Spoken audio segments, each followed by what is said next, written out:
Perfect. Perfect.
What is going on, everybody? Thank you for accommodating my work schedule. It has been an absolute doozy.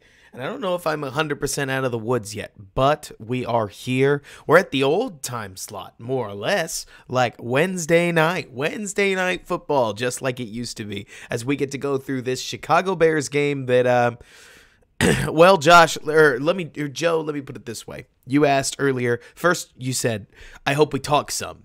Well, I've got good news. We will talk some. But then you mentioned, I hope we talk some big picture stuff. I sure hope so. Because if I can be honest with you guys, like, yes, we're going to go through the game, especially on the offensive side. There's a lot here to be worth talking about. I mean, I really do believe that.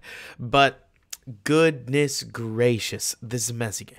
Like, this is a messy game of football from the Bears' offensive perspective. I mean, if there was going to be an expose on both, I don't know, you get a little bit of everything in this game. I mean, you really do. Like, on one hand, you get Fields has no help, and the Bears have got to do something to help him, or the guy's going to get killed out there. Like, that is totally in this game. You've got Fields has a lot to work on, especially when it comes to the finer points of his game. Yeah, that's in this one too. You've got the offensive design needs some work, and Fields needs to take a second step with it. Yeah, that's in there too. And yet they scored 20 points, largely because Fields pulled two plays out of God knows where that just did not belong on an NFL football field, and put the ball in the end zone twice. And Drex, yeah, exactly. I mean, the worst part about it is, so Drex Lightstorm says, get Whitehair off the field. And I mean, yeah, I mean, you could say that about a lot of Bears linemen. Like, Bears fans are pretty, let's say that they've got a very specific and passionate opinion about Sam Huss for number 67. They've now got a specific and passionate opinion on Cody Whitehair, number 65. They've got Tevin Jenkins is out, which isn't good, just because he's probably the Bears lineman we're most excited about. Alex Leatherwood got some reps. Alex Leatherwood got benched. That was not a rotation. Like, it was a rotation until Leatherwood lost the ability to get rotated back in. Velus Jones got some reps. None of them were good, unfortunately. Braxton Jones is who he is. Braxton Jones is quickly becoming the guy that you want an offensive line to make Braxton Jones your worst lineman. That doesn't have to be bad. I mean, somebody, when you're ranking 5 offensive linemen, has to be the worst offensive lineman. And so when Braxton Jones is quickly becoming one of your best linemen, that's a real issue. and that's just because it's like a waterline thing, right? Like, if I was going to describe it, I would say Braxton. Okay, so I use Madden numbers all the time.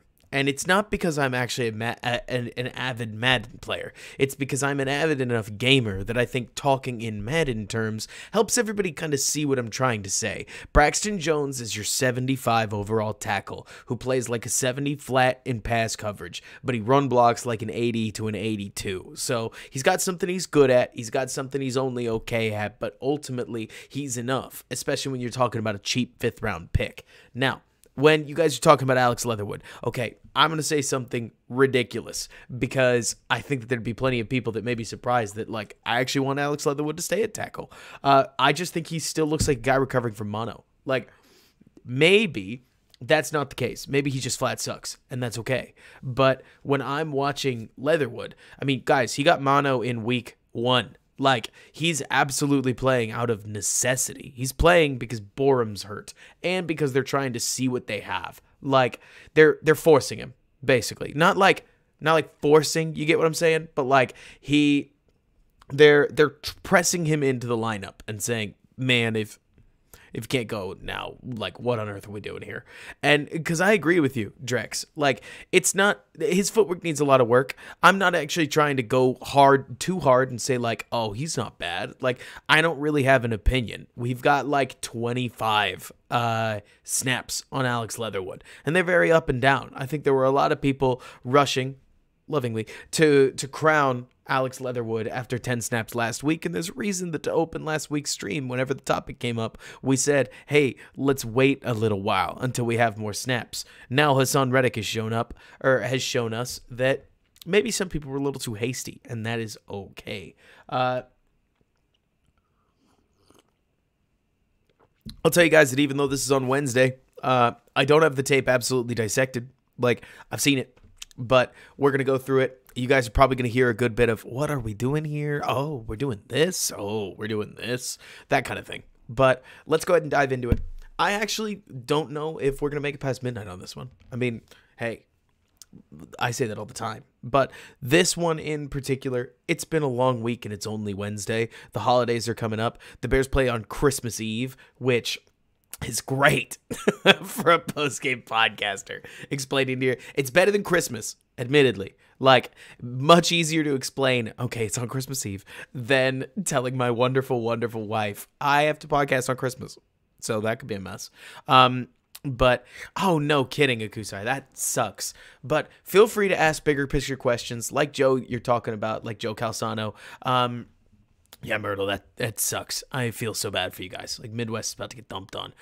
We'll talk mortgage later. But so, if you got any questions, big picture stuff you want to talk about, like Joe, you mentioned, ask it. Let's do it. I'm much more comfortable, if I can be honest, talking big picture right now with the Bears than I am talking about this game, if only because this game was... okay. You're also going to get some flaming hot opinions in this one because this game, it just kind of worked like that. I mean, truly, you will see. But this game was a mess for a litany of reasons, and this game was the game where you say, goodness gracious, get Fields people to play with, because the defense actually had a pretty good day, but whenever the offense tried to do anything within structure, and don't get me wrong, Fields burned his like fair share of downs, let's call it what it is. Like, this was a day where Fields on 70% of his passes, which is actually a pretty low number, was accurate. Like, most quarterbacks would aim to be relatively accurate or accurate to their own standard, like 90 to 95% of the time. But this was kind of like an Aaron Rodgers day for Fields. Like, we've seen it with Aaron Rodgers, where more than a few, on the order of 6 passes, were flat out bad. Now, how much does that have to do with the fact that a kid from Kennesaw, Georgia, was playing in, you guys remind me, the Chicagoans that were there, or the people who were paying attention on television. It was cold as hell in this game, right? Like, Fields was playing in effectively very, very, very, very, very cold weather. Do remind me, because it's by no means that I'm trying to give excuses. It's more to say that Jalen Hurts didn't look good either, and he's from Houston, Texas. So if you told me that both of these quarterbacks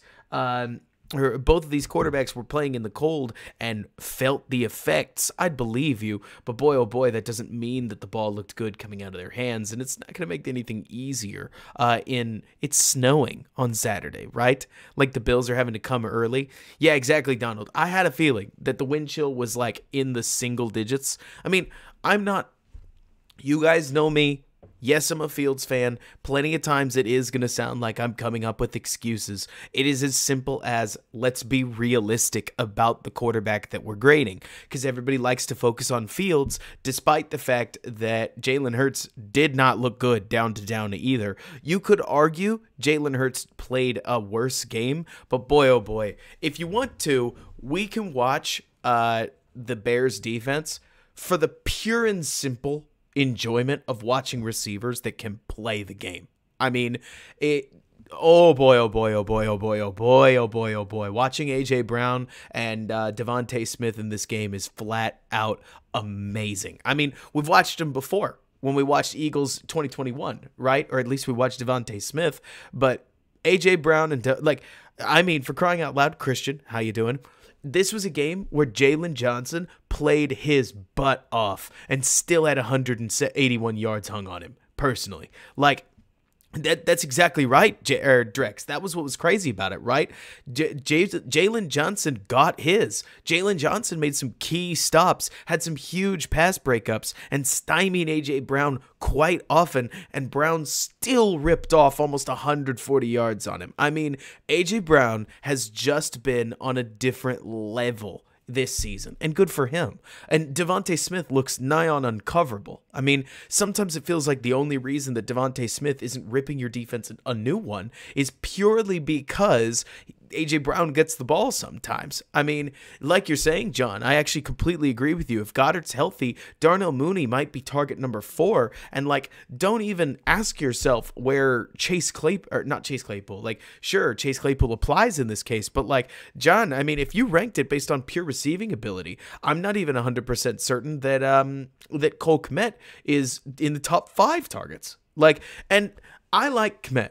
I like Kmet for who he's become. Kmet is beginning. I will say this. Like, let's be clear on exactly what I think of Cole Kmet. Purely because Cole Kmet, for some reason, gets a lot of conversation. Cole Kmet is becoming one of those tight ends that knows where his quarterback likes to throw the ball. And so Cole Kmet is getting better and better and better at just finding a spot in the zone. But whenever Cole Kmet is the feature receiver, it's still kind of a lackluster option. And I don't mean to say that in some like massive hater way. It's more to say that if Cole Kmet is the second tight end on your team, that's a pretty good team you got there. Or at least the second best receiving tight end on your team. Like, imagine if Cole Kmet was in your in your perfect offense. Imagine if Cole Kmet was playing the role of Ryan Griffin and you had a faster tight end. I like to use Trey Burton because I truly speak in Bearsisms. If you guys ever want me to use other players, I can. Like, I could say Dalton Schultz. Dalton Schultz is a very similar player to exactly who I'm talking about, and he'll be a free agent. But Trey Burton, just because I tend to think that every Bears fan here remembers what he looked like when he was good. So, in case you haven't watched Dalton Schultz, think Trey Burton. If you had Trey Burton as a receiving tight end and you also had Cole Kmet as a second tight end for 12 personnel, you got yourself a hell of a tight end room. Like, honestly, you can really work with that. Cole Kmet's going to do a lot of good things for you and is well worth whatever extension you're probably going to pay him. But once he becomes your feature receiver, things start to fall apart a little bit. And I mean, that definitely translates to the wide receiver room, which let's get into it and you'll get what I'm talking about. I mean, I think the biggest problem I am seeing is that when I want nowadays, when we start these all 22 reviews, I want to talk about the state of the team. And to do it, I need to show you the game. So let's do that, and then let's go about it, because I can hear myself starting to just podcast. I think I do this every time. Honestly, I feel like I could probably start every show with like 45 minutes of just state of the team talk. And I mean, it seems like you guys really love it. Like, I obviously want to take this show where you guys want it to go. And when we're talking cap, when we're talking additions, when we're talking, like, yes, the scheme, this, that, and the other matters. But in this specific season on the Chicago, or like for the Chicago Bears, I don't blame anybody for being like, yeah, we get it, we lost again. Let's talk about the future, because the future really is what is going to determine almost everything. John, I agree with you. I think that Schultz plus Kmet is a sweet tight end room. The question would become how much is Fields ready to use them, but there's one other thing before we start that I do want everybody to just watch for, okay? TRUST. Once Equanimeous St. Brown goes down, I want you to watch how often. So I have been somebody that has critiqued Justin Fields for anticipatory throwing.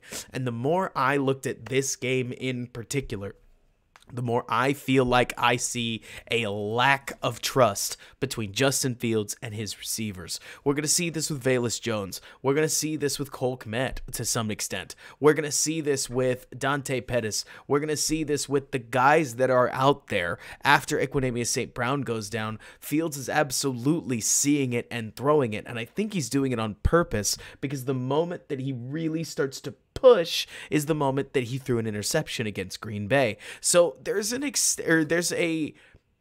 argument to be made, because I really am trying to call this as straight as I see it, that we won't know if Justin has true anticipatory throwing problems until he gets some sweet players around him, or at least as an offense to develop some trust, or offseason to develop some trust, because the outlet options on the perimeter are so poor right now that I don't know that Fields calling his own number and scrambling becomes the best play in the book. And with the offensive line performing as badly as it is, I mean, if you can't tell, it's not a great game. Like, this is an offensive day defined largely by, if Fields can't do it, nobody can. And the first series is a pretty good reflection of that. We go empty, we get a quick ball out, which, you know what, that's really not so bad. Like, I love the empty set. I wish the Bears called it more. Luke Getsy seems to really dislike empty protection. I think empty, looking almost exactly like this, is awesome. Now, a lot of this is because I'm a huge Dabble light, but look at exactly what this did to the defense. When you get the defense stretched out, you've got Hassan Reddick off the ball. Yeah, sure, I don't believe you. Suddenly, you've got what looks to be a clear cover 1, cover 3 setup. So now you can watch the opposing corner, and when he lines up with his hips like this, I bet you we're looking at cover 3. If we're looking at cover 3, you'd think that a small hitch of some kind would be relatively open. Let's see if we're right, because I'm taking a look at a literal still, but it looks as if, I mean, yeah, that looks like,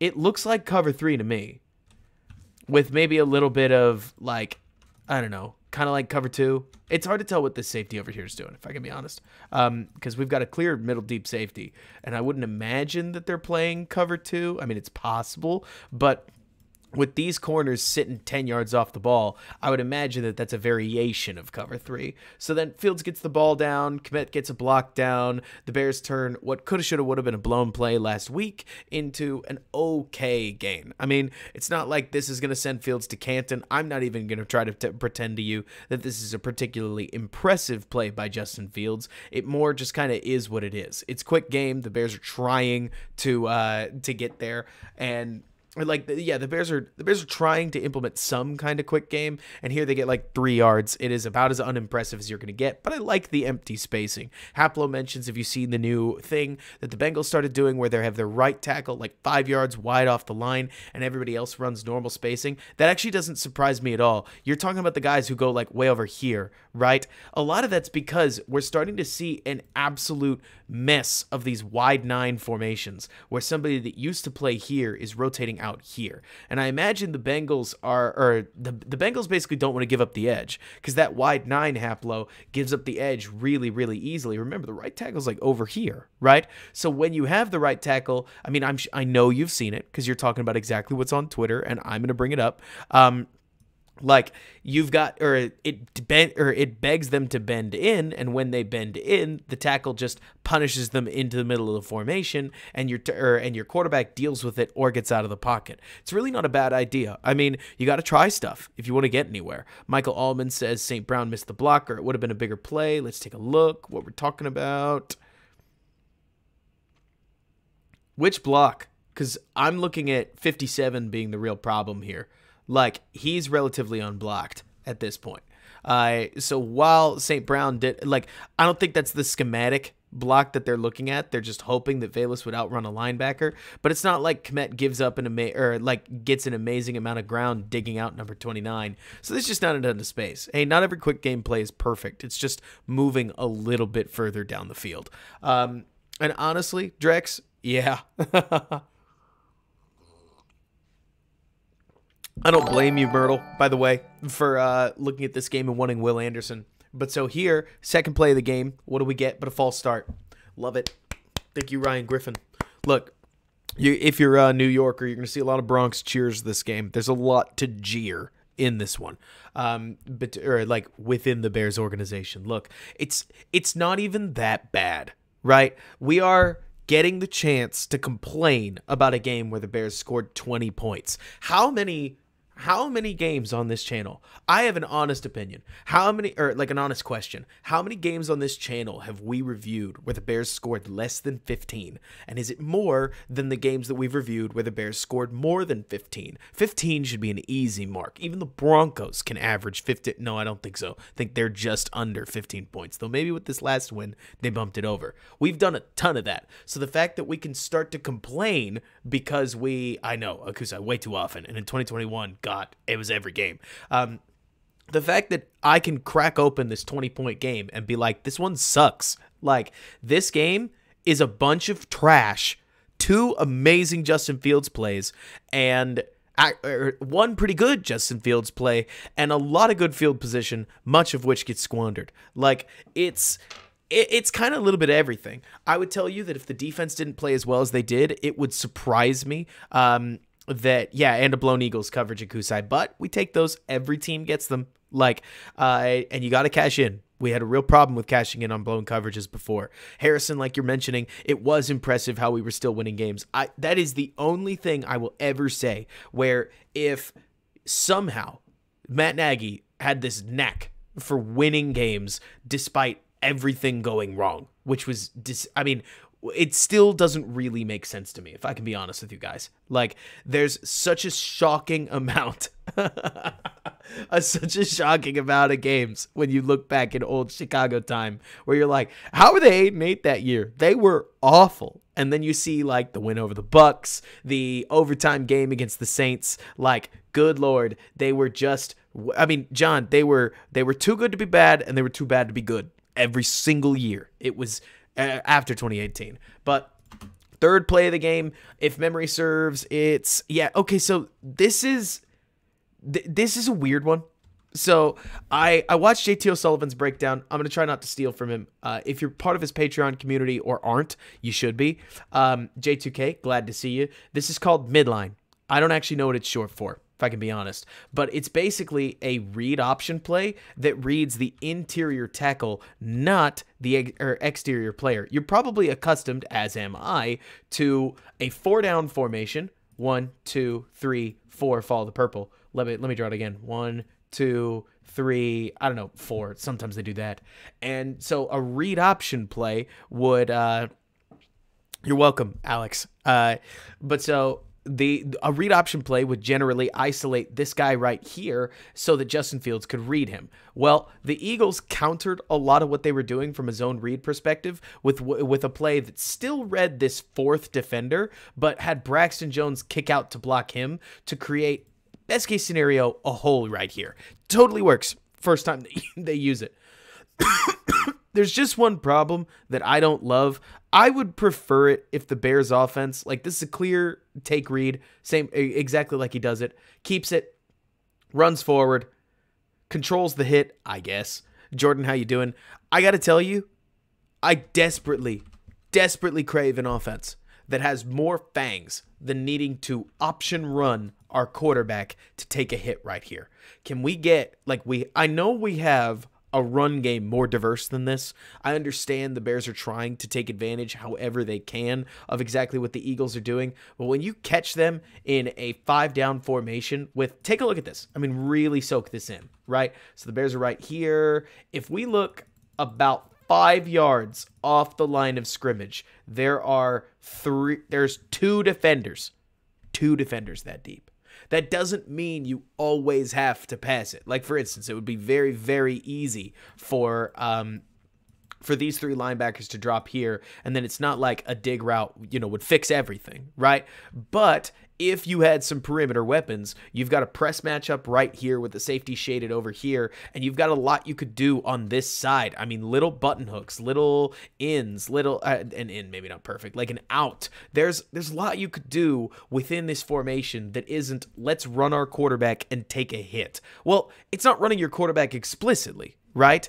It's an option run. And I appreciate the Bears' desire to implement option football. I think Fields, who's now at 1,000 yards on the season, has obviously made quite good on his opportunities running the football. But I think you guys can understand where I'm coming from when I say that from a schematic perspective, I crave weapons that are better than, if it isn't Justin, we're pretty much wasting it down. Because That's my problem. Like, at this moment, if you asked me to win one game with this team, I would call an offense not exactly the same, but similar in soul and spirit to what the Bears are doing.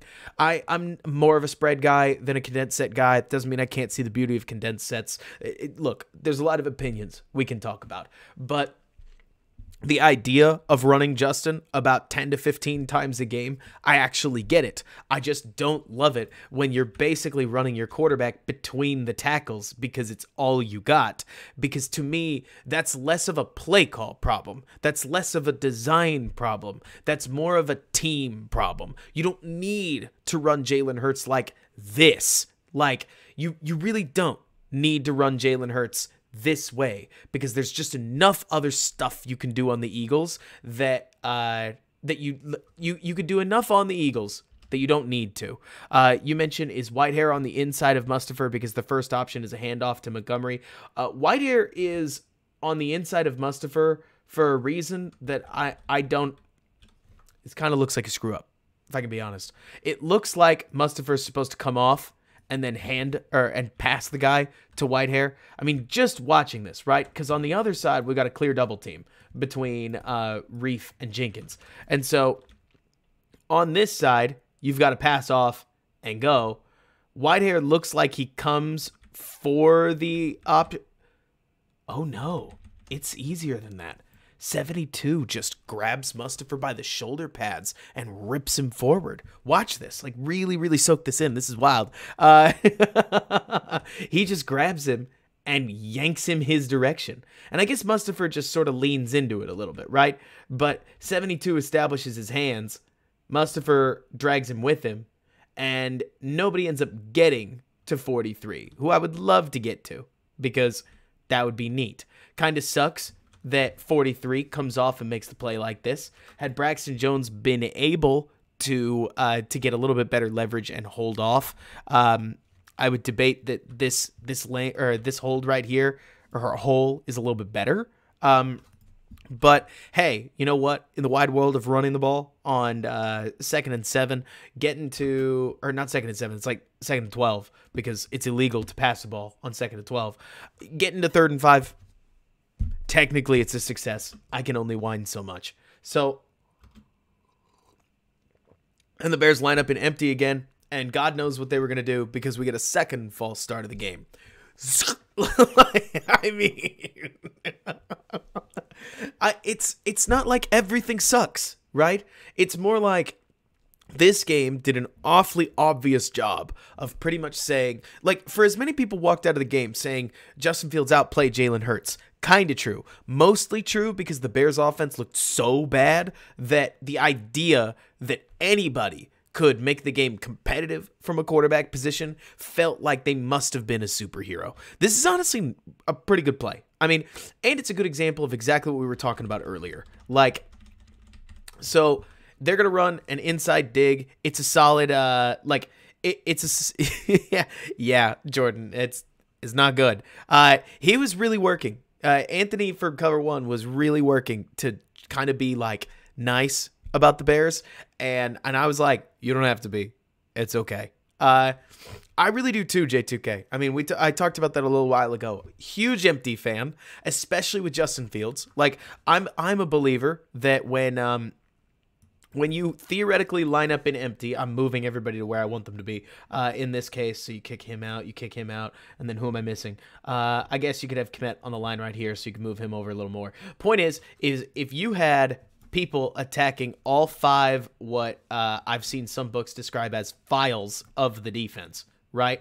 And you sent everybody vertical, right? I'll cut the field in fifths. You'll see exactly what I'm talking about. 2, 3, 4. So you've got the outside, you've got the middle, or like the middle out, you've got the dead middle, you've got the left middle, and you got the left out. So once you do that, Fields' running becomes that much more dangerous, because the moment that you've committed that many threats downfield, if you haven't maintained your gap integrity against 5, Fields' legs become that much more of a problem. It also generally gets the defense to show their hand a little bit. Against a condensed set, exactly like what the Bears are running here, what are the Eagles in? It could be a lot of things. Like this formation right here, This can be a rotation, which I actually think it is. Yeah, it is. This could be a rotation. This could be 2. This could be quarters if they just bail out of it. You actually can't see much from the condensed set. Motion's helpful sometimes, but the way that the Bears line up schematically makes it a little harder for the quarterback to decipher. It depends. It also gives you a little bit more room. What would the people who like condensed sets, in case you came into this not expecting a massive stream on like condensed set versus spread, what people who love condensed sets would say that they like is that since it pulls the offense in, you get a lot more room just outside the hashes to work from. Somebody who's lined up here running an out route has to run the world's tightest out route. Somebody right here running an out route gets a lot more space, natural space, compared to somebody who's right here and has to run the same pattern. There's a few more routes that you can run out of these kinds of sets. A spread apologist like myself would say that it's not that hard to have the outside guy clear out and the inside guy run the same route, but that's a separate conversation. But anyways, here the Bears are running, I don't know what it is. This is the main, or like, we can look if you really want to, but they have ESB coming right there. Field spots the rotation. The moment he sees the rotation, like we can back it up a little bit and you'll see it, that his first glance, once he catches, did you catch that this is a wayward snap? So he's going to snag this thing with one hand, bring it in, take a look right at the safety, realize, okay, they rotated, like he's spinning backwards. If that's the case, I need to get my eyes on the other safety right now. And the moment he does, he sees, okay, he bit down. Because he bit down, I'm throwing this dig. So he puts all his cleats in the ground. Bang. You got that beautiful quarterback base right here. And he's just going to rip this ball straight to Equanimeous St. Brown, who immediately says, cool, I've done my job. Peace out. And just leaves the game, which it's mostly me joking, I guess. But, like, what a bummer that one of the only receivers left that Fields seems to trust is immediately out. And I mean immediately. Harrison, that's... So, think about like the AAF, which, yes, I'm asking you to think about the AAF, Harrison. These leagues fail because they need... they don't have offensive linemen that can play. So, before we say, they can't be worse, right? They can. And yeah, Myrtle. So, let's see... J2K, you mentioned, does Fields need to double step there? I'm assuming you mean the fact that he hits his drop and he doesn't immediately throw it. So this is back to what we talked about this top of the top of the show. Trust with a capital T, right? We don't have it. We got no trust. Fields is waiting for ESB to get free and clear because he can. I mean, on crossing routes like this, when you're open for quite a while. Like, you've got space. Use it. You don't have to throw it exactly on time if your receiver can separate. And you know what? This is not the prettiest route by ESB. Let's count the steps. 1, 2, 3, 4, 5. Okay, so 2 less than last week. That's nice. It's not 7, it's 5 this time. But all the same, Fields is waiting for him to clearly separate because he does not trust his receivers. I don't actually know, J2K, just after what happened with Jair Alexander, that's explicitly bad. I mean, this season of all seasons, what have they done to earn it? I hate to be that guy, right? But we're so deep into the season. We're so near the end that we don't always have to focus exclusively on perfect quarterback process. This is like, there are reasons that some quarterbacks wait a little while. And on a curl route, to be specific, like, because like Ben, you're talking about, it's medium on time. You would hope that the route, and so what I think J2K is talking about is that whenever a quarterback drops back, like 1, 2, 3, 4, 5, and then bang, they're in their like little passing stance, you would hope that their first read is immediately open, right? You would hope that they plant and throw, that the route is timed up with the drop.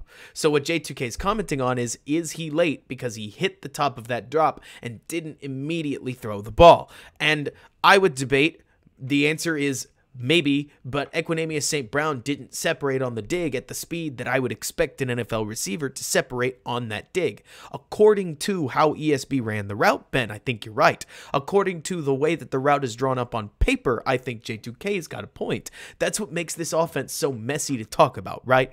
Is that every time we want to say it's one way, the variables on offense are so poor in many cases that we don't get to grade it normally. At least I don't think so. I understand that grading on a curve is dangerous. Grading on a curve is how you say Zach Wilson looks sweet because he can launch a couple of deep passes to receivers that are wide open. Well, actually, that's the opposite, right? The people who are not grading on a curve would say Justin Fields can't throw, but Zach Wilson's a beast. And then we watch Zach Wilson's tape, and the stuff that he's hitting, don't get me wrong, there's totally talent there. But his receivers look awesome. Like, and J2K, you mentioned that Fields isn't trusting it. I really watch a game like this, and I'm like, I get why he's not. I mean, this stuff's all over the place. If you told me that every day in practice his receivers run each route, or each individual route differently every time that they run it, I would believe you, because somebody like ESB does not look like he can get in and out of his break at a consistent level. That's okay, I guess. Or not okay. It's more like it is what it is. So Fields has to live with it. But it,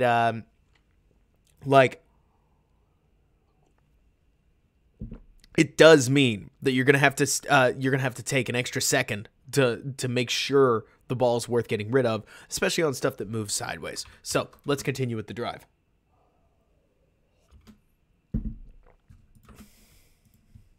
All right, so we get like it looks like 1x3 nub, and this is where that like Nagy idea comes back, right? The Bears run Bash. Bash is sweet, but how funny is it that we're going to run it with Montgomery again? Like, they line up, and if you're not paying attention, you'd not realize that Montgomery is going to be the quarterback here. And so, because of that, let's remember that Bash is, B-A-S-H, is back, away. So it's inverted running, right? If you ever hear Bash, and you want to know what that means, it is as simple as the back is going away from the run blocking, right? And so that means it's for Montgomery. Is this option actually real? I don't know. You tell me. Like, do you actually think Montgomery's reading this? Because he takes a look out there. Somebody's sitting on Justin Fields. Like, it's a decent, it's an okay way to run this. It's an okay read, but also if he actually handed it to Justin Fields, I think I would have been stunned. Tevin Jenkins gets rocked on this play. This might be the one where he gets hurt because he gets thumped and immediately his guy turns the run. Had Jenkins got a better set of wood on his man right here, there's a huge hole. But Montgomery's able to make do with it, so it's fine. I believe it, new poster. You're saying it's the one where he got hurt on it? Because I really do believe it. I mean, not only were they one after one, but that is a pretty big hit that he took. You could see it rattle around, and we're going to move past it because I hate watching people get hurt. Jordan Jimenez says, Will Anderson or Jalen Carter? Dadgum, is that not the question of the century? I mean, I think from a positional value perspective, it's hard to look away from Will Anderson. I think that watching this defense, and the more I watch Jalen Carter, I get either. I mean, I am quickly becoming a true 50-50 guy. Like, I would believe either, but also I would believe that at this point, okay, look, you tell me, because I keep listening to how much chatter there is about Will Levis and Anthony Richardson. And I can't help but think that if there's a sweet trade back opportunity and you're picking number 2, you just gotta take it. I mean, kind of like Ben's talking about. It is a little stupid what you might be able to acquire in this draft just to slide back a couple of spots. And while it sucks to lose Jalen Carter or Will Anderson, that's not even guaranteed. I mean, Ben, you mentioned Tyree Wilson, an extra 1, 2, and 4. I mean, if you traded, we'll have to see what the final draft order is. But if theoretically you got next year's 1, this year's 2, this year's 4, and Jackson Smith-Jigba, and I just didn't tell you what the picks were, I just told you that, it's still a sweet deal. right? Like, the Bears need a winner on receiver. They don't really have one. They've got Mooney, who is a super good 2. I mean, we spent all offseason, right, talking about, like, is he a wide receiver 1? Is he a wide receiver 2? And I went to bet for Mooney for a reason. But the more I look at Mooney, it's hard for me to not mention and not at least acknowledge the fact that Darnell Mooney is a wide receiver 1 in the same way that I mean this lovingly. I'm not dunking on either player, right? Darnell Mooney is a wide receiver 1 in the same way that, like, Chris Godwin is a wide receiver 1, right? When he was healthy. Like, very, very, very, very, very good player. Will put up the numbers that a wide receiver 1 probably would too. But when he's left truly on his own, I think he struggles to deal with the coverages quite like an actual wide receiver 1 would. But when he is a 2, he will step forward. Joe, the other problem for me about evaluating Mooney as a wide receiver 1 is that this offense sucks. Like, not just from a schematic level. Every time they try to drop back and pass, even play action drop back and pass, like, they just got nothing. They got no teeth. Like, no teeth at all. And so me looking for, like you mentioned, John, I would trade for Mooney for Devontae Smith, and Smith isn't a wide receiver 1. I debate you. Like, I get it. A.J. Brown is explosive, but I would say Devontae Smith has every ability to be a wide receiver 1. Like, if you were going to grade him, I'm sorry to use Madden again, Devontae Smith is a clear 90-plus receiver to me. He's awesome. The only thing he's missing is the size that you would think is prototypical of a guy that normally is a 1. I mean, I don't think Devontae Smith is worse than T. Higgins, to use an example. I think T. Higgins just looks more like the 1 that you're looking for, right? And sometimes I think you need the big guy that can go up and get it. I am actually starting to see that I'm not, exactly, J2K, right? Like, that's a 5th-round pick versus a 1st-round pick in that case. But, like, let me see, John, you mentioned, yeah, that he doesn't win immediately, and that makes him a 1B. Yeah, pretty much. Not to mention, anyways, let's get back in the game, then we'll talk about more stuff. So, let's see. I also agree, J2K. If theoretically you gave Fields, okay, J2K brings up something important that I want to mention before we get back to the game. Sorry, you distracted me. Thank you. If you gave Fields the Eagles' offensive line, but he had Darnell Mooney and Chase Claypool and ESB, etc., etc., etc., like, I actually think that they would all look better. I mean, if they had the time to separate that that some of the guys on the Eagles do, they would look like kings. I mean, maybe not kings, right? But they would look like dramatically better versions of themselves. And so it's a catch-22. How many receivers in the NFL at all would look good on this Bears team right now? I argue very few, because not only do they have to win immediately. You got no time. You get no wiggle room. There are 6 sacks in this game, and I don't think any of them are actually on Justin Fields, like, if you looked at the fault problem. And Jay Sanders, I'm not disagreeing, right? It's not that I'm saying don't get Fields better receivers. It's more like saying that there are many ways. I hate the phrase there are multiple ways to skin a cat. There are a lot of ways to create a better offense than the offense that the Bears have. That's the fun part and also the important part, right?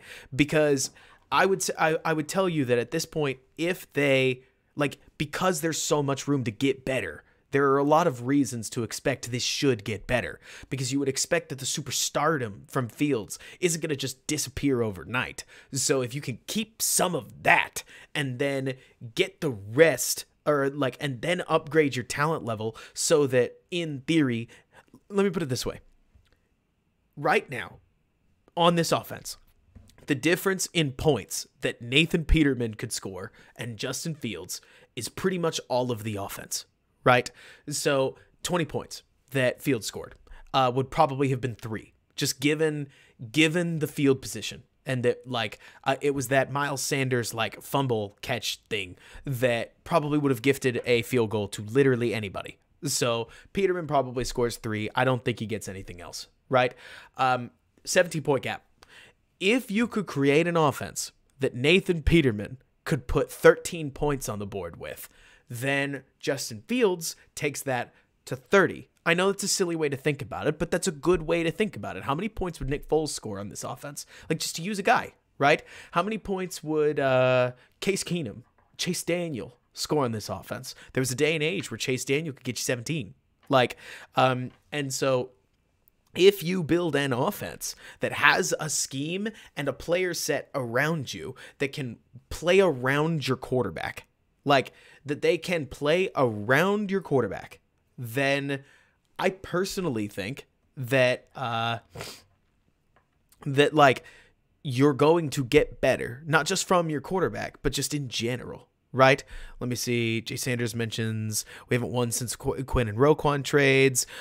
Yes, Jay Sanders, that was the point. I mean, to use an example, let's see, Joe, you mentioned, am I saying the scheme is bad or the offensive line makes the scheme look bad? Okay, so Joe, let me use an example, because it's a complicated answer, right? When I talk about this scheme, I think a lot of the scheme is directly influenced by the caliber of players. So you say the offensive line makes this scheme look bad. Totally.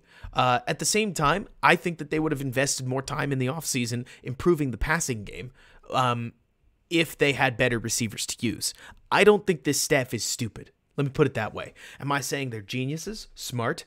Not necessarily, but we have seen the run game, would you agree, go from a planted seed of that's pretty cool to one of the more diverse run games in the NFL at this point.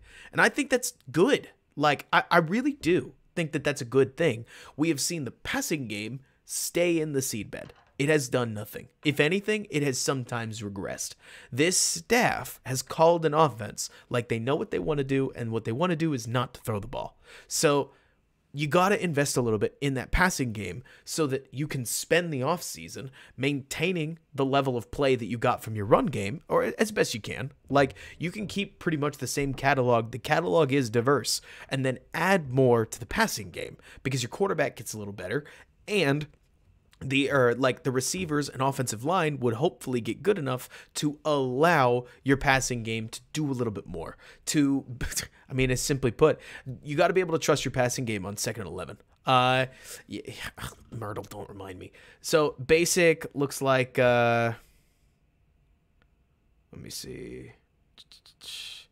You don't love it when you go bop, bop, wham, bop, bop, wham, and then you lose this guy. Right? Like, you get the double teams down, you get him on show field, he ranges over, as does the middle linebacker, just beats Mustafa in the hole, and there's just nowhere to go. But on 2nd and 3, it could be worse. Let's see. Jay Sanders, I hear you. I don't think Roquan would have made a difference. I mean, I really don't. Like, it's not even me trying to beat my chest and be like, Jack Sanborn's the GOAT. It's more like this team was bad. They were bad before or while Roquan and Quinn were still on the team.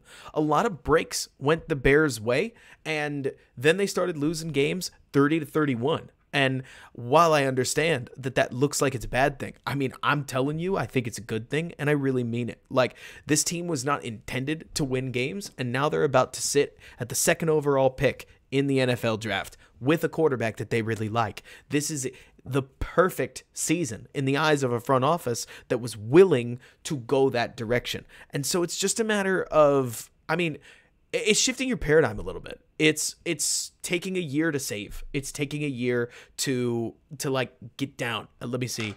Yeah, right. Kind of right, John. Like, I don't think Quinn was the engine that made this defense go. I don't think Roquan was the engine that made this defense go. And Roquan had his good games, but I'm curious to see whether Baltimore pays him. I'm curious to see who pays him and how much they pay him, because the Bears are going to get 85 to 75% of like Roquan's play out of Jack Sanborn. It's not exactly the same at all. Like, Roquan's a very good player, but they're going to spend $19 million less. And if Roquan gets a medium deal, like $15 million per year, the Bears will be spending $14 million less. And they'll have Bobby Okereke, more than likely, playing next to him. So you'll have two very solid linebackers, if not one quite good one, playing for less than it would have cost for you to pay just one of them. And I totally get, like you're talking about Jay Sanders, where we just got to see how things work. But Joe, the nice news is that so much of this will come from free agency that the hope would be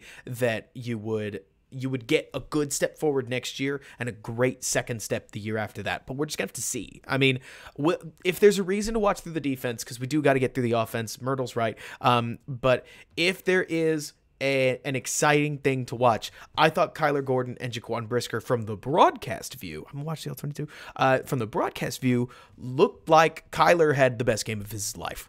I mean, the play that he had to call, or to create that interception in the first quarter was him understanding. I don't know how many people here listen to the postgame podcast, but Brandon Robinson is a very good DBs guy. And one thing he talked about is that Kyler Gordon, just to use an example, Kyler Gordon's zone was basically right here. And then he understood that he needed, like, that while his zone was over there, that there was no eagle coming his way. So with an over that he looked and saw, he basically sank back to the over, right, and created a denied passing lane that should have been there if Kyler Gordon was guarding grass.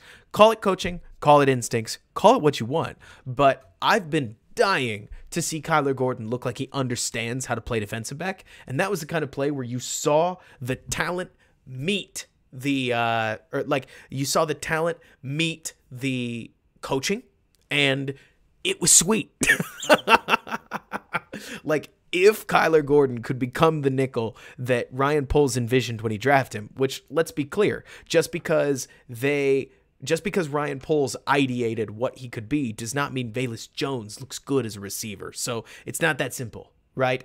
But if Kyler Gordon could be that guy at nickel, that's a very good piece for this defense that is underrated right now, because that nickel corner is really, really important. Jordan, I actually agree with you where like, I would tell you that I think Okereke is a really, really, really fabulous player, like a really fabulous player. And Jay Sanders, you mentioned they haven't won the trades because we lost 2 leaders and 2 all-pros. You'll stop because it's done. I want you to know that I really do respect that opinion. I also think that this Bears team was built around, like this one, the 2022 one, right, was built around Justin Fields. The defense was built to lose. I truly believe that. Call me a tinfoil hat wearer, but when you follow the money is off the team, not on it. And it wasn't on the team before the season started. I believe Ryan Poles when he took Roquan under his wing and said, I'm not going to trade you. I also would not be stunned if Ryan Poles asked Matt Eberflus, what do you plan on doing with this guy? And Matt Eberflus showed him, we're going to play him at will linebacker. He's going to cover the running back. He'll occasionally sit in in this spot right here. Like, if this is Roquan Smith, occasionally he'll sit right there. Maybe sometimes he'll sit right there, but I'm not planning to play him at Mike linebacker. And then Ryan Poles went, you're not planning on waiting or playing him at Mike linebacker? He said, yeah, I'm not planning on playing him at Mike linebacker. That's going to be more of a Nick Morrow thing. And then Ryan Poles said to himself, well, then I cannot pay this guy $20 million. I don't think it was a fit. Blame Eberflus if you want to. I don't got a problem with it. Blame Poles if you want to. I don't got a problem with it. The Bears did let a player walk out the door that was very good. Look at him in Baltimore. He looks awesome. Like, it's more to say that, or that in my opinion, he didn't fit the Bears. He didn't fit the Bears' current timeline. He didn't fit the Bears' like future timeline.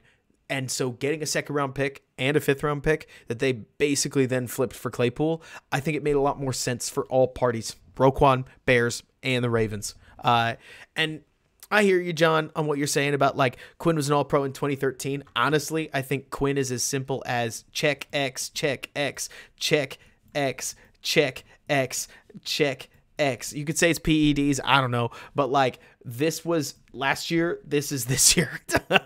It's an even year, so he's bad. Like, Robert Quinn averages a really solid player, but he is awesome for 1 year, and then he's not the next year. Next year, he's going to pop off. Like, this is just how it goes. And so we'll see, but what a funny player he has become over time. And that's the thing, right, Jay? You mentioned that you don't think Poles wanted to spend the money, and it is okay to say that. Like, you mean on linebacker in Roquan? I agree. I think he'll spend less, like $8 to $12 million on Okereke, but he won't spend 20. Let's get back to it. I don't even remember what down it is. Let's see. Oh, it's 3rd and 1, isn't it? Yeah, 3rd and 1.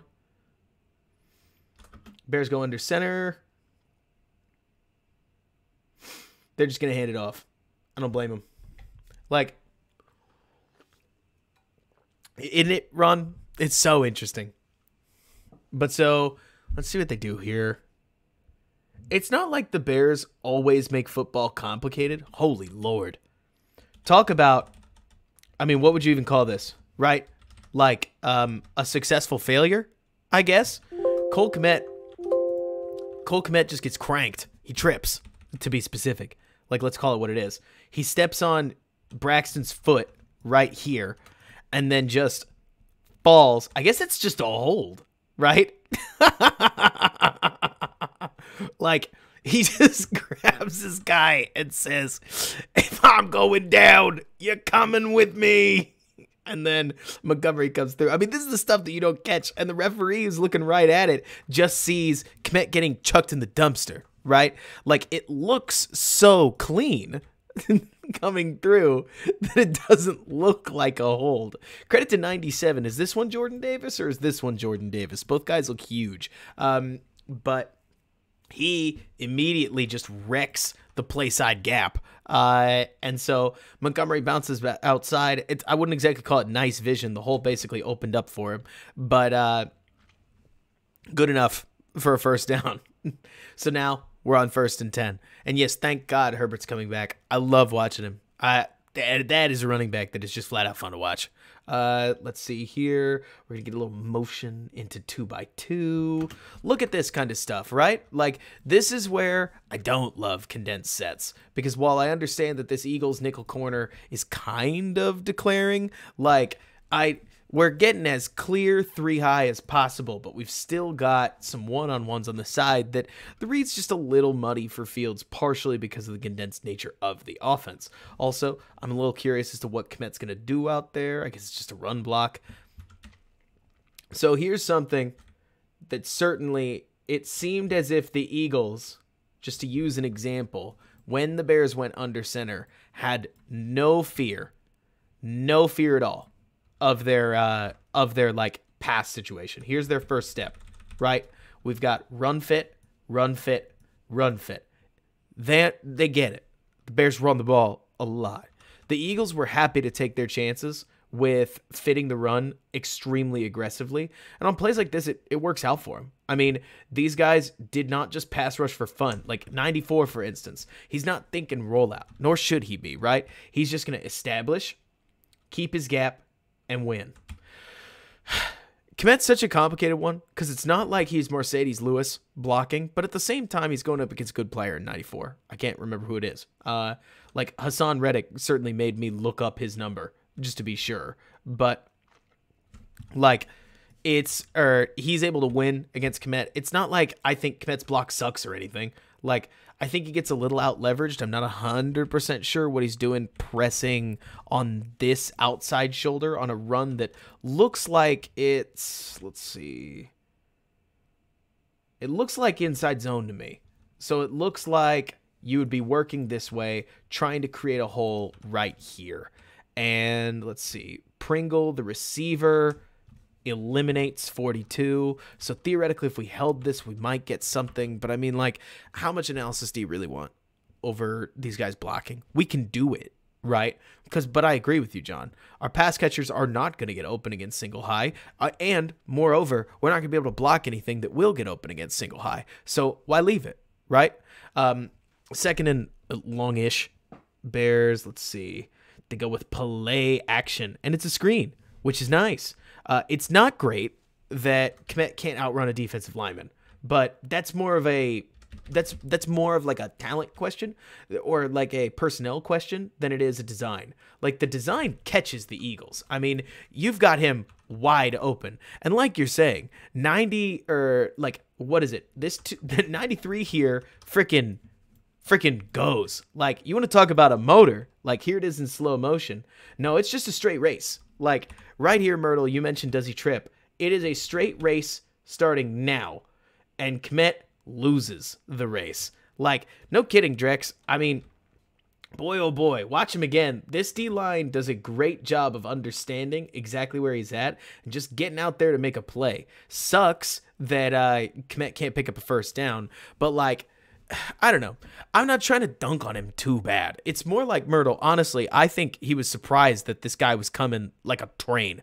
You would hope that Kmet would get a little bit more lateral, create some space for him to go running, but it's sweet. Like, it's like, honestly, either way, I like the design. It's fun to see calls like this. It's not that complicated. It's just as simple as a screen, and I'm glad that Fields is able to get the ball out on these screens. Also, is this Braxton who chucks a guy in the dumpster? It looks like it is. Boom, get off, sits down on him. And I mean, we're home free.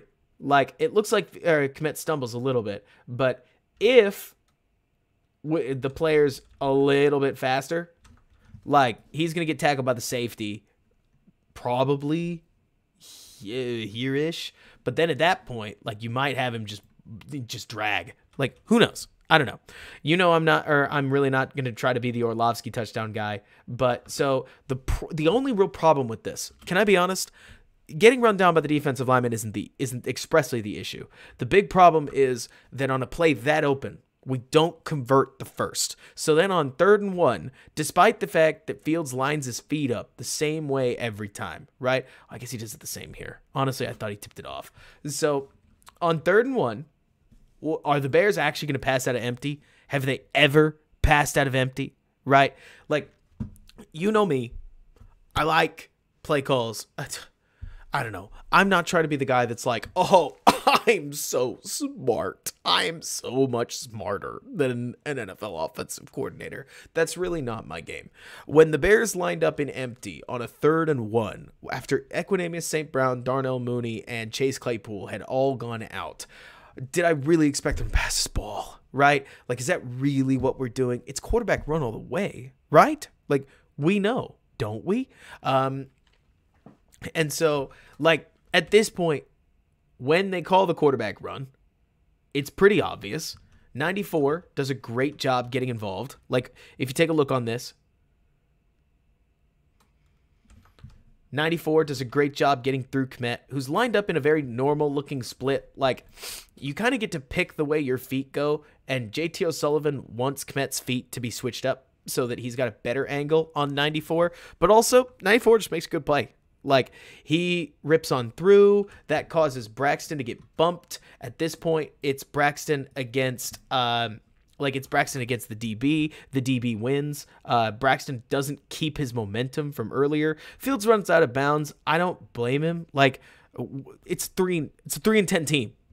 Don't put your don't put your throwing shoulder into the guy. So while it stinks that the Bears don't pick up a first down, the Eagles got us.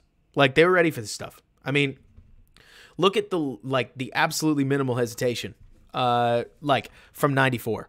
Because at this point, like, it really is that first step, J2K. This right here, where Kmet loses leverage. Because 94 does a great job seeing it. That's Josh Sweat, right? Like, he's rock solid. He gets so much depth that Braxton Jones, who's a money puller, like, really, really good when you pull him into that running space, just can't get up that head of steam to go take 42 out. And 93 does a pretty good job as well. Shout out to him. Like, he rips. Oh, gosh. I didn't realize it was this drastic. Like, 93, what did you say? It was a 4.63 hero? Like, 93 right here shucks Whitehair and bolts. This guy can move. And so, in so doing, had Whitehair held this, right? Not to hit too hard on Whitehair, but if Whitehair scoops him, which is a hard block, let's be honest. If he scoops him, Braxton gets out, forces 42 on the outside, and Fields gets the yards going up under. But just a few too many Bears blocking failures lead to a 4th and 3. And then at that point, let's call it what it is. We remember the play I'm about to talk about, right? We know, right? Not good. Like, if you're a Fields fan, these are this game just had a few too many oopsies, and this is a very strong candidate for an oopsie. Like, it's a bad throw. I mean, the throw's open, right? Basic picking combination, just up and out with an out route. Pettis gets open. Like, this is the separation that I can't really whine about, you know? Like, I don't know. people that are smarter than me with quarterbacks would criticize, like, they'll talk about Fields' arc here and all kinds of stuff, and do we want to go down and back up? And I feel like a lot of that is semantics to some degree. We're just trying to analyze, like, who did what right, who did what wrong. Because, John, you mentioned it's a bad throw but catchable. That is pretty far behind.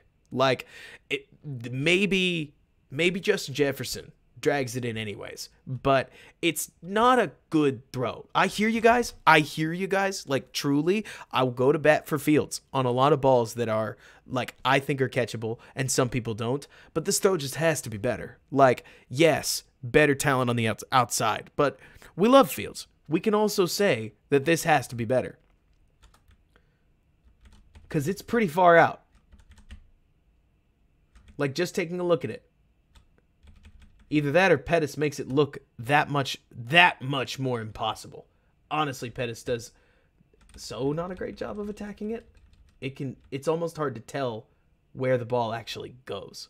But that's that, right?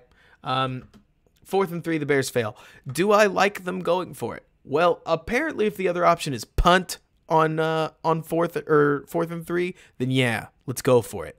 But Drex, I have no issue with the throw on the run. The throw on the run is really standard there.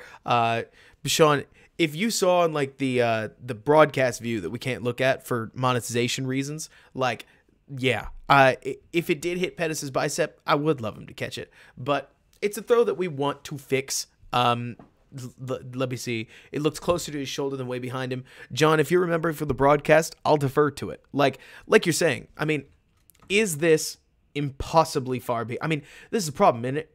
Where Fields sometimes feels like he needs to, it feels like from our perspective, Fields needs to staple the ball to his receiver, or his receiver just won't catch it. And, like, is this whizzing by his bicep? Could you have caught this ball? I can tell you Allen Robinson caught a lot of these with Mitch Trubisky. That's not me trying to just dunk on Mitch Trubisky. I promise I'm not taking a sidecar shot. I'm really just trying to point out that like, and of course, Jordan, you mentioned the ball needs to be up and out. Yeah, of course. Like, there's no debate on that. It's not a well-placed ball. Is it catchable?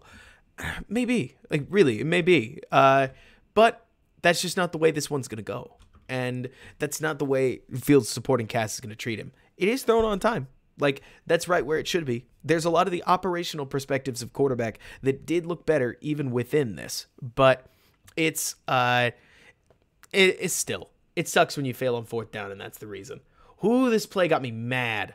Okay, so Fields gets the check down, and we like that. But did we see what we saw?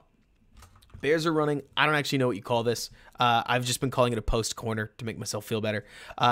It's a basic combination where, like, it's especially like a Shanahan play action offense kind of combination where they're going to have Pringle come out of the split eye right here. And he's going to run a deep over with Velus clearing space. There's just one problem. Watch what 12 does here. I can't explain this. I've never seen this. Like, Velus is going to see he's got a man over the top of him, and he's going to throttle down. He flips the hips.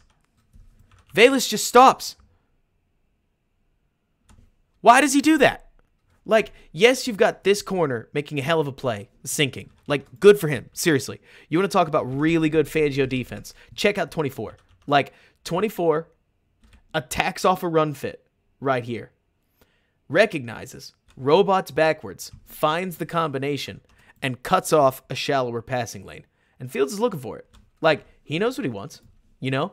But had Velus cleared out more space, you can put this ball pretty much where Velus is sitting right now. But now, that's a pick. Like, and a very easy one at that. So, because it feels like Velus, and this is like one of many examples, but it feels like Velus entered this game still not really understanding like why he's running a lot of the routes that he's running. And hey, kudos to Fields for recognizing, yeah, that's just not there. Like, and immediately kicking the ball to Montgomery, who's like way late coming out of the backfield. And so we get a successful play. Kudos to the offensive line for allowing this to happen. It looks like Braxton in particular seems like he does a solid job holding in a one-on-one right there. But yeah, it's, Ooh, not good. I mean, not good from Velus, right? I wanted so much more for Velus, but not understanding what you're doing with the ball, like, I don't not even with the ball, right? Not understanding why you're running the route you're running. That's a huge bummer in my opinion. I think there's a chance that, to your point, Akusai, like, I actually don't know. Like, everything about up to that point is 100% kosher. We're good with this. Just run him out. Run him out of the picture. I don't know what play he thought he was running. Like, we're coming to you. We're coming your way. Like, as soon as he stops, for crying out loud, we're there. We're there. I agree with you, BG. I don't know, J2K. I don't think it's an option route thing. Like, it might be Velus trying to sight adjust, like see the corner over the top of him and stop to be open, but that's not the purpose of your route. Like, you're running a clear out route. You're an alert, at best case scenario. Sometimes you're running a route to get somebody else open. Blech.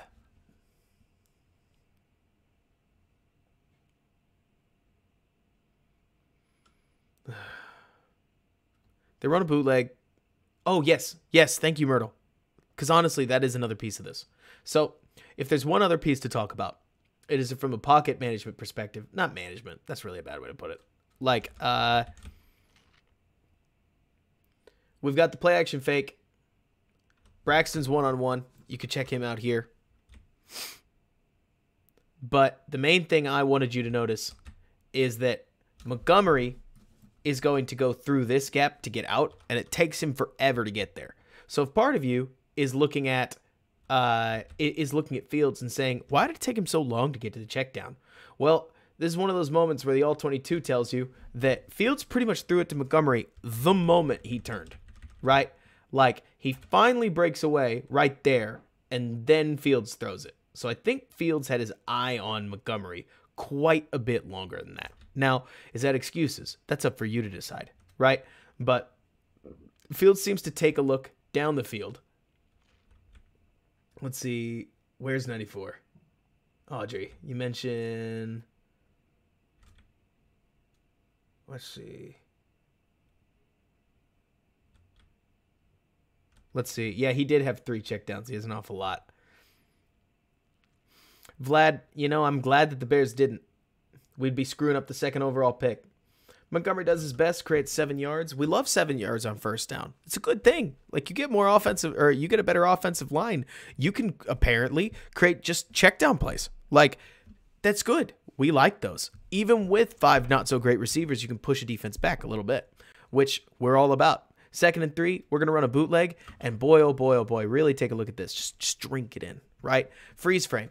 Is he open? He is not. Is he open? He is not. He's actually not even part of the play. That doesn't count. But the 2 main options we're looking at here are an over and like a big corner, and neither of them separate. Kmet gets rerouted pretty hard. Now, is this like Kmet's fault? Not necessarily, but like right there, he gets collisioned, and boy, oh boy, does that over just never come back. Like, there is no getting around him at that point. He just doesn't have any speed. So kudos to Justin Fields for picking up the first down. I mean, the flat option is as simple as that's number 1. So he legs it out. Bears pick up a first. There you go. But man, the perimeter talent did not help.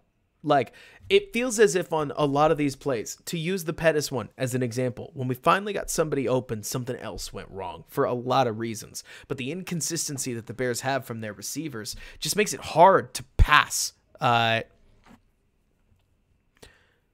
makes it tough to pass. Really tough. So then first down. Here we go. Hey, G. Sanders. Valuing draft pick over wins is exactly how the Lions have built a team that is really dangerous and probably making the playoffs. Like, because they committed to team building at least generally the right way, man, they look awesome right now. Like, I get it, but are we really going to look back at the fact that the Bears have more wins over the last 4 years than the Lions do as our crowning achievement? Or do we want to create a team that is better than other teams? Draft position in this specific year is the best way to do it, because this was a year where we had to pay off credit card debt, so to speak. Like, I hear you. I do. But this was the year to focus on draft position. Last year, not necessarily. The year before that, not necessarily. This year, necessarily. I hear you, Jay Sanders. It's just a weird year. You're already 3-11. Or you're already 3-11. You pretty much might as well finish it off, in my opinion. Bears run an absolutely inspired. Look at this. Look at this. First, focus on just the offensive line, right? So, Bears go, bang, deep play action shot, 7-step drop, like huge pocket. What are we looking at right here? We are looking at a slot fade and a go. Now, is Velus open? Should we throw this ball? It's a good question. You know, honestly, probably. Might like it. Because I think it's Velus. Yeah, Velus is putting some distance on the guy. But Fields hesitates. God knows why, truly. Like, maybe it's a lack of trust. Maybe he sees something he doesn't like. But taking a look at, it's not like JT complained, so I have no idea, like, whether I should complain. There's also an argument to be made that since we're talking about a receiver just getting space 15 yards, that the throw would be way too long. Like, I don't know, right?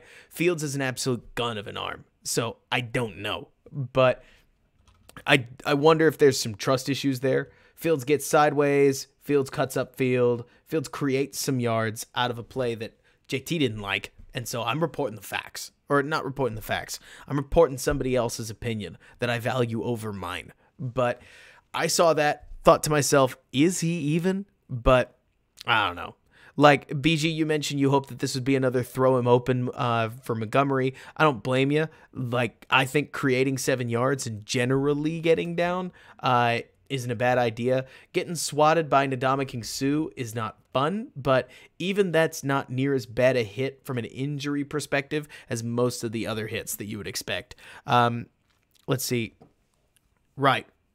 Vlad, you mentioned, like, if you do it the Packers way, just draft another quarterback instead of help. Yeah, apparently that'll just set him on fire, right?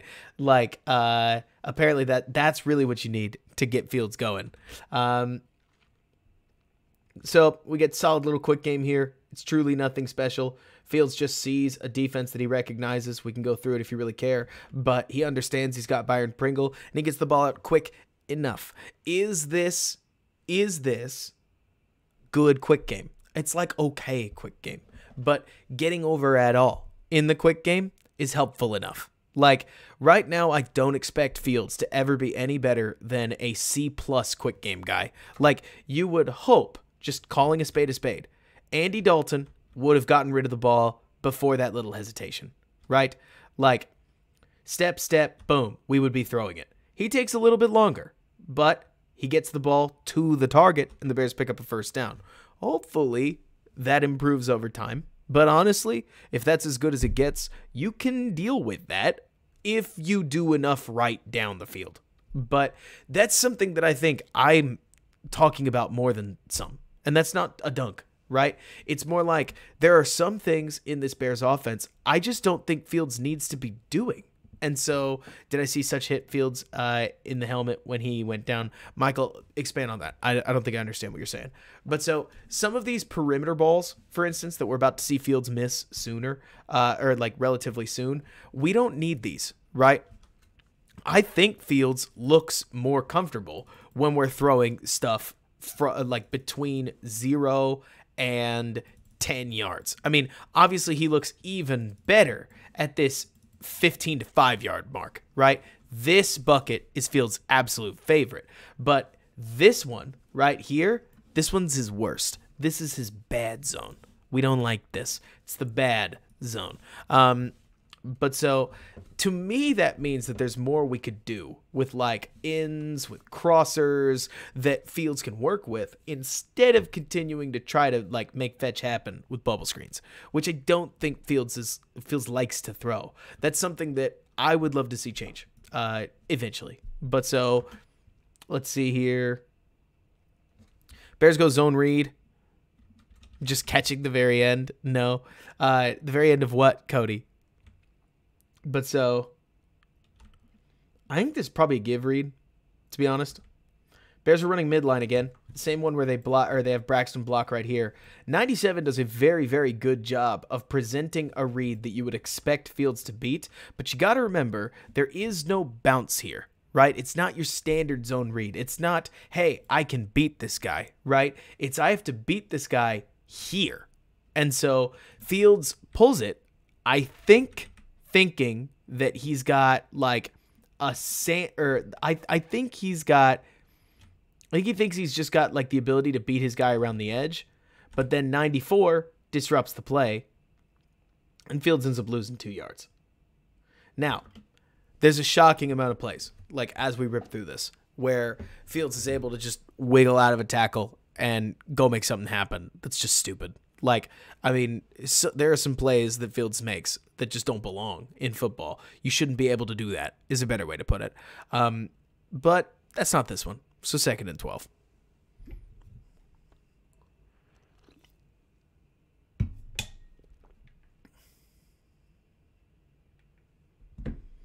Let's see. We get fast motion, out from the back. Just a basic run play. 2nd and 12, contractual obligation. We got to run the ball. So we do. Oh, yeah, I got you, Michael. I saw it. That stuff just isn't getting called right now. And to be fair, I don't know. It's tough. Like, I understand a quarterback. Hey, cool God, I bet you were. I understand that a quarterback can't get a 15-yard flag every single time when he when he is running as often as he is. But at the same time, I do feel like Fields should get a couple more flags than he does. Oh, here we go. First sack of the game. So this one, like, I feel bad. I do. So let's get to the freeze frame that I think most people would quote. They'd go, hello, open, get the ball to Valus, right? But problem is, what the Bears are running, like, yes, on the sides, they're running like, I don't know, this. That's usually what people do, I guess.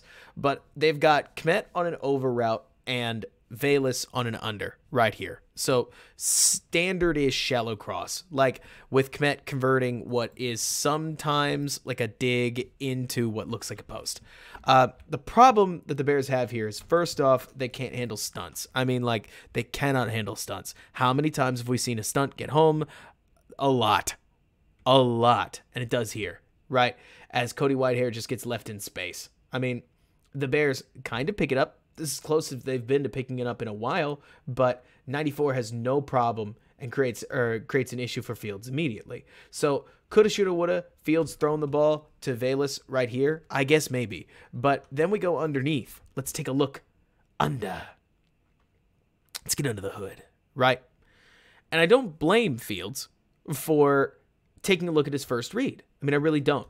Like, Kmet is going to be open. When people talk about like Fields being a big game hunter, this is what they're looking at, where Fields wants that throw to Kmet.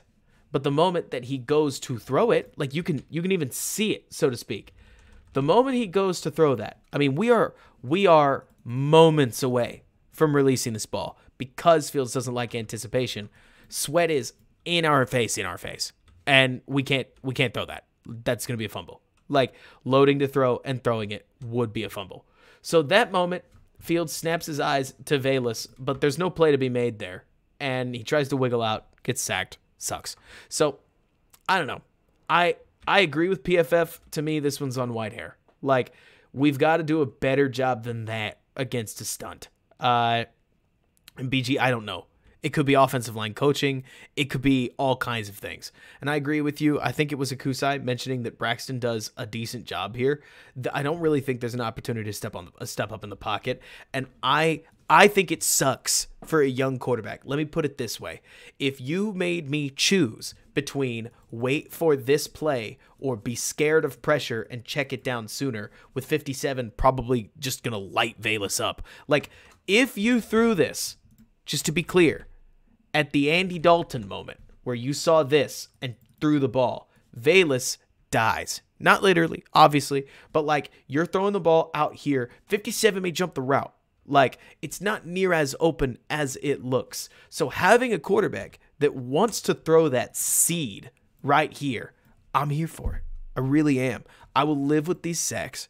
Let's get a better offensive line, especially since it's third down, right? Like,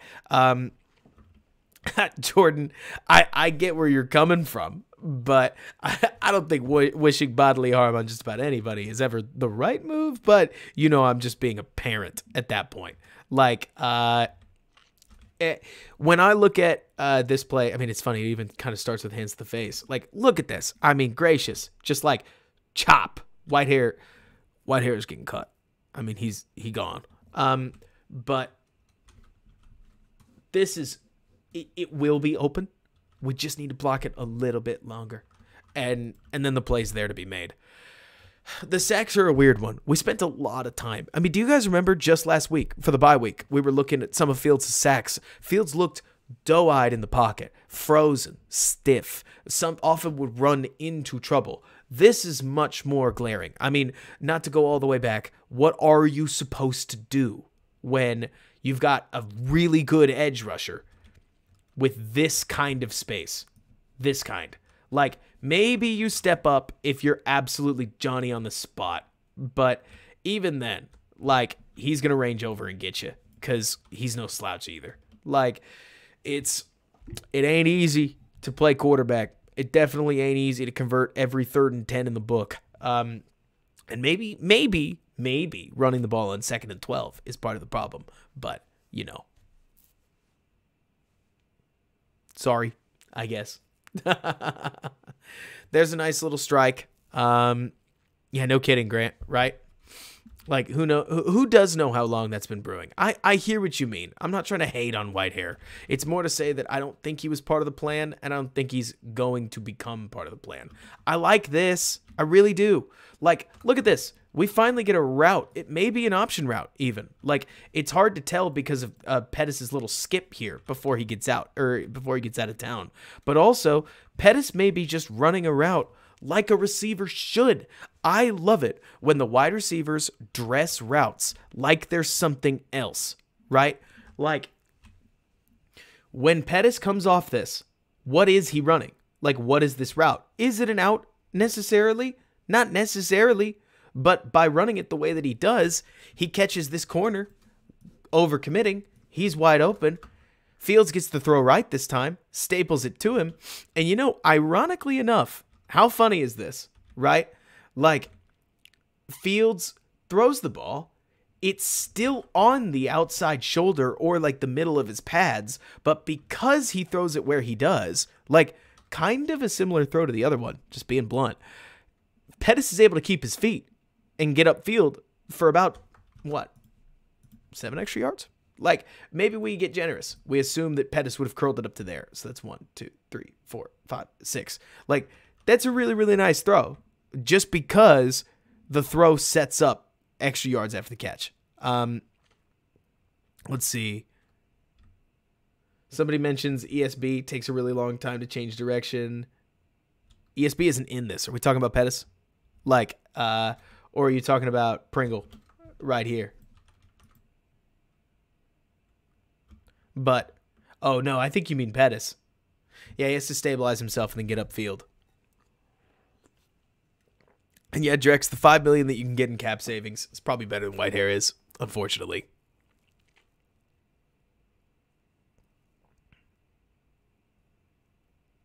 Boom. Upfield. Sure. Brax block? Is that what we want? You know, it's funny you mentioned anticipation. I mean, like, throws on the side are okay. Let's see. Oh, yeah, Brax comes over on long trap and just eliminates Hassan Reddick right there, which, you know, we're here for. Good throw. Sure thing. Oh, yeah, Damo. Now I get what you're saying. Pettis does do a good job.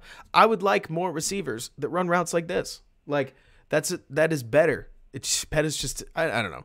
It's not to dunk on the hands too bad. It's more like I feel like Pettis understands what you're trying to do from a route running perspective. You're trying to make the route look one thing, and then go somewhere else.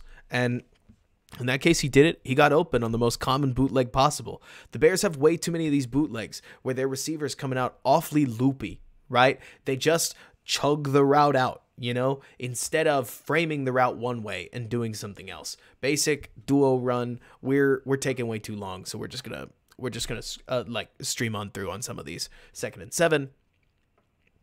You mentioned thoughts on woods. Which woods? Remind me, cool God. This is like a little spear screen. Ain't bad. I think we're looking at an RPO. Are we looking at an RPO? Forgive me, cool God. Who is Alex Wood? Alex Woods. No, it looks like it's just a straight screen. And it works. I'm okay with this. I don't think spear screens are all too bad. Like,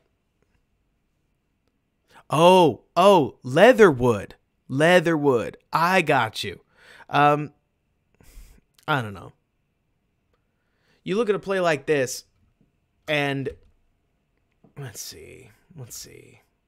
Like, because Leatherwood right here, he's slow. He's the slowest, it looks like, out of his stance. That's the last frame we get of it. Everybody else is moving. But while this rep looks awful, Leatherwood understands it's a screen. So, like, that's not a great rep to eval him on, because a lineman that's trying to stop a screen should let his guy just fly down the edge all he wants to. Do it. You're not going to do anything. Like, you have to stop an inside move there, because an inside move would be a huge problem. Then on 3rd and 1, I hated this call. Like, there becomes this real issue, where I, as an analyst, am going to look at you guys and say, I hated this call all along. And I'm not trying to look like a genius, but why on earth on 3rd and 1 are we doing a drop back pass from under center? What's the point? Like, why? Why is that the plan? Is it because they came out with a stacked box? Can't we do anything else? Can't we, like, I get it. We can't really pitch the ball. Like, the Eagles are lined up in a way that I actually think counters a lot of what the Bears do. Kudos to the Eagles. Like, let's talk through this, right? If you sneak it, well, they've got 3 guys between your 3 linemen, which is an ever so slightly uncommon formation, but it's a good one nevertheless. Like, there's a lot of meat on this bone, right? If you try to get outside, well, they're running 5 down, and they've got 2 other DBs out here, right? Jordan, I know you're mentioning that you like the drop back from under center. I hate it mostly because of the Bears personnel. Now, Whitehair just gets his butt beat. I mean, sassed by 97. I think that's Javon Hargrave, as a matter of fact. So if you like him, well, he'll be available. But boy, oh boy, you saw it from the wide angle. This is not pretty. Whitehair wins first contact, and then when a defensive lineman is wrist grabbing you, you are toast. Hargrave, it looks like, rips right through and brings Fields down, which not great. So then you look at the play call, and it looks like the Bears are running a variation of drive, which drive's pretty simple and easy. It's as simple as you're going to take this outside guy, you're going to have him cross Cole Kmet, who's going to go ever so slightly higher, and you set up just a basic 1-2, like 1-2 in this setting. Sometimes you flip them, depending on down and distance. And, well, you tell me who's open, right? Like, here's the moment Fields is getting hit, and we have cut Pringle off with somebody who's just waiting for him, right? And Cole Kmet is blanketed by the linebacker the whole way. Don't get me wrong. I get it, right? Like, some of these plays, not everything's going to work. Not everything has to work. But there's a lot going on in this game that the more you look at it, and yeah, I agree with you, Cody, that Philly has a D-line like the Bears would generally have. But this becomes the kind of game very quickly where there's just a few too many plays. There's just no option. And like you're saying, John, for a 7-person protection plan, the fact that you lose it, let's see. How quickly does he lose it? Because it's fast.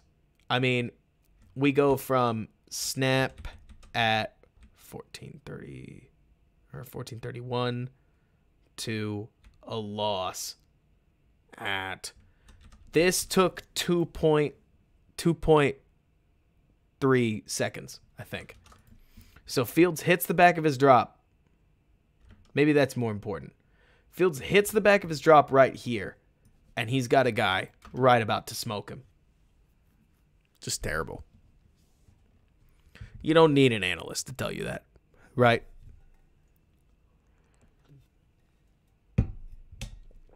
Yeah, snap the ball, snap your fingers. That's a good way to put it. I can't wait to see a little bit more Khalil Herbert. That's not a dunk on Montgomery, so to speak. Ooh, Drex, that's a good way to put it. Like, would I rather have Peppers or Harris? Harris in his day ruled. But if I got to understand that one of them was going to have a degenerative knee issue, I have to go with Julius Peppers. But that's because Julius Peppers is like the dude. Though, I don't know. It's amazing how long he was able to play. Like, just amazing. But it's always fun to watch the edge rusher. So here's a weird play. I can't tell if somebody screws it up or not. But the Bears go with like a false handoff, right? Like I do not know what to call this because the linemen continue to block it this way. They really do. No, it looks like Montgomery goes out there and digs somebody out for Justin Fields, but it's really bizarre looking. Very. I mean, the whole line is going to step to your left. Like, that's inside zone. You know? Everybody's going this way. But Montgomery goes and gets his guy. The Bears are doing some creative things, assuming this is on purpose. Like, which, why wouldn't it be? Montgomery lays that hit down like it's certainly on purpose. Then the Bears are doing some creative things in their option football game.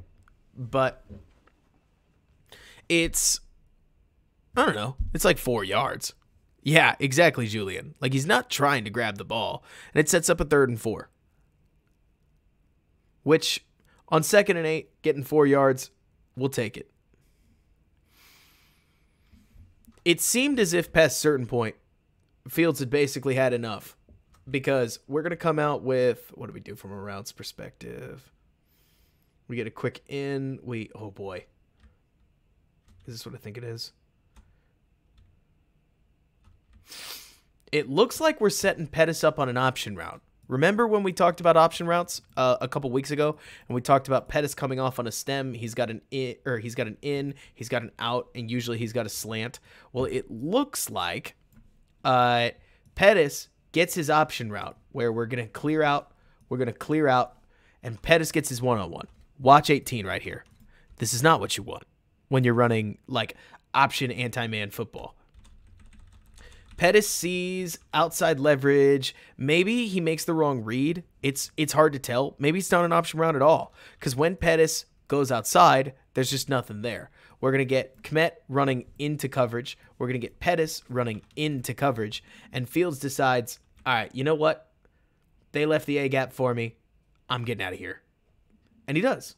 I mean, Fields can turn any play into 15, 20 yards rushing just because he feels like it. I mean, to me, I know you just mentioned this, J2K, but I love dropping Fields back for this reason. You got to make the pass game healthier because this is super dangerous. It just can't be the primary threat. I mean, for crying out loud, Philly rushes 5 guys, right? So 1 more than normal. But they leave this gap so open from a rushing perspective that when Fields sees something he doesn't like, just hop out, take the yardage, no problem. Easy first down on 3rd and 4. We're about it.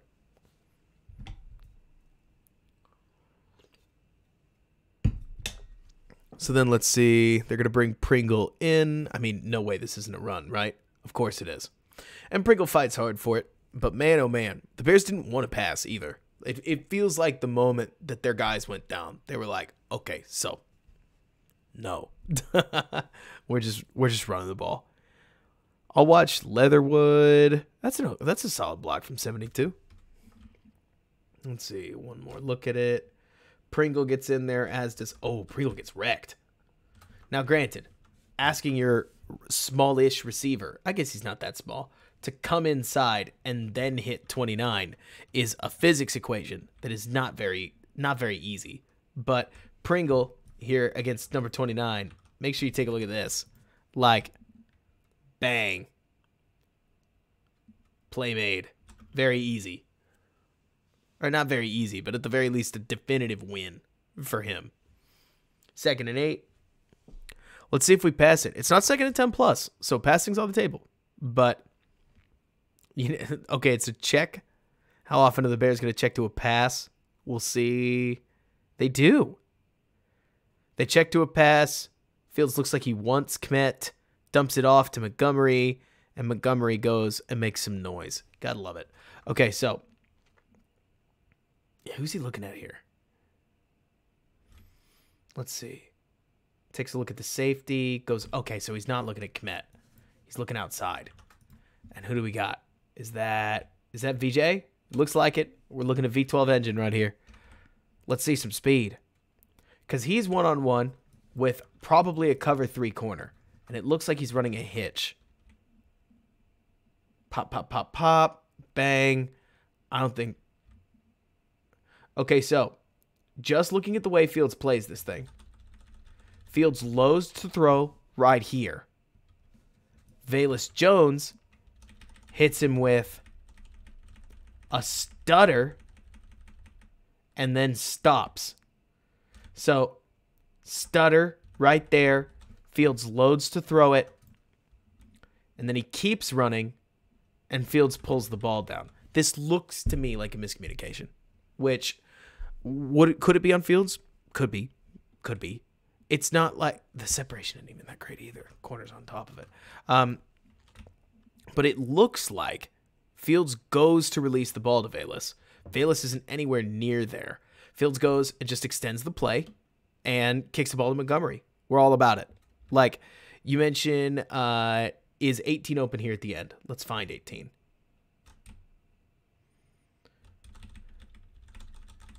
Let's see. Like there. So if I was the quarterback, right? If I was the quarterback and I had my eyes over here, and I'm talking perfect, like I get to be like the clicker quarterback, right? I break out, I'm looking out here. I'm thinking, if I can be honest, that if we tried to throw this ball to Velus, it would end very similarly to that Packer play at the end, where you got to remember the ball, no matter how hard you rip it, has to fly. That is a pretty short out route. Like if you're going to throw it late because you still haven't started your load to throw, right? A recovering corner just won't get there, you know? Or like it just won't not get there. That's what I intended to say. You'll take your running back with space. Like Ben, you mentioned fourth quarter down 4 with 2 minutes left. I mean, you got to be throwing this. If you're going to hit that out route, you got to throw it now. Like you got to load, throw, travel, hit him on the sideline.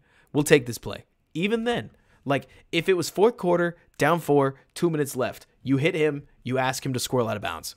Like he goes down like inbounds. Who cares? I mean, it's not that time of the game. But when people used to talk about play extension, right? When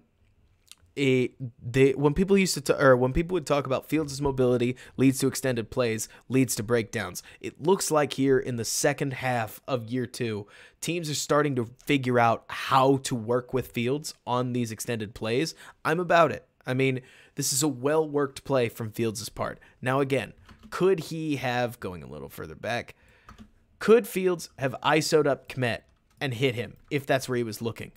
Probably, actually. But he would have had to hit him pretty much on the body on the break, because the moment that you throw this ball to Kmet, you're asking this guy to not come back for it, right? It becomes dangerous. You'd pick one pre-snap. I don't blame Fields at all for seeing single high safety and thinking, oh, heck yeah, we've got a receiver one-on-one for probably a 10-yard curl. And instead, he runs a 12-yard curl. And Fields says, I am not throwing that. Gets the ball to a secondary option, and the Bears are at the 30. Honestly, pretty good quarterbacking. I mean, at least a massive step forward from who Fields was in the start of the season. It's improv. I mean, so far the Bears, and you're going to see more of this. The Bears are getting a lot more yards on improv than they are out of the scheme of the play, which is going to happen when you're playing a Philly defense that's just flat out better than you, right? I mean, is that so surprising? But that said, like, I don't know. We eventually want to see the Bears get a little bit more within the framework of their scheme, but it's just probably not going to be this season, to be completely honest. So then here, yikes, this is so bad.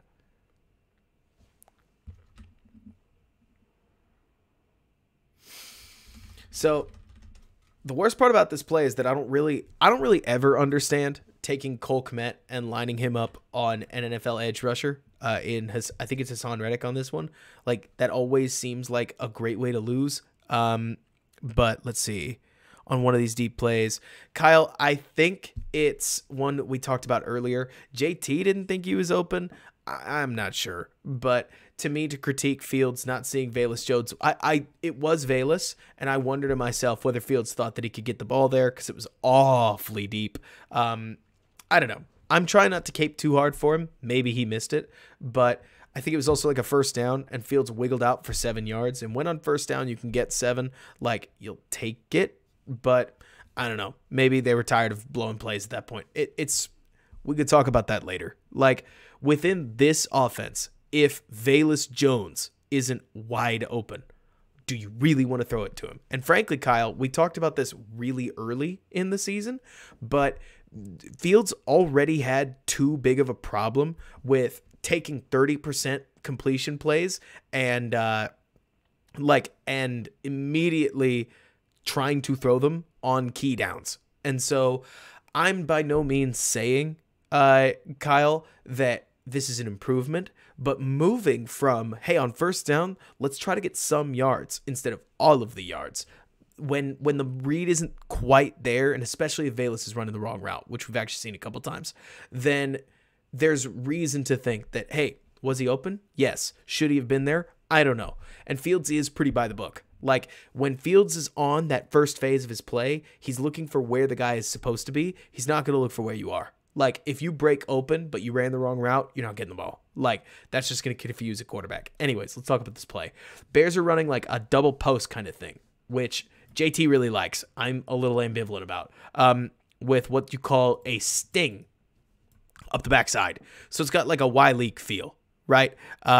What is this pass calling play? So J2K, it looks like this. And then you've got the running back quick releasing out here. You're hoping to hit this guy if both posts clear out because you're expecting too high in some capacity. We're about this, right? The problem is that by the time Hassan Reddick gets to Fields, we are nowhere near developed yet. Nowhere near. Like, let's see if he gets it out earlier. The other receiver has a chance to throw a block. In 3Z, what are we talking about? But so Fields' eyes are intending to be here, watching this action, because you're expecting these safeties to filter into the middle of the field, opening up a shot play. Could he, should he, would he check it down to Montgomery? Well, his eyes certainly look like they might be snapping that way, though we'll need to look behind. But boy, oh boy, oh boy. Like, again, is Kmet on Hassan Reddick fair? No. Does Hassan Reddick win the rep? Immediately. And Fields just gets blasted. I'm glad the Bears step on the ball.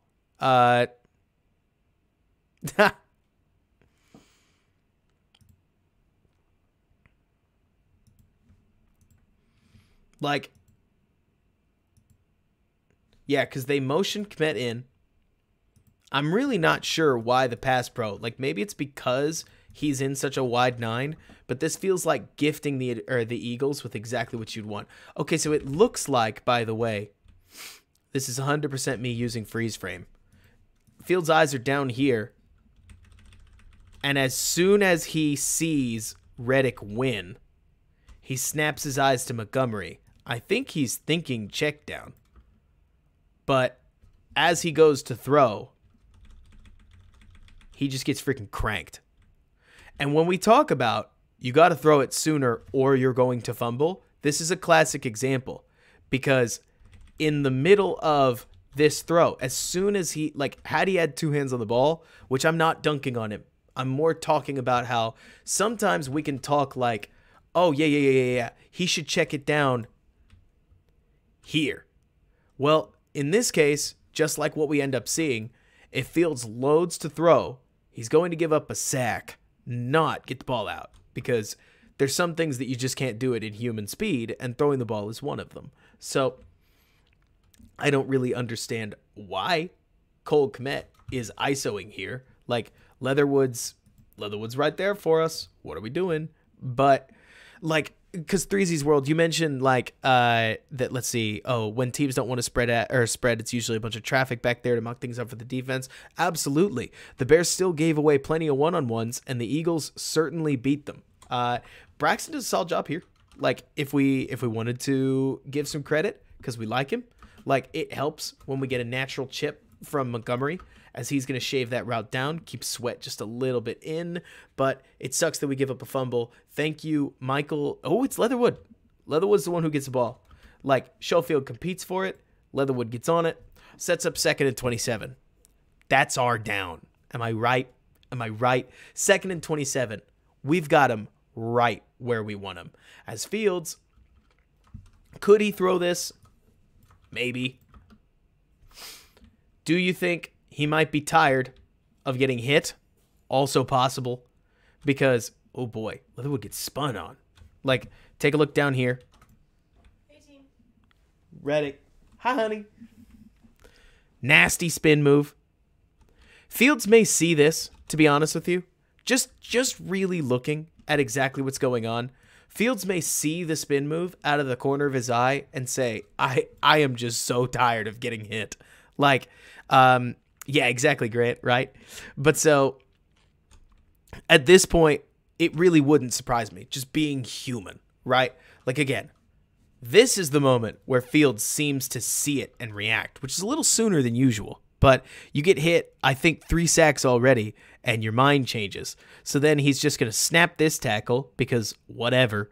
He's going to he's going to get into open space. He's going to set up his blocker, beat another arm tackle. We're 2 down already. Follow his blocker, break a 3rd tackle, step out, but break a 4th tackle. And I mean, like, how sweet is this? I mean, no, I agree with you, J2K. You mentioned, like, Borum gave up a sack. I think it was the Dallas game. That was his assignment. Wasn't even for him to block the wide 9. Like, I don't really understand the blocking rules on something like that either. But it's crazy. And yeah, Eric, like you're mentioning, him going from, boom, I'm headed upfield, and suddenly he just looks faster than everybody. I mean, this was eye-popping. I can only imagine what it was like to actually see this live. And hey, Ben, is that Vela? Oh, yeah. Look at Vela scrapping. This is super redeeming. Not quite really, but we love the intensity. Super huge spike. You love the energy from Fields. I don't know. I feel pretty bad for the kid. Like, trying to be as objective as I can, Fields feels like for every mistake he makes, his team makes 3. And I don't blame him for not playing like a quarterback that crazy trusts his guys. I really don't. Because when I watch Fields' teammates, I don't feel like they earn trust. Ooh, that is just so close. Like, that is just so tight. Man, that close to an electric highlight. Close enough, but that close. What did they officially chart this as? So, I want to see Fields take over the record for career 50-plus yard touchdown or quarterback rushing touchdowns. Like, oh, Harrison, I thought it was so funny that even the announcers, it's 48, it wouldn't have counted, who cares? I care. I love that the announcers were like, yeah, they should review this and they should say, you know what? Whatever. Touchdown. But Inspirational stuff. Bears get in the end zone on the immediate next play, which, like, they do a good job. Absolutely. Part of me wonders whether the Eagles' defense was, like, low-key reeling. I think Alex does a pretty solid job here. Like, snap through, get out. Pringle does a really good job. Like, Pringle, take a look at him. Steps in, chips the linebacker, finds more work for the running back, hits him, and when you get a wide receiver blocking two guys, like, yeah, you can make some noise in the running game. Montgomery gets in. Love it. Touchdown Bears. Don't we just love touchdown Bears? Oh, yeah. Blasingame gets out there, too.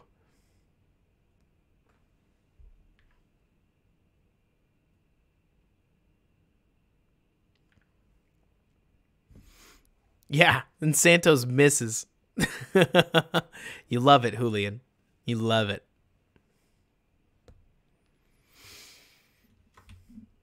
Long frame on the all-22 here. We have fast motion with the running back, and we whiff. Fields missed all of his line of scrimmage throws today, which, like, unfun. Now, should Ebner bubble up for this? I don't know. Probably. Like, I would imagine you're not trying to have your running back take as flat of a line as humanly possible. And you can see Ebner kind of, like, shuffle his feet right here. Ben, I tend to agree with you. I think that for this one, you would expect Ebner not to chop his feet and to instead head up for the ball. But I'm just amazed at how poor the Bears' line of scrimmage game has been this season. Like, especially over the last couple weeks, it has just been abysmal. And sure, I don't know. I don't know what to say. I don't know how I counter that. I mean, I don't know if I've seen for a while the Bears' line of scrimmage game, one way or another, be that bad. But it's weird. And I agree with you, Ben. Like, I see the same thing. Normally, I watch the running back bubble, and it's like, well, that's Ebner's fault. But then Fields can do this. Like, what on earth? Truly, what on earth? Like, Fields looks like he's got a little bit of a triple option. No, it's probably just a Velas fake. But Fields reads the edge crashing, pulls it, and can we give this guy some credit? Check out the defensive line explosion we get here from, I think it's Josh Sweat.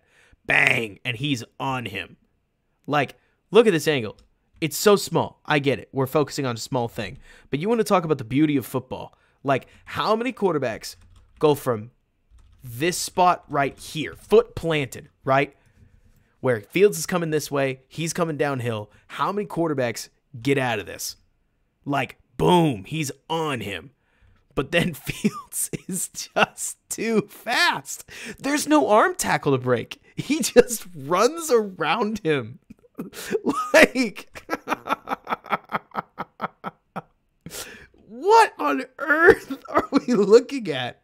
There's no arm tackle. There's no hit. It's just like, yeah, you're not getting me, pal.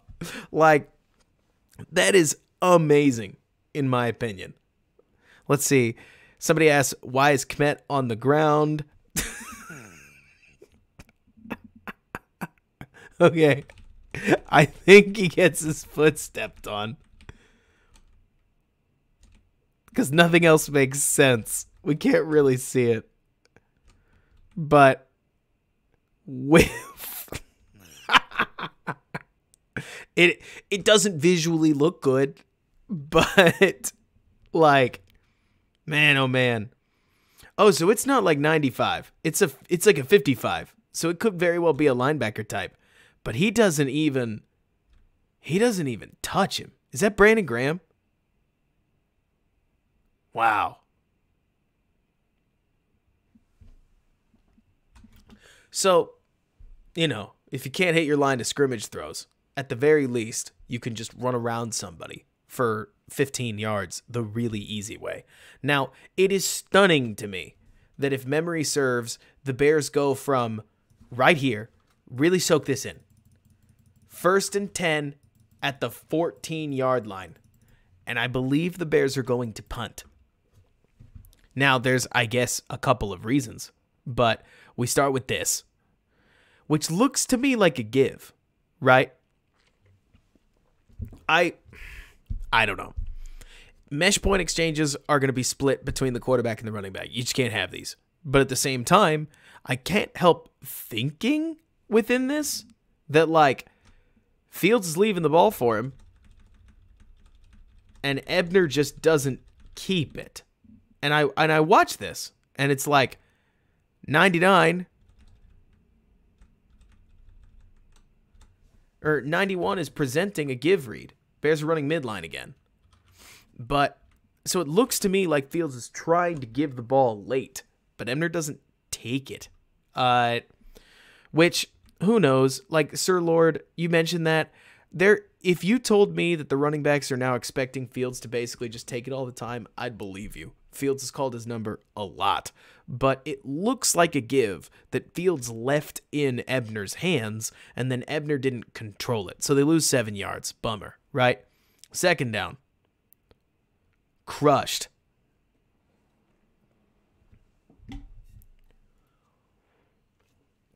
Is Dante Pettis even open? Not really, but like, we got to speed up a little bit. So I'm going to cheat on this play. Gosh. Leatherwood just gets worked here. He doesn't look like he's got power in his balance. He doesn't look like I don't know what this toe tap thing is. That's not much of a kick, right? He certainly doesn't have momentum. He gets that hand just slapped away. And then Hassan Reddick just smokes Justin Fields. Yeah, John, it's not good. And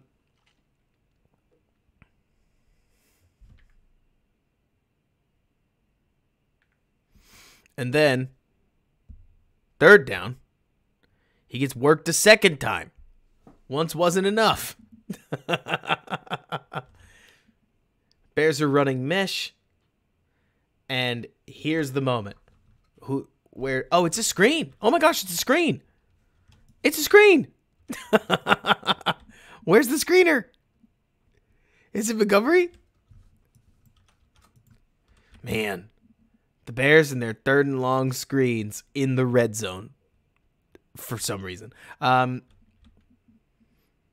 guess you'd love, if we were going to be really critical, it would be neat to see Fields somehow get the ball to Montgomery's feet.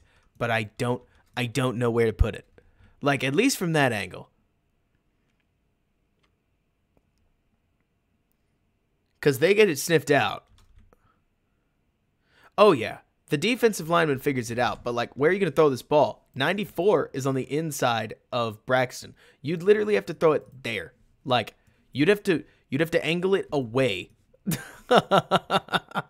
you'd have to angle it away from Montgomery just to get 97 Javon Hargrave out of the play.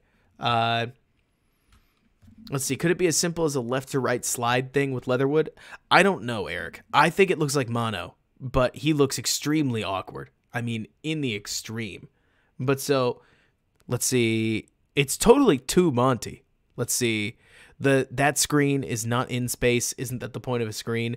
I mean, that's the problem, right? Like, as soon as these guys release, White does a really good job of just getting over.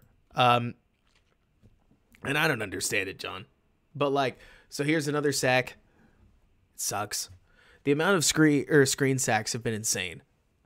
They really have, Sir Lord. I mean, it's crazy. I don't know. Watching this tape is just hard sometimes. Like, let's walk through this in slow motion, I guess. You've seen these kinds of route combinations. The Bears double chip, right? They're going to have 21 and Cole Kmet double chip on the edge against a 4-yard rush, or like a 4-man rush. And who's open? I guess Valus. Just looking on the inside. But it looks like Fields sees this safety And I don't think he trusts Velus enough to hit his mark because he thinks that safety's going to attack down.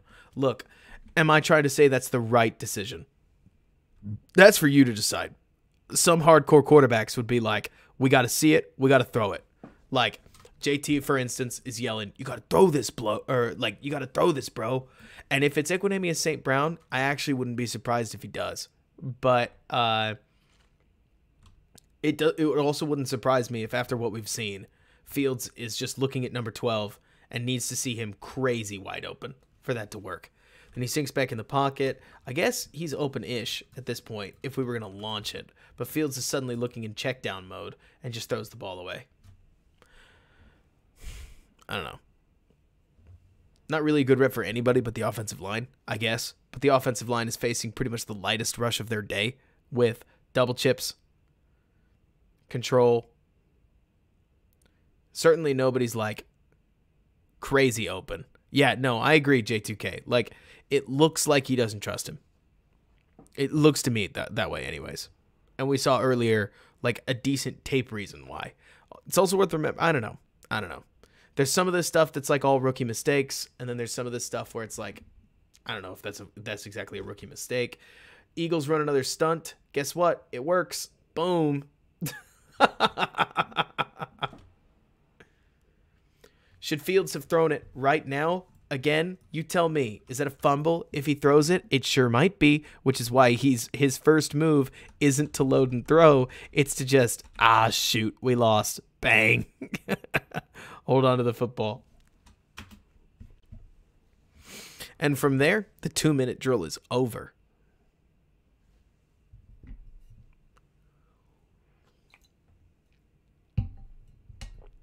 It's awful. Like, this tape in particular is just like, wow. So the Bears don't really have anybody helping them at all. Whitehair probably thought he just beat his guy clean instead of right, Grant? An entire bye week, and they couldn't figure it out. Look, I don't say this to hate on the Bears. Like, that's not what I'm here for. It's just stunning watching this tape. It's not like an excuse thing. It's more like the positive plays come because Fields does something. The negative plays, some of them are Fields' fault, but there's so much shared blame. I love these little toss runs. When the Bears are any better, they'll be a lot more fun to cover. I'm just going to give you one watch, and we're going to move on. We're going to try to get through the next one, or the next couple minutes, in like 30 minutes. So we've got what looks like 14 minutes of tape. We're going to try to be real fast. Not because I'm trying to like shutter things, but I certainly want to go to bed at a relatively reasonable time. And so that's what we're going to do. Then we get a slide in on what, 2nd and 7-ish. Play action boot. Ooh, I love this play because boy, oh boy, this is a great example of exactly what I'm talking about. Like, I promise I did not start this stream with attempting to just hate on Velus. But look at this route right here. Let's focus on this one, and then we'll look at what I want to see afterwards. You tell me, what route's he running? If you're this corner, what's going on? I mean, he's looking this way, right? There is no doubt the moment he turns here that as a corner who can see Velus and who can see Fields peeling, like, you're not thinking anything other than obviously it's an over route. You cannot get covered up like this when you're as fast as Velus Jones is on a route that even looks like that, right? Like, give it a stem and crank it inside. Like, do literally anything else. Give me a harder break than this. Goodness gracious. This is so round. Like, the space is there. Just win. Just win. Just win. Win over the middle. It's not that hard. Like, you've got somebody biting on the flat. You've got somebody biting up top. You've got the space to run into. Win. He can't. So Fields turns it upfield and tries to get something. I think he gets like a yard. So it's not a sack. But it is crazy, Sir Lord, watching, like, this is all the Velus snaps we were hoping for. I don't know if we were hoping for it, but like, this is Velus showing us where he's at, and where he's at is like not full speed. We're not running hard. It's not a good route. Like, yikes. And I mean, it feels mental to me. It's not like Velus Jones, the physical body, can't do it. It's more like he doesn't get what he's trying to do, which I think is wild. I don't know. That's the vibe I get. And then here's... Yikes, this is another sack, seriously. I forgot they came in just bunches. Oh, look. Is this seriously another twist? Why wouldn't you? Why wouldn't you twist on almost every play? Like, bang. So where's the ball? Like, where are we going with this? Velus doesn't win deep on what looks like a double move. I guess there was like a little bit of room on a play, or like on the... Gosh. Like, I guess there's a check down opportunity, but when a guy gets on you that quick, yikes. Let's see. You mentioned Pettis running a great route. Pettis is a good route runner, honestly. Like, pop. Yes, we're there. I love it. When I talk about route running, this is what I want to see. Like, this isn't an option route. Pettis has a post, and he runs it like it could be an out. Freezes his defender, gets some space. Let's get more of this, for crying out loud. Like, it's rough watching the rest of the team create so little separation. And I mean, like we've talked about, is Fields making no mistakes? Not necessarily, but man, oh man, when the offensive line and the wide receivers are as poor as they are on plays like this, I can excuse a couple quarterback mistakes when the environment is so hostile. I mean, like, Fields looks like, yeah, they're running a double move. They're running a double move to their really fast receiver because you see a quick pump right there, and then he loads to try to throw it. He's not really open, and 97's, like, Hargrave is right there. There's no plant and throw with a guy that close. So Fields just pulls it down and takes a sack. That sucks. Like, that sucks so bad. And I mean, Grant, Braxton never disengages because he gets beat. Like, he gets beat so bad to the inside, he doesn't recognize he's getting stunted on. And Whitehair gets no depth. Like, if Whitehair had sank a little bit, like you see, I mean, even Schofield's doing it to some extent. Like, when you get depth like this, you have a little bit more flexibility to follow the guy, right? But instead, Braxton Jones runs his guy right into his back, and gosh, it's just awful. And yeah, Threezy, you got to be a West Coast quarterback to do that kind of thing. Not gotta, but the West Coast quarterbacks feel a lot better. I think the Bears just run midline again here. Get a little bit of yardage. We'll breeze through it. Yeah, I mean, I don't know whether Ditka's the legendary coach or not. Like, okay, so I'm not looking to start a fight. What I'm trying to say is, you mentioned if Ditka was the coach, half the guys would be cut. If Ditka, or like, it's more like the Bears look bad. The players look bad. I don't know how much of that's the coaches, so to speak, because the players are just not very good. A lot of these guys are guys that if you cut them now would probably still be free agents. I mean, here they're going to run pin and pull, and they get next to nothing off of it. 94 does a really good job of blowing this one up. Take a look at it. We get it once in this case. 94 is just going to knife through. Pringle has his feet set correctly, J2K. He just makes a better play. And yeah, John, like most fans look to blame the coaches. It's hard to tell. In this case, the main thing I keep pointing to is that if you follow the money, then the money tells you this team isn't intended to be good in the conventional sense. So here's a coverage bust that the Bears score on. We love scoring. And if there is something that we can be excited about, the Bears are running mesh. So I think it's like this. It doesn't really matter, because what does matter is the fact that Fields takes the snap, sees the pressure, and understands, okay, pressure, Montgomery.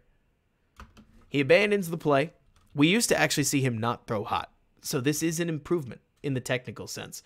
You can oogle if you want to about the arm angle, because he hits this thing sidearm just to get the ball out quickly, but stapled to Montgomery's face, and Montgomery walks in the end zone. Like, love it.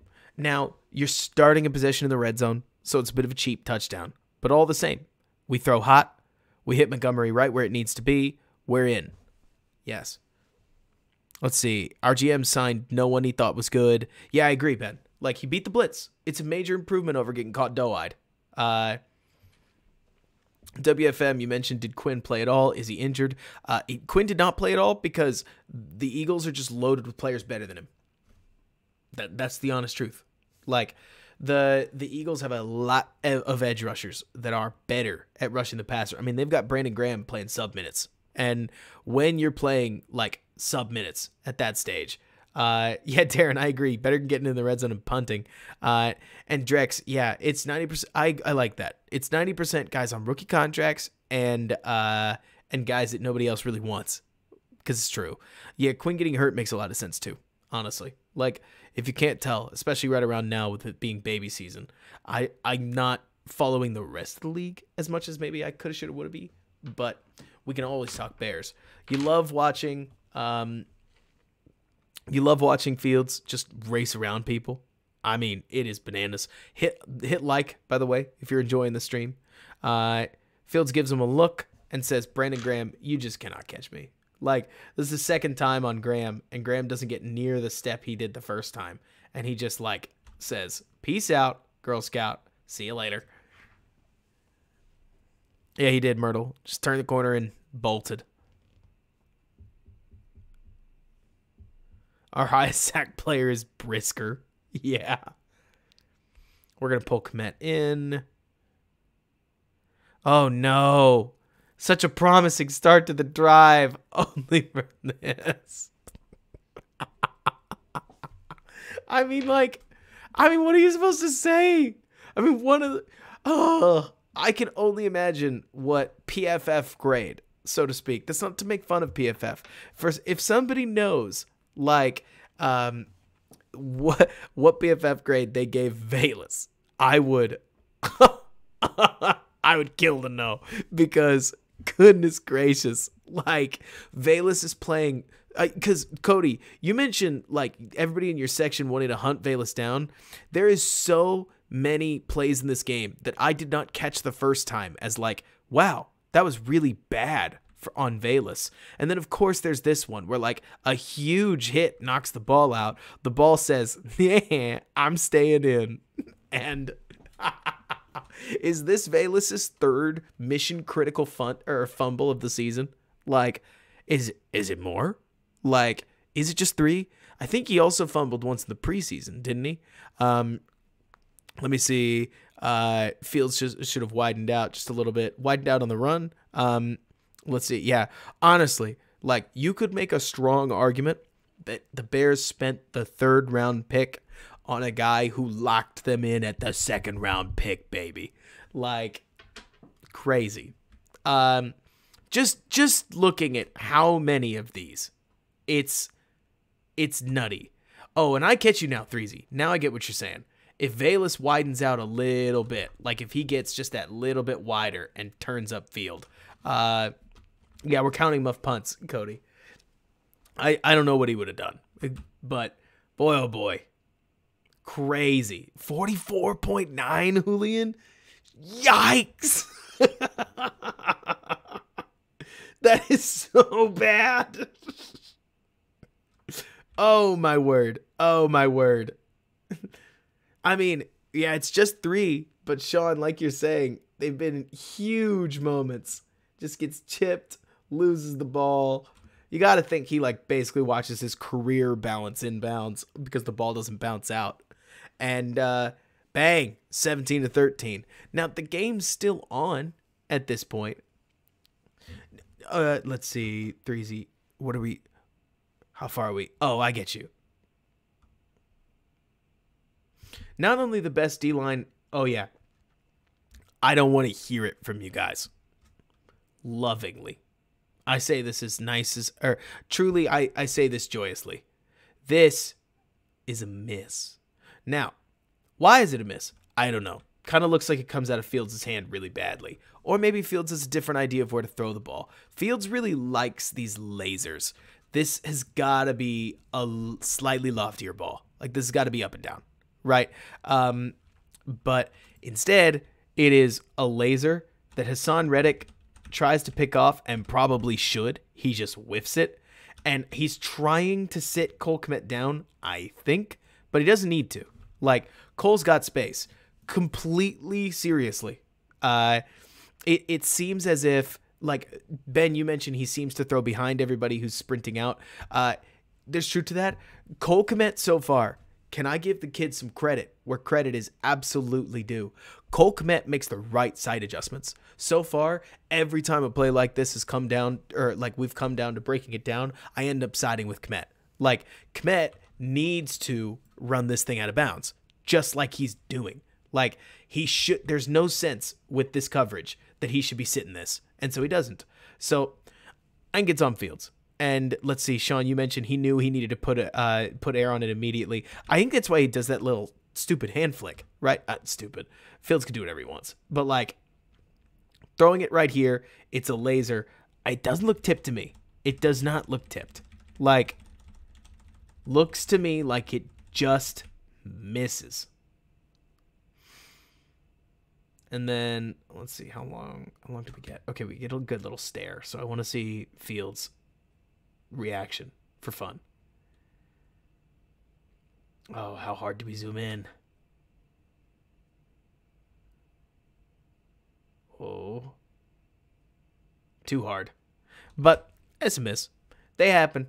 Like, this is the perfect season for blatant misses. Especially given that, like, if this is as bad as his misses start to get... Yeah, I think, Sir Lord, that's exactly what's going on, right? Where, just to be clear, like, because I agree with Ben, Sir Lord, everybody's mentioning it, you're right. Like, he sees this window and tries to fit the window, hoping that, okay, so if you threw this ball in Madden, Kmet, who's controlled by an AI, would mind meld with Fields and sit back and catch it and go down, right? But in the real world, that isn't Madden, Kmet has to follow a specific set of rules and just gets stunned by the throw through this window. It's not a bad throw through the window. I said it should have been picked off. I mean, like, I don't know, maybe. Like, it's not that bad a play by Reddick, to be honest. Like, it's really not a horrible throw. But it also is a throw that coulda, shoulda, woulda been lofted. But that's fine. Honestly, this is the perfect season for Fields to miss a couple of these so that he can hit the next couple. Like, I have no issue with that. Then we miss this one. This one just doesn't look good. Look, it was not that accurate a day for Fields. The good moments were great. The bad moments were bad. Like, very minimal in between. It wasn't an accuracy cone issue. It was just like, sometimes he had it, sometimes he didn't. Whatever. Or not whatever, but, like, we can move on from there, right? So then I think it's 3rd and 10. Never ideal. We call it quick screen. We don't get much. Whatever. WFM, we'll have to go back and look a later time on whether it was laces or not. But I think he's pretty much always getting the laces. Yeah, Sean, he does. Like, and the other thing is they don't have to call him, right? These don't have to be RSOs. They can be RPOs if Fields is comfortable throwing them. But there you go. Right censored? Like, glad to see you. Glad you could come in. Happy holidays, everybody. No, Cody, I agree with you. Like, that kind of cold, it sucks to take hits no matter what you're doing. Quick little pitch out. I really like the Bears running game Rolodex. Like, they've got good things going on. Let's see. Is this the 25 to... Is this 25 to 20? I don't think so. Let's see. Yeah, no kidding, Darren. Right? Let's see. No, it's 17 to 13. Okay, so once we get to 25 to 13, I'm just going to skip to the last play of the Bears offense. Not because the rest of it doesn't matter, but because it looked to me like the Eagles basically sat in a too-high shell. Now, could he have thrown this, seeing this, like guy rushing, on what looks like a QB draw? Oh, I know, John. That's why I said the last play. But so, QB draw RSO. Fields takes a look out here. I think he sees this guy's hips, but honestly, pretty open. Like, it's fine. Some of these reads are muddy, and you're really not going to hit them all. Like, I would love to say that a quarterback should hit absolutely every single read in these settings, but you're talking about a very fast decision that gets really muddy because of, like, DB pressure.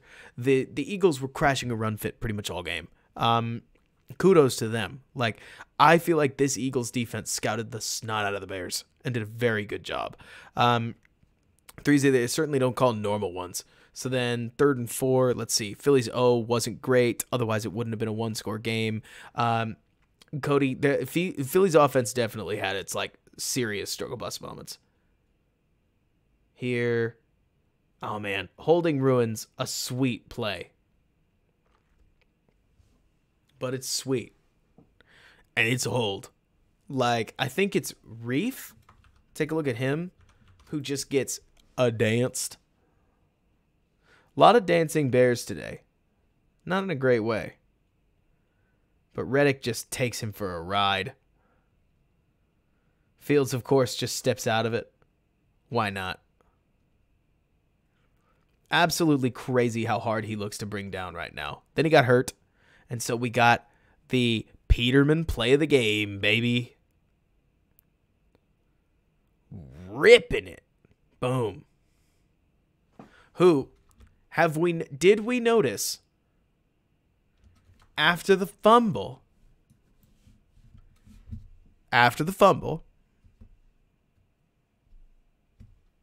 Velus is out. Velus got the hard axe. And immediately, like, we can make whatever Peterman jokes we want to, but I definitely noticed on the second watch through, Velus Jones got lost, so to speak, like lost his job, lost his spot. And then immediately Nasimba Webster, who I do not think much of, came in and played okay. Like, it was bananas to me watching V12 get replaced, and immediately the guy that replaced V12, like, picked up yardage. Just stupid. Let's see. Your favorite cast of all. Thank you, Cody. I'm glad you enjoy it. I'm here for it. But it's just like, I mean, it's fun that the Bears are running trap runs. I don't know. This is where if you watch the Eagles, like, for the first time basically all game, the Eagles are just going to sit back and let you come to them. Like, there's 4 minutes left, right?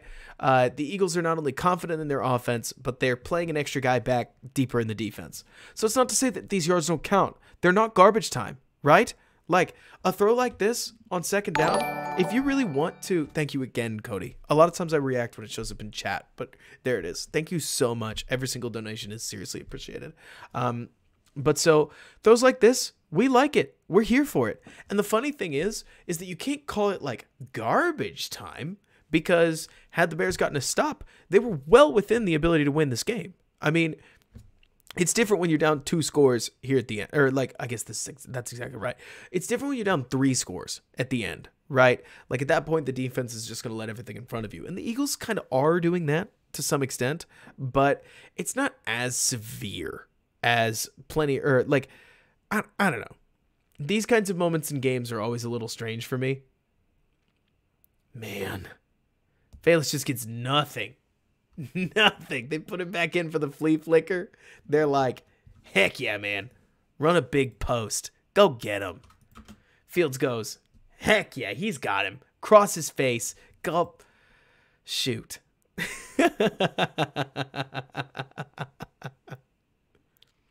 I mean, like, I hate to just be laughing at the guy. Velus looks completely outclassed. Like, I did that whole video on him.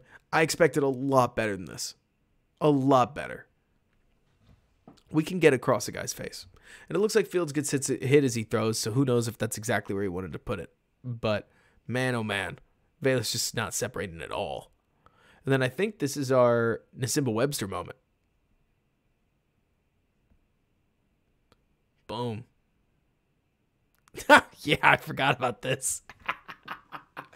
It never ceases to make me laugh when somebody like Nasimba Webster, who's like a wide receiver 7 that sits on the practice squad, finally gets a catch, fumbles it, and has to just hope it went out of bounds and make the argument that like, no,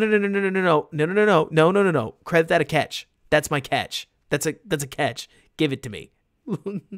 Myrtle, there's no way it's his first catch. Is it seriously? Like, I thought he had 1 to 2 more because he gets second one immediately. We love it. Our king, Nasimba Webster. Yeah, apparently, Sir Lord. They said, nah, you're good, man. You ain't done nothing to us. First catch, first fumble. That's wild. Clearly, I watched too much practice squad. And McFact, like, I hear you, but I also think that the talent on this team is just so bad that any wide receivers coach would look particularly awful. And then here's the big one, right? Fields extends the play, avoids 2 potential sacks, sees a guy wide open, plunk, score. I really like looking at the way that I feel like Fields has grown as a pocket quarterback. Not because he throws this from the pocket. That's actually not really the point. It's more like his instincts are good enough to recognize, all right, I feel this pressure. I got to get out of here. And then when he gets out, he recognizes he needs to take a flat line so that this defensive player doesn't get him, right? As simple as it sounds, we used to see Fields recognize pressure and get flat up there and take the hit from this guy here. He's clearly figuring out how to escape the pocket and to do it well. So then he attacks. Byron Pringle says, holy smokes, I'm so open. Holy smokes, I am so open. And Fields says, wow, you're pretty open, Byron. And it's that easy. JT on his video was like, is that a touchdown pass? Is that seriously a touchdown pass? It was that easy? Wow, this rules. But I don't know exactly. It looks like he was looking at Kmet, who was totally not there. But he gets flat, nice and easy as it gets. And then they lose. It is a little funny, you have to admit, for the offensive tape to end on a touchdown. And it's like, and then they lost. But that's the story, Wishbone. So overall,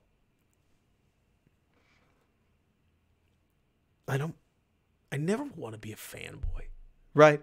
Like, my goal is never to get on this channel. And like, yeah, I know what you mean, McFact. Like, I never get on this channel with the express intent of tearing everybody down to build a player up. But it feels like within this offense, especially in this game, the warts are really starting to show themselves. And the really sad part is that the right guard, Michael Schofield, wasn't even the issue. Like, the whole game's big issues came from, let's just get a basic one. Like, Whitehair had a horrible game. I thought Mustafir was okay. You get a pass, bud. Schofield was fine. Leatherwood was a problem point, as was Reef. And Braxton, you're going to get like a little V, because I'm not going to give you the whole check mark. But hey, there's something there, right? The wide receivers were really not good. David Montgomery and Fields are starting to develop check down chemistry, which is a legit win. But outside of that, I mean, it's crazy watching Fields do crazy stuff. I will tell you, part of me is worried that the in-structure play of this offense, I don't know how good it'll ever get. I mean, we are teaching Fields a good couple bad habits. Like, if he can't stay, so to speak, like, if Fields can't stand in the pocket, play tough, and throw the ball down the field, which he's trying to do, because he learns from this offensive line that you just don't get to do that in Chicago. That's a real issue. Let's see, WFM, you mentioned Miss Jenkins, Claypool, ESB, Harry, Herbert, and Mooney. Harry keeps getting included in these lists. I agree with everybody else. I mean, even with this receiver room, WFM, I think it is wishful to be like, yeah, hell yeah, if we had N'Keal Harry, we would have freaking won. Like, I don't know. I hear it. I don't know. But yeah, Darren Mooney is still our receiver leader. Not great. There's a reason. So I used to talk about how Derek Carr, if you take a look at his stats, right? This is such a simple, thing, but I hope it makes my point. Derek Carr. Okay, so people look at Darren Waller, and obviously Darren Waller is amazing. But also, if we take a look at Derek Carr's statistics, and keep in mind there's 3 games left, do you see a trend with Derek Carr's statistics? If you need, I can zoom in, but you should be able to see it from here, right? Derek Carr throws for 4,000 yards. I mean, he just does, right? Maybe he throws for more sometimes. Maybe he throws for less sometimes. But Derek Carr throws for 4,000 yards. And if he's not, he's doggone close with 2 seasons at 387 and 337. This is the silliest quarterback take that I have, but it is real. Where when I take a look at a lot of quarterbacks, I see, totally, McFact, thank you so much. Like, to me, when I look at a quarterback, I see that in many ways, that quarterback gets their yardage, right? They are just productive, whatever that looks like. Let's take another good look. Patrick Mahomes, let's go stats. The point is, when we're looking at these players, that sure, in a sense, you could say that like it's the talent around him, but then you take a look at Mahomes, where the talent changes drastically, the production really doesn't. Like, you can see when you look at quarterbacks that have been in the league for an awfully long time. Let's look at one that's really bounced around too. I mean, he hasn't bounced around quite that much, but like, you take a look at Matt Ryan, his stats, and we see that from a passing perspective, we get a lot of similar seasons. Not all the same, but a lot of similar seasons, right? It feels to me within all of this, right? All the kids have whose hairdo is censored. Like Patrick's, oh, I believe it. Oh, man. Why am I going through this? It feels to me like when we look at Justin Fields' stats, I'm not saying his stats can't get even better, because like McFact, you're right. I mean, you can't discount the Andy Reid effect, but it feels as if Fields' stats right now, his passing yardage looks awful, but also he's rushing for 1,000 yards. Like, it feels as if Fields took his step forward and said, well, I got to get the yards somewhere. And so he did. When we look at, let's go Josh Allen stats. I say it's silly because I feel like there's so many players that there's so many analytics that people would look at and they'd be like, Robert, you're using yardage? And I'd look back and I'd be like, I am. Like, raw yardage per game. Like, how much are you moving the ball? Simple as that. And you take a look at a player like Josh Allen. Josh Allen threw for 3,089 yards. When we take a look at his rushing, he rushed in that same season for 510. And when you look at Justin Fields right now, he's rushed for 1,000. So he's got Allen beat by quite a margin there. And he's thrown for 2,048. Josh Allen's 2019 from a raw yardage perspective, and Justin Fields 2022 from a raw yardage perspective will likely match up pretty much. Like, we're talking about 3,500 yards if I counted it right. Like, let me see, rushing of 510 and passing of 3,089. Yeah, it's like 3,600 yards. So in 3 games, he's got to average 200 yards per game, and he'll be fine. He'll have it. Like, I'm not saying like, oh, the comp is there. Like, I'm actually not trying to stretch all that hard. I'm really trying to point out that I think you've got plenty. Let's see, John. The reason you look at total yards, there are only so many plays per game. If you're running for many of those plays, your passing yards will necessarily be lower. Yes, of course. But I'm really mostly, John, trying to point out that Carr is a player that I always used to talk about because when he had terrible receivers, his tight end caught for 1,600 yards. And the reason I say that, John, is because when I talk about like a quarterback gets his yards, right? And he gets it somehow. If you give Derek Carr garbage, but you give him one good player in a good tight end, he's just going to feed the hell out of the tight end. And that tight end is going to have a huge season. Enter Darren Waller. If Patrick Mahomes gets handed Juju Smith-Schuster, MVS, and yes, of course, Travis Kelce, and as well as Andy Reid, like, don't let me take anything away from him. He's still going to go crazy, right? Like, he's going to feed people his yards. That's what he does. Matt Ryan, for years, similar production, regardless of what was around him. It wasn't always the same, but he did it anyways. Julian Lopez, you mentioned a great example. Aaron Rodgers would convert yardage with anybody, pretty much no matter who. Jordy Nelson,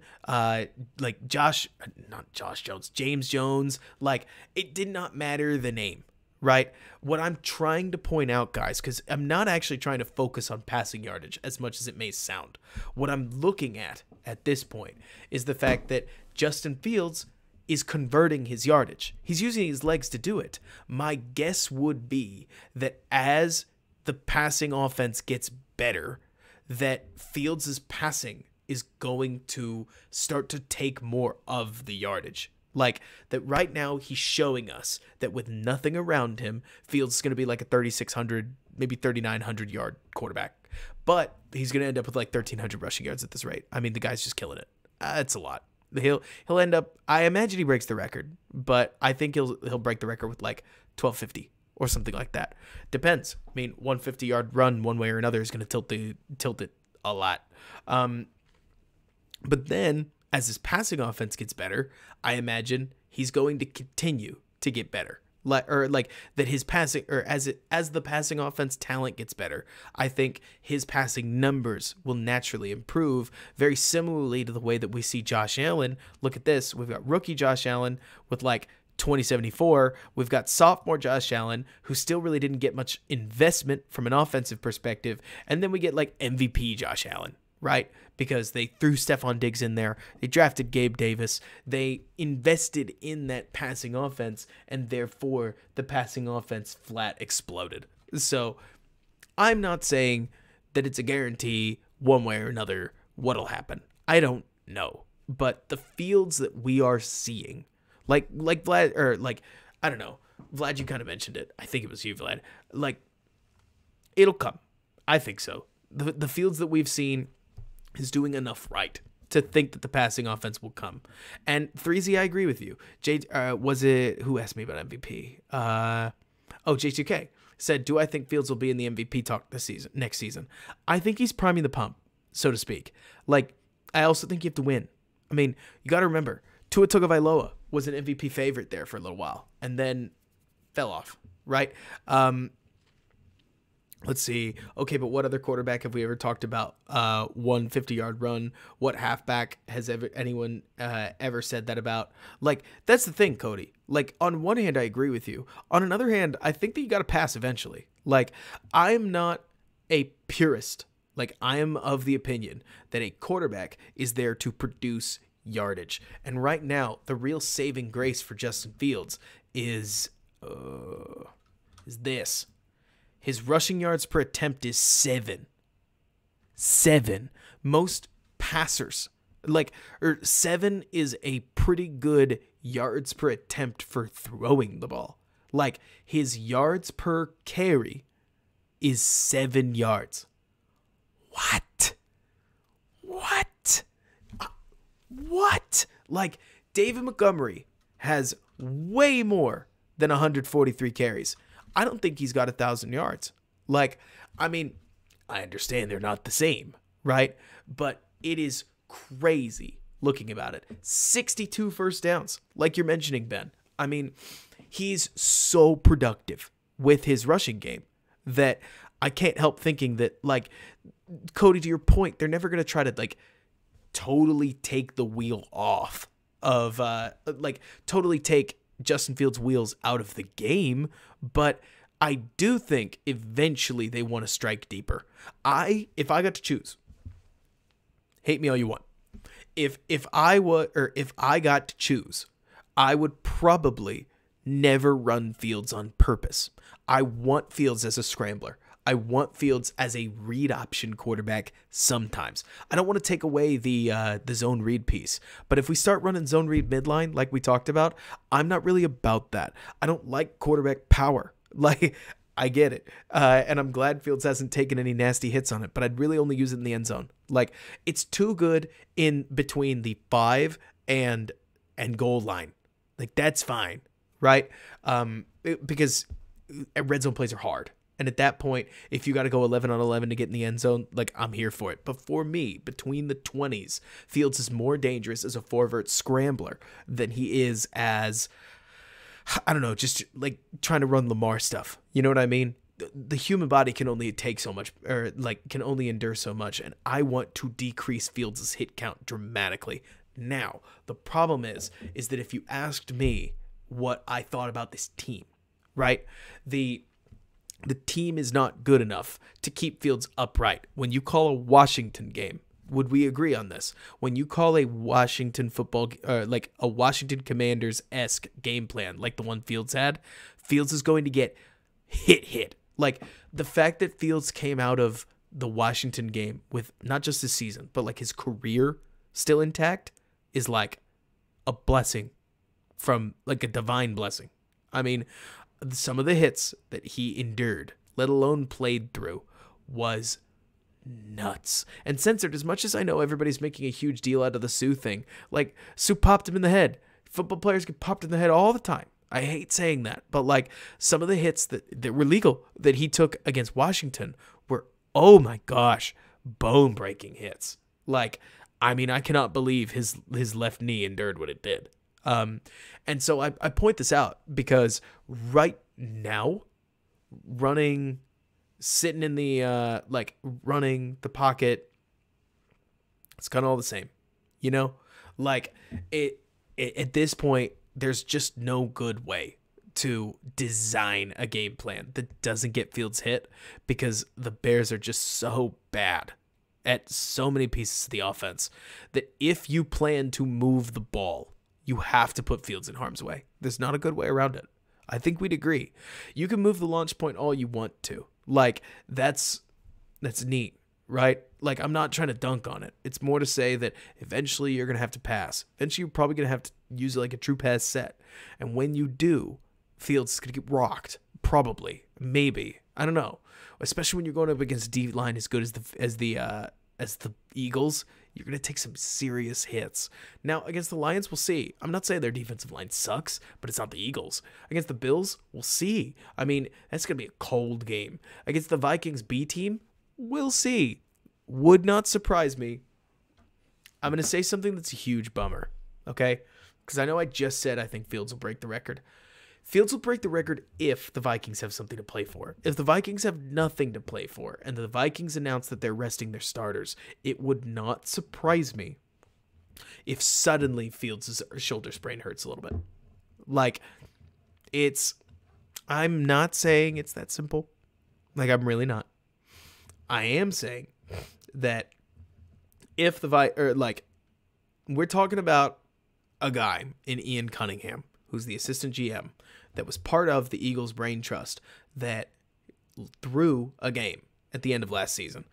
As much as I know, I was steaming hot just a couple weeks ago, talking about the Packers game, acting like Luke Getsy threw it on purpose. The honest truth is, it looked like in the second half they tried to call an offensive game plan that was just away from Justin Fields to keep Justin Fields relatively healthy, and the offense floundered and failed because Fields wasn't the dude. Or he wasn't the focal point, which that happens. You know what I mean? Like, I'm not surprised they couldn't move the ball. Yeah, no kidding, Preston, right? Like, if you imagine the Texans have won another game by then, or frankly, anybody, unless the Bears can win the game and still draft number 2. Let's see. BG, I totally hear you, BG. That's where I just wonder. I wonder. That's all I'm saying. Is if the Eagles did it before, then the Bears could do it too. Especially when you're talking about the last game in a season where at that point you would be 3-13. John, you mentioned what do the Bears do with Velus at this point? Okay, so if it's me, I would just try. I don't know, John. I don't know. Like, it'd be one thing if he was physically bad. It's another thing that it's all mental, it looks like. It looks to me, John, like he doesn't get the game. And that's a huge problem. Like, at that point, it's and Joe, I hear you. Velus did miss almost all of training camp, but he's got to think he still sat in the meetings, right, Joe? That's the issue, isn't it? Is that there's a lot of this stuff where you're like, okay, you were in training camp. You have been in practice for almost 10 weeks at this point. Like, it's that.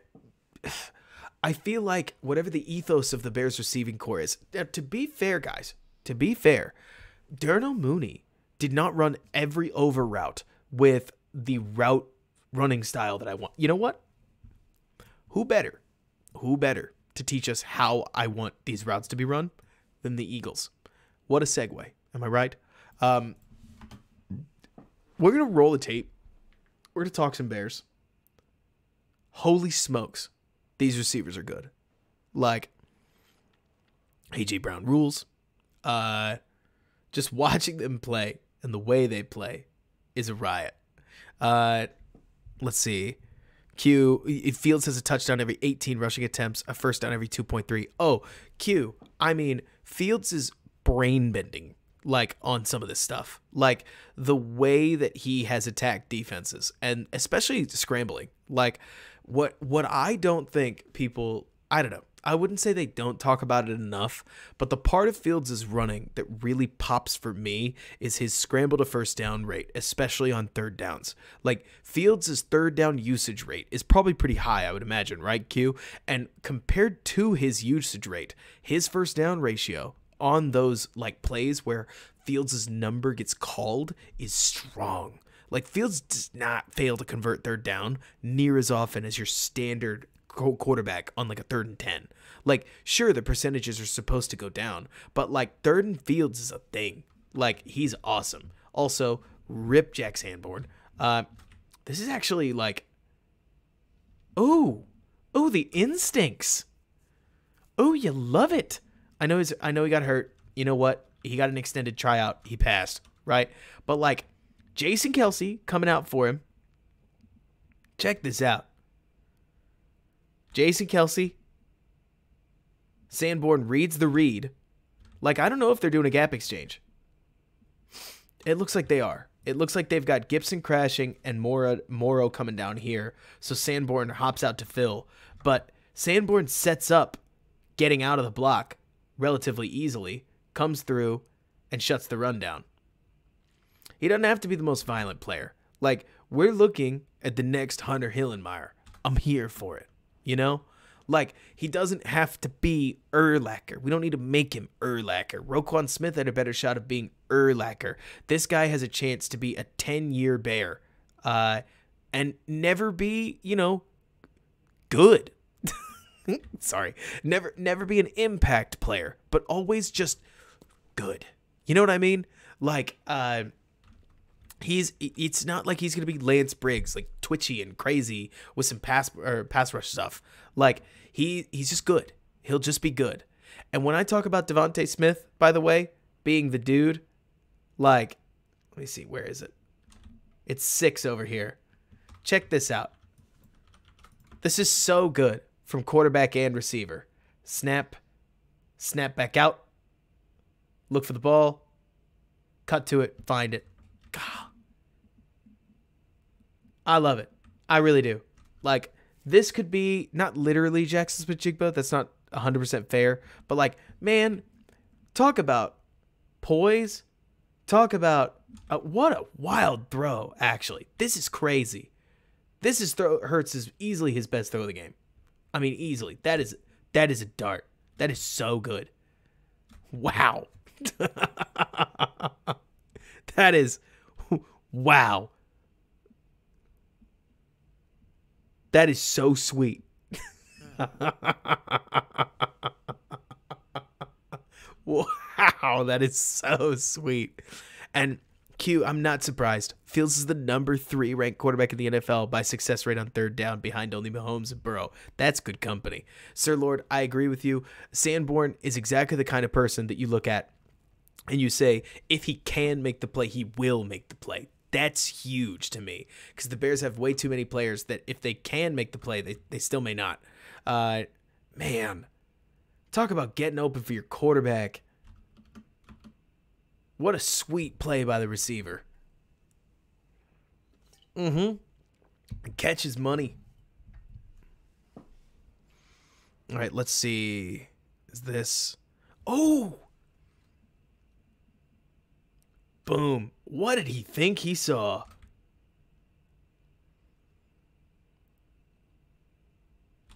Oh, I think he thought he saw Kyler checking this out. But let me see here.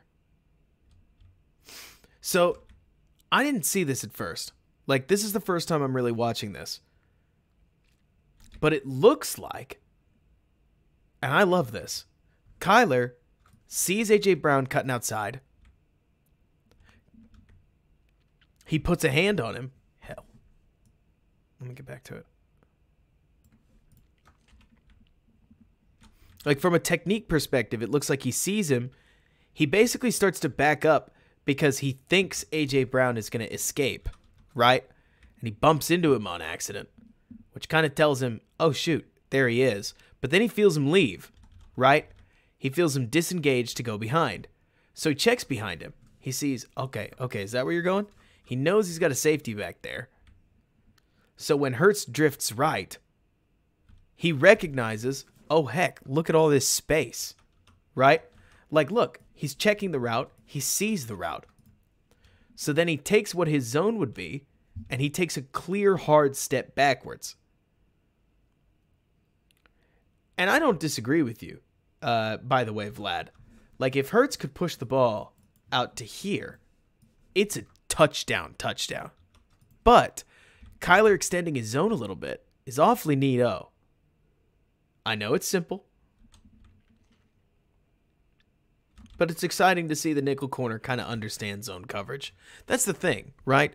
It's not a good throw, but Kyler Gordon has been the kind of guy to just run to here and stand here. So I am really excited to see him start figuring out how to, like, play zone coverage, which, that's a nice play. Was I losing faith in him? Let's put it this way, John. When you're one of the NFL's worst statistical zone corners for multiple weeks, it becomes a bit of a problem. Yeah, no kidding, Ben, right? Like, Brown was going to go rescue the play. Like, had Kyler not been there, Brown was coming back for it. And it looks like, honestly, had Kyler not been there, Jalen Johnson might have picked him off. Let's say, if you can't say the stat category in one.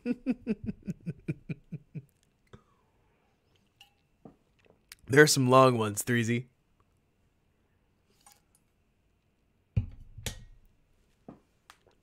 Oh, John, I mean, it doesn't help anything that, like, Kyler seemed like a kid who's mentally really raw. Oh, we've not seen this. I don't... Who replaced Kyler? Who's wearing number 6? This can't be the Kyler Gordon we saw in the early part of the season. Like, passes him off. He's playing cover 2 zone corner, right? But quick check inside. Finds the route again. Finds another route that's coming across. So he understands that he's about to get attacked by number 3, right? Looks back to try to find the quarterback while continuing to sink. But keeps watching 3, and he's splitting these two. Like, Hurts can't reasonably throw to either because Kyler's aware of what's going on. This is kind of nasty. Like, from a cornerback play perspective. And then he almost picks it off. Like, oh, that's really not a bad break either. Like, look at the hip flip. Snap. Man, imagine if he'd picked this. Like, imagine if that throw, I know, obviously it didn't happen, who cares? But, like, imagine how it would have just been for Bears fans if Kyler Gordon had just rolled on that one. Man, that's really nice. We've analyzed maybe like 5 defensive snaps, but Kyler Gordon looks like a new man. Apparently, the time off did him good. Talk about coming out of mental reps ready. Like, Ben, I'm never going to say it because it sounds like I'm pro-injury, but man, making some plays out here. Making some plays. You love seeing the talent. I mean, if the Bears can get that kind of production out of the second-round pick, that's another need they don't have to fill. Like, and to be honest with you, like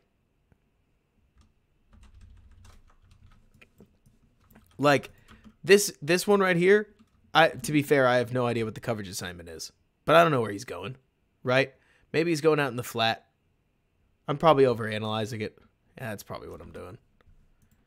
Nick Morrow plays a decent Tampa 2 linebacker, but I really think the Bears are going to go for Okereke. Like, to me, the connection's too obvious. Like, Matt Eberflus was one of the primary minds to draft him. Because that's the thing, Jordan, right? Like, when I watched his UW, his tape, he was awesome. Really, really awesome. And so it's exciting to see him start to translate any of that. And yeah, Sir Lord, I mean, we've seen that all season. If I'm going to go to bat for Kyler, it's the fact that every time Kyler plays, okay, so when you start to really dig into the draft, I hate to put it this way because it sounds so silly, but you start to see some of these guys that just move like a first-round pick. Tyler Smith was a great example of this last year at Tulsa. When you watched him, he's too big and too fast and too violent. It didn't matter how bad his technique was. He was going to be a first-rounder. He was. Kyler Gordon moves like a first-round pick. Roger McCreary is probably another example. Moves like a first-round pick. I mean, you look at the guy, you watch him move, you say, nobody can do that. People can't do that. And we've actually seen that this season. I mean, think about how often you've seen Kyler Gordon go from straight backwards, one break, straight forwards when he's playing the run, right? Almost all of Kyler Gordon's, I wouldn't call them impact plays, but memorable plays this season have been to drop his hips and blast.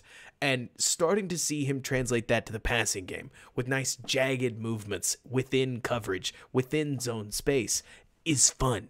Because if he can do that, and especially if he can flip his hips and maintain competitiveness, streaking down the seam with somebody, like, he's gonna be in good shape. I think, anyways. So we'll have to see what happens, but especially, this is exciting. If Kyler Gordon can become part of Eberflus and Alan Williams' rotations, I can't help but think that that's going to be really sweet. I mean, Ben, you talk about setting up quarterbacks. Like, if he can become... Okay, I'm going to make some people salivate if you agree with me on everything, which you don't have to. But if Jaquan Brisker, this is Eddie Jackson, and Kyler Gordon can become a 3-man rotation setup, somehow, some way, you could do nasty things to quarterbacks, where if you had a nickel that you even taught to play some light safety, I mean, you could get to cover one weird. Like, you could just spin the defense whenever you wanted to. I don't know if you could do it. Like, I really don't. But I would love to see Matt Eberflus. If this is the case, like, I would salivate at the thought of Matt Eberflus making Eddie Jackson the most dangerous safety in the NFL. Like, in your defense, it is possible to just move number 4 everywhere. And if you played a shell game with 4 and 2 other good defensive backs, you could terrorize people. Dude played a shortened season, picked off 6 passes. I understand. Like, I'm the guy who says interception stats are stupid. But Like Eddie Jackson is exactly the guy that I would think of, where if you could just shift him around everywhere, you could put quarterbacks in spots, especially if you had Jalen Carter and some other players, or Will Anderson. It doesn't really matter. Tyree Wilson. You get some beef on that front line to match with 3 defensive backs plus 1 that are playing really, really well. I mean, the best part within that, yeah, exactly right, John. Like, the best part within this thought is you still have Jalen Johnson trying to take somebody away. Like, and so it's like it could be really good. Especially if you add a guy like Okereke with his athleticism. Like, Jordan, I'll let you talk about Okereke if you want to in the chat. But I mean, like, you get some linebackers that can take away some grass. Like, yeah, it's grass. But, like, you get linebackers that can play zone coverage relatively well. You add them to a corner if Kyler Gordon can really find it alongside Eddie Jackson, who looked like a reborn person, like, within this. I mean, you actually have a decent defensive game plan. And guys, I hate to say it, do I ever think this defense is going to be so ultra modern they'll be a top 5 defense? Can I be honest? I really don't. But I see this defense as being a clear top 10 defense if they get that kind of juice, which would be a ton of juice. But if they did, you got to think that their average points per game goes from like 24 to like 19. And if you did that, you flip a lot of wins, like, using this offense, which you got to think it'll get a little better, but I got to be honest, like, I don't know. It's not like I don't think the offense will get better, but I think every single team in the NFL goes through this thing where they go, see, next year our defense will be better, and also our offense will be better. At least most teams do, right? So who's to say it's going to work? But McFact, I hear you. The Bears are going to bring a lot of lovey concepts, is a better way to put it. See, like, it is crazy to me, the Eagles' aggressiveness, because plays like this is a total win for Jalen Johnson. This is a good receiver. This is a solid corner, playing competitive. Throw's got to be perfect, or it's incomplete. And it's not quite perfect, because believe it or not, the Bears bring a blitz. Like, the sack leader, the sack man on the Bears defense. The guy, the man, Mr. 3-sack safety Jaquan Brisker blows through on a blitz and helps create some pressure. Yeah, John, if they went from a DVOA of 32nd to worst, I don't know how they do it, but maybe they find a way. Hopefully they don't. Gordon still playing inside-outside is one part hilarious and another part like, God, how are you doing this sometimes? Here's Jack Sanborn. Let's see. Rush. Okay, that is solid. Honestly, every time, do you guys feel like this? Every time I watch Jack Sanborn play, I see a little more than I think I'm going to get. That's it, right? Like, every time I watch Sanborn play, like, if you told me, freeze frame right here, is Jalen Hurts going to outrun Jack Sanborn? Yes. I mean, have I been watching too much Fields? Am I too coked up on quarterback running? Maybe. But, like, Jack Sanborn isn't going to catch a mobile quarterback that's running for some of the most yardage, like, that's generated the second most EPA out of rushing in the entire NFL. And then he catches him. And, like, that is a sweet tackle. Sanborn isn't missing these either. Like, when Sanborn gets his opportunity to tackle, he's bringing guys down. Maybe that'll regress. At least this season, he has been a shockingly sure tackler. And I mean, you love it. Like, I don't know, BG. That's what's so funny, right? It's like, I think a faster linebacker might have, that's right, John. That's a good way to put it. Like, Jack Sanborn is the fastest slow linebacker I've just about ever seen. His instincts are really solid. I mean, it's got to be this. Jack Sanborn doesn't actually stop. He recognizes where Hurts is going with the ball and keeps enough of his momentum to make it a straight line foot race, which Hurts is medium winning, right? But not quite. I mean, censored he probably is, but he's cheap.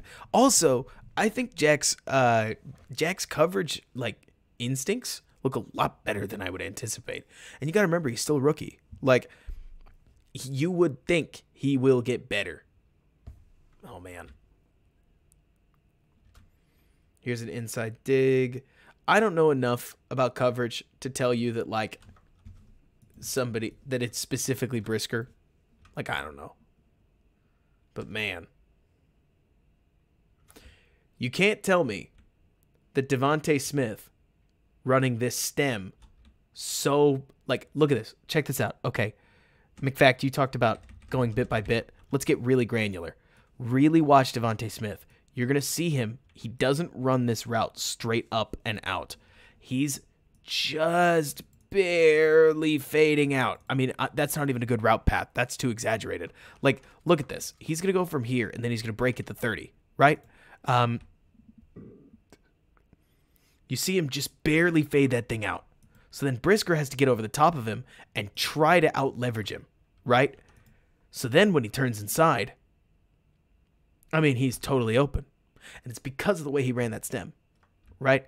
I know it's simple, but when people talk about really good route running, it is setting up one route, running another.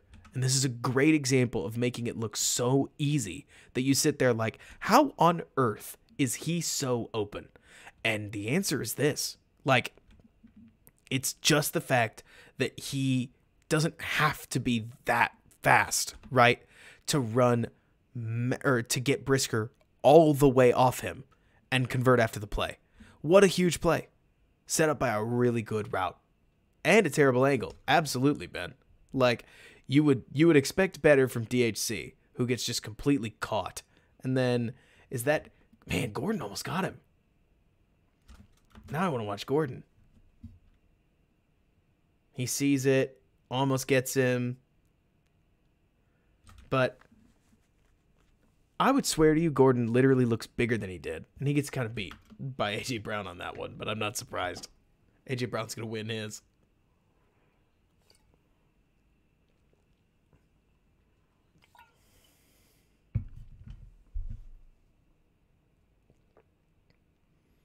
Man.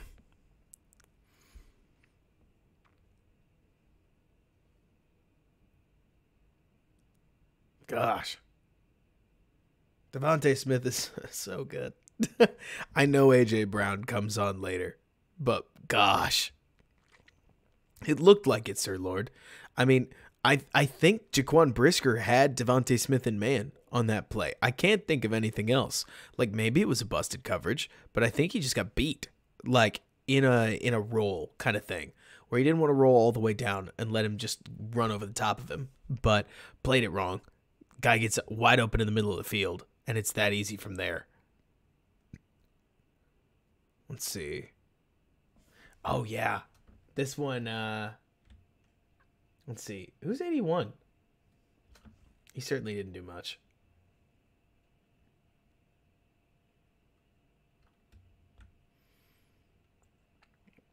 We can't absolutely dissect every play because most of them make me sad in some way, shape, or form. It's a lot more fun, I gotta say, watching this defense.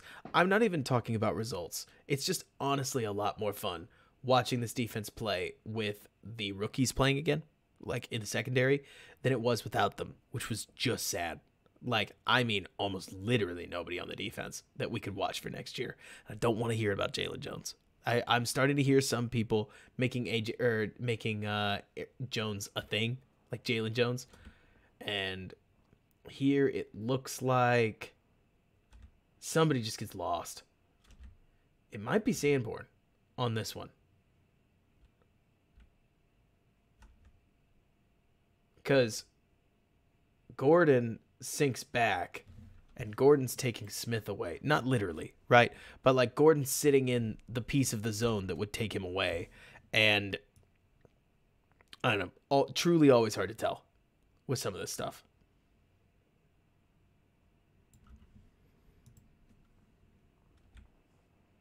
Oh, yeah, Sean. I mean, the route technicians and hands catchers, like, they're good receivers for a reason. I think the Bears have one, but the other one is then they've also got Claypool, who's like a body catcher as body catcher as a body catcher is going to be. But that's super open. And there's a day and age where I imagine the Bears will get there, you know? But the Eagles' offensive line is so good.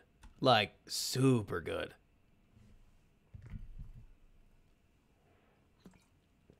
You have to respect their running game. Oh, Eric, Claypool is a super body catcher. But you can work with it. Emphasis on work with it, though. Man, this is like as Jack Sanborn as I think a Sanborn play is going to be. Like, honestly. Yes, he's rotating the right way, but he reacts very quickly. He takes a good angle. He makes the tackle. And the guy gains... there's a holding call here, but he still gains 3 yards. Like, Jack Sanborn is the guy who is good enough as a UDFA to make the tackle and technically get yourself a little bit of a defensive win. He's also not quite good enough to, like, take away. Let's see. It's not that big a deal. It's not like hands catcher, not hands catcher is the deal breaker. I mean, at the end of the day, you need the talent and speed to get open first. What happens here? Oh, yeah, Kyler draws a hold. Kyler gets away. Gordon's playing some ball. It may not even always be all the way there, but he's starting to play some ball. Which is great, because to be honest with you guys, he was not playing any ball before, or like earlier in the season. Any ball is a market improvement, even if we're only seeing it in flash snaps. Man, what a play. Jalen was getting all of A.J. Brown early on.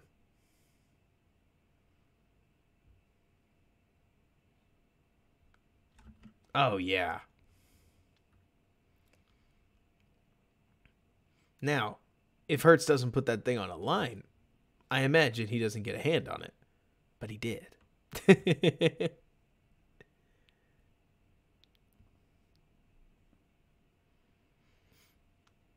Tip. Gotta love that long arm from 33. And then it's 3rd and 15? Yeah.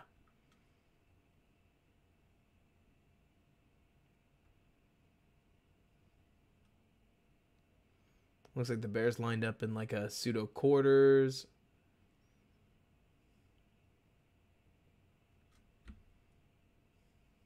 Yeah, nothing specific here. Did they bring Sanborn? They did. Just get the throw out quick. Let him kick it. 3-6. Because then Fields basically runs the ball in the end zone by himself. Oh, do we got a run blitz on? Or is it just a blitz? Looks like it's just a standard. Oh, it's a run blitz plus Justin Jones makes like a nice move off the front.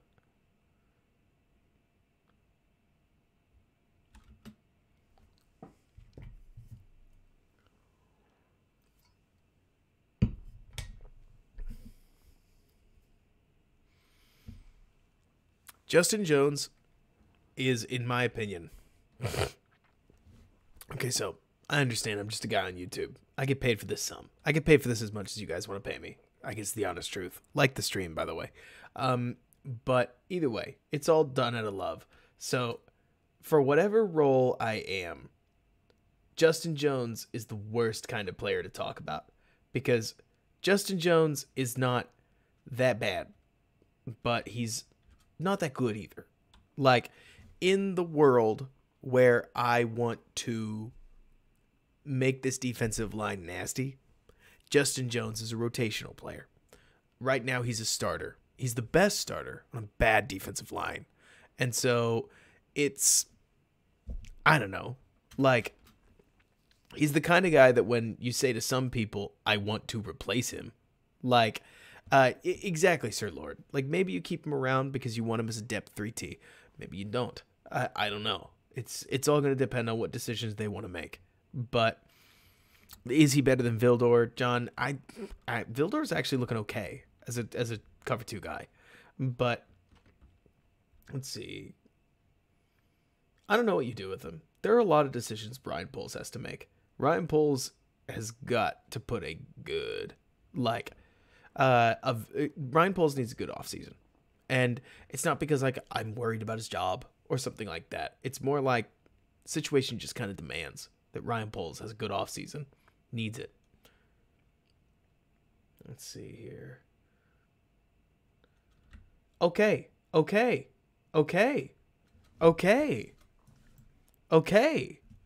Here's the matchup. We can say it's DHC, right? But Kyler Gordon is competitive this entire route. Collisions him just enough, gets a little bit of a hold off, and I think the throw's off while he's at it. Yeah, it looks like Hurts and the receiver disagree on the landmark a little bit, so maybe that's part of it. But either way, I guess that's an interception on Kyler's guy, which the more I'm watching football, the more I'm trying to learn about collisioning receivers and how important it is, right?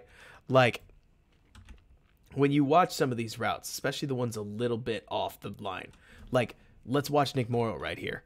You need to collision the receiver to jam his route and get the timing disrupted. That's a huge piece of how you need to play coverage. And it's something that Kyler Gordon in particular needs to get better at, because when you get hip to hip with a guy and try to run with him, it's very difficult. But hey, Bears catch an interception at a timely moment, and it's off of the guy targeting Kyler Gordon, which, good result. I want to see his process get a little bit better. It's not like he's going up against Devontae Smith, and his hands do get swatted away relatively easily, but I love this. He's turning. Oh, man. Oh, did we just catch it? Yes! I love that. Just like, celebration. Okay, hang on. Now I gotta go block. And then he hits a guy. Yeah, that's fun. Boom.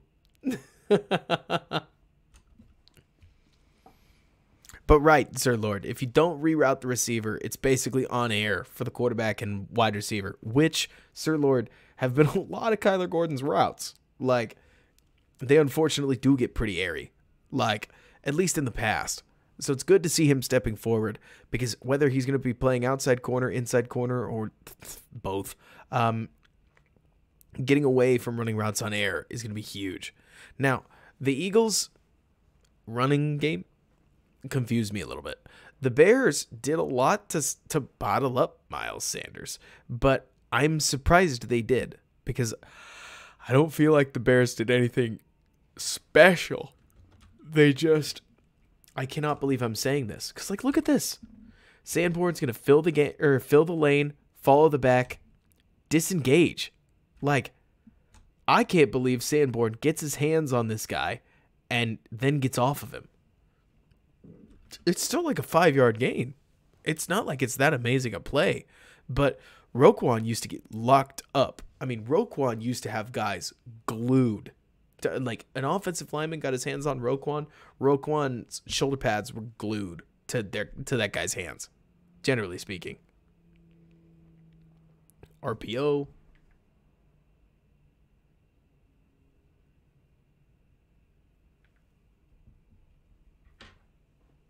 Probably the right read. Do I think Isaiah Foskey. I'll take a look at him later. I don't really know. That's the honest truth, is I haven't seen it. Maybe Sir Lord, maybe the D-line heard me hating. And they were like, we're going to show him. That's got to be it. That's got to be it. Maybe they posted a picture of me in their locker room. They all swatted it on their way out. Like, we're going to prove him wrong. Well, guess what? They did. For this game. They probably not forever. I like our linebackers after not knowing a single thing about them coming into the season. I mean, Darren, this is also like, if you like linebackers making tackles, this is the defense for you, for better or for worse. It's where an Okereke type would do really, really well. Because if you got him next to Sanborn, that's really solid.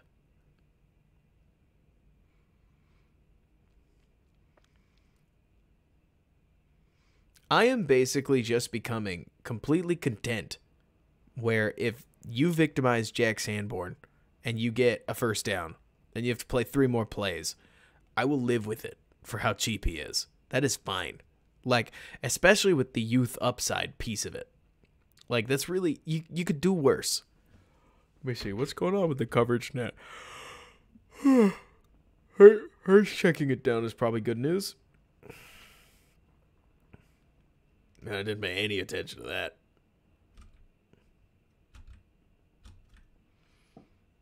A lot of space out there. Oh, yeah. Oh, yeah. Who's this receiver? We're going to have to see. But, like, look at this. Take a look at this. I want to focus on Gordon because I really don't care about a lot of other people. Gordon recognizes the route. Takes a charge, so to speak. Collisions the guy. That route is shut down. It's not where Hurts was looking. That's not really the point.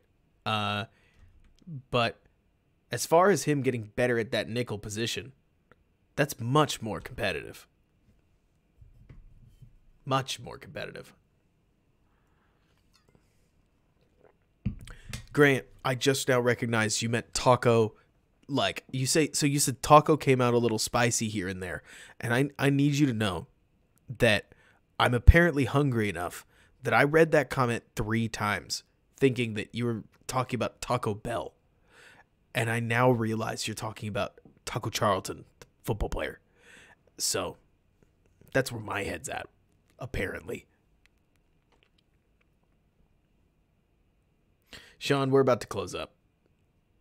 Not like about to, but this one, it really won't be as long as the others. Good night.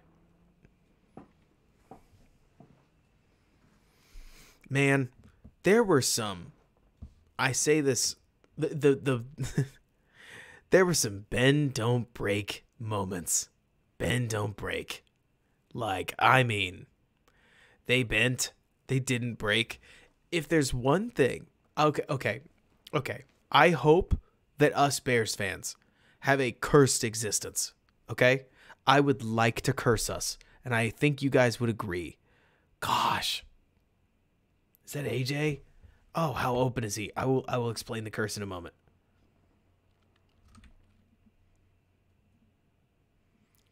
Like, he's just going to come out. He's going to try to throw you off. Man. Yeah. Oh my gosh, Cody. That's crazy. That's crazy. No, Taco Bell is not on the vegan pact, but just Fields hasn't won a Super Bowl yet. But so, the cursed existence that I'm hoping for, that I think you would all agree, is I hope the Bears have a good enough bend, don't break defense, but most importantly, an outrageous, like a very good offense, to the point where their bend, don't break defense ends up on the field for way longer than the offense does every game, and everybody's upset about it because they keep wanting to see Fields play more. That's what I'm hoping for. I hope the Bears, okay. I just hope the Bears, I don't know. Like, obviously we all hope that the Bears play well and stuff. Okay. Oh, Here I thought Kyler Gordon was staying competitive, but man, like, you want to talk about the separation you don't want. That's pretty separated. Though Kyler catches up all right. Like, this could be a lot worse. The throw does have to be good, but the throw doesn't have to be great. Is that Devontae? Devontae does a great job setting that up. Like, let me put it this way. Given from an athletics perspective, Kyler has to do a full cross step recovery right there. It is pretty nuts that he fully crossed over and stuck with his guy even a little bit. Like, remained even kind of competitive and got the head around. But that's a great rep from a number one receiver. Like, this is stuff where I'm like, seriously? This guy doesn't count? This guy's a 2? No, he's just small. And yeah, Sir Lord, you bring up Brisker and man coverage. We love it. Simple jam. Man. You know, for the mistakes that Hurts made, he threw some nice balls. And Peyton rules, I agree. A Bears team we're excited for the offense, I haven't heard of it either. My only thing that I am hoping doesn't happen is that Fields' star doesn't burn bright and burn short. So we'll see. But that's where I'm hoping he takes a step towards being a little more like Allen, a little less like Lamar. Even if, can I be honest, Allen's UCL thing, something was coming. Like, it feels to me like the way Allen throws his body around, like everybody talks about Lamar, like Lamar's the only physical quarterback out there, but he's not the only one. Like, Allen was always going to be an injury problem eventually, but that's mostly because that guy goes out there and power runs. I mean, it's like watching white Cam Newton. Like, he just goes and gets cranked a bunch. Man, what a nice hit. Good job, Jalen.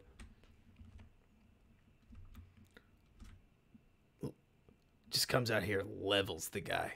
Love it. Oh, yeah, Jalen was on it. Let's see. Yeah, censored. Yeah, it sucked. And John, I'm with you. Like, Fields said he doesn't want to run for another 1,000-yard season ever, and I don't blame him. I think Fields is frustrated he doesn't get to pass. I think Fields is frustrated that there's this narrative out there now that he can't throw the ball. Like, honestly. And I love it. I want him to play with that chip in his shoulder. Man. It's not that Kyler Gordon's doing anything amazing. And speaking of, how funny is this, right? We talk a lot about Sanborn's instincts. Sanborn is the first to recognize this. I mean, this is so constant. Nobody steps for it quite like Sanborn steps for it. Somehow. McFact, that's the hope. And Jordan, I know you are. I would love to see the Bears invest in offense at the top of the draft, but it would take a trade down haul to do it. If they could get 2 firsts, I wouldn't be surprised if they go offense, defense. I think they're in a bit of a jam because the Bears have to eventually take a defensive lineman. Their defensive line is just too bad. But it doesn't have to be. It doesn't have to be the first round. Problem is they don't have a high second rounder either. Like, 34 would be a really good pick, just being blunt. Like, it sucks that it's the Claypool package, but 34 would be a really nice pick for, 34 would be a really nice pick for a second-tier edge rusher. Side note. I love it. Third down. Third down. I love the aggression of a single high safety, like, sellout blitz. It sucks that they apparently don't have their gaps right on who's going where. And so Brisker doesn't get all the way home. But I love the surprise cover 0, basically. It's badass. It just doesn't work. But I'd rather see the Bears play with extreme aggression than super static, like cover 1, cover 2, cover 3. This is better than that. But it's aggression, so it's not always going to work. and it didn't here.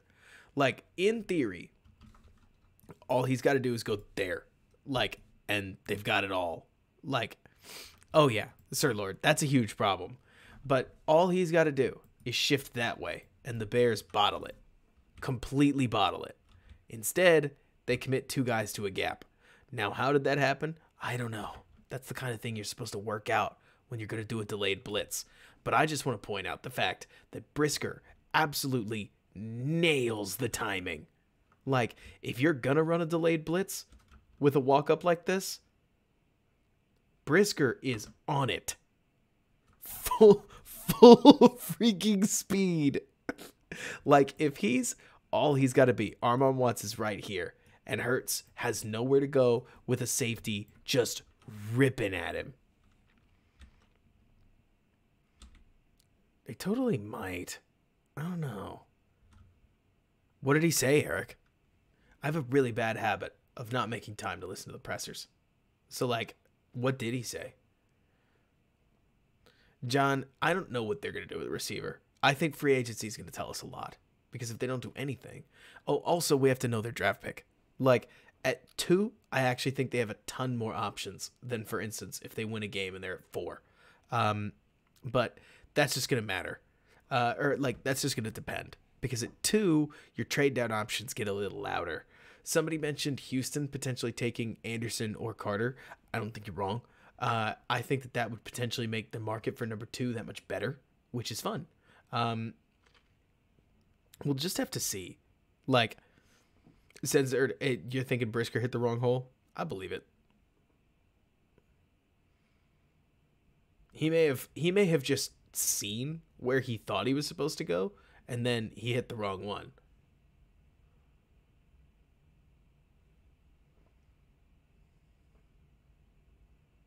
Let's see. Jordan, I don't know. I'm not saying that, to be clear, I'm not saying that they will trade out. I'm saying that they might. I mean, we'll just have to see. Like, let's see. You think who's overhyped specifically? Brisker? Oh, I think Brisker gets a ton of hype right now. I think both. I don't think anything of rookie DBs. Like, I think on the rookie DB scale, Brisker is looking better than I expected. But I think it always takes a full year for rookie DBs to really find anything. I mean, it's hard. DB in the NFL is really tough. So the idea that Gordon's showing anything here at the end of his season, we're right on track. We really are. Now, I still think the Chicago Bears have done everything possible to make Kyler Gordon's life hell. Like, yeah, John, when you're drafted top 10, like Sauce, things get different. Also, you got to remember, that's ISO corner. It's a little different. When you're talking about zone corner in the NFL, there's a lot more to do. Like, it's tougher than when you're playing press man, ISO, like, on an island corner. This was crazy. Whoa, where's the receiver that can do this for Fields? I mean, you want to talk about trust with a capital T going all the way back to the top of the show. Like, what is this? Loud almighty. Like, it's not that it's that good, I guess, of a route, but just a physical battle. Battle. Great coverage. Doesn't matter. Man.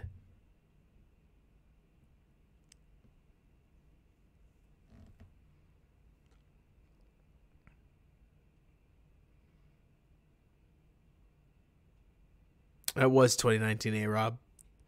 And Hurts did beat the coverage at an absolute dime.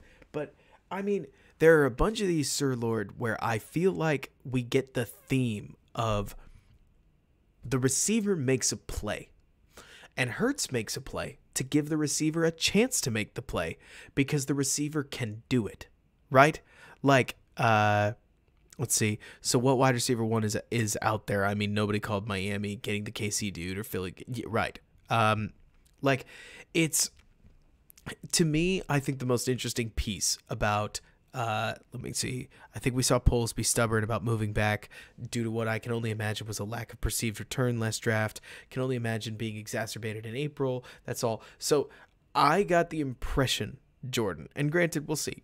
Like, I got the impression that the Bears just had both of these guys as first rounders, which to some extent, I guess you could say that that's wishful-ish. Like, it's very possible. But I could understand them having Gordon and Brisker both as cover two or at like first rounders within a 4-3 cover two. Like, just because these guys play the game how they want guys that play the game, but they don't play the game like everybody else wants people playing the game. It's a lot of saying the phrase play the game, but I do believe it. So I get the impression, I also, for what it's worth, Jordan, get the impression that they wanted Christian Watson and then they wanted Alec Pierce at 71. And I think that they misevaluated the wide receiver market. Like, my biggest complaint with Ryan Poles is that I don't think he was ahead of the wide receiver market. Now he has the chance.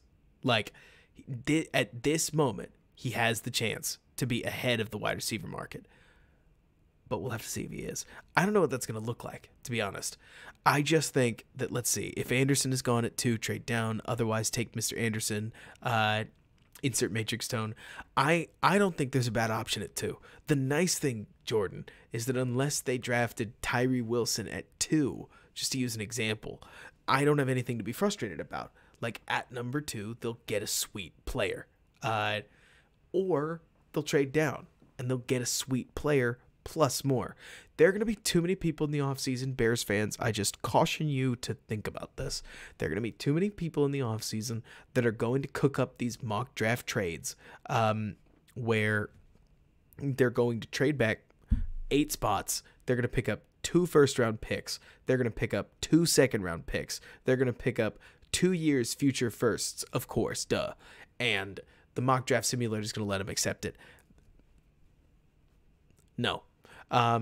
That the Bears, if they do trade back, they're not going to get that much. Like, yes, I hear. Yeah, right, Julian? Exactly. Both their picks plus future picks for 2. Yeah, exactly. I mean, truly. These mock draft sims will let you go banana crazy. And the Bears, even if they do trade down, the haul's not going to be that. But, like, I mean, Jordan, it's funny you mentioned, like, Tyree at 2. If they do take Tyree Wilson at 2, like, I'm going to defend it. Tyree Wilson's a really good player. Is he who I would target at 2? I don't know. But I will tell you that if you like, or that Tyree Wilson is the, like, prototypical 4-3 defensive end. Let's see. I think the thing to remember is you have a guy you like. Who cares if it's at 8 or 2?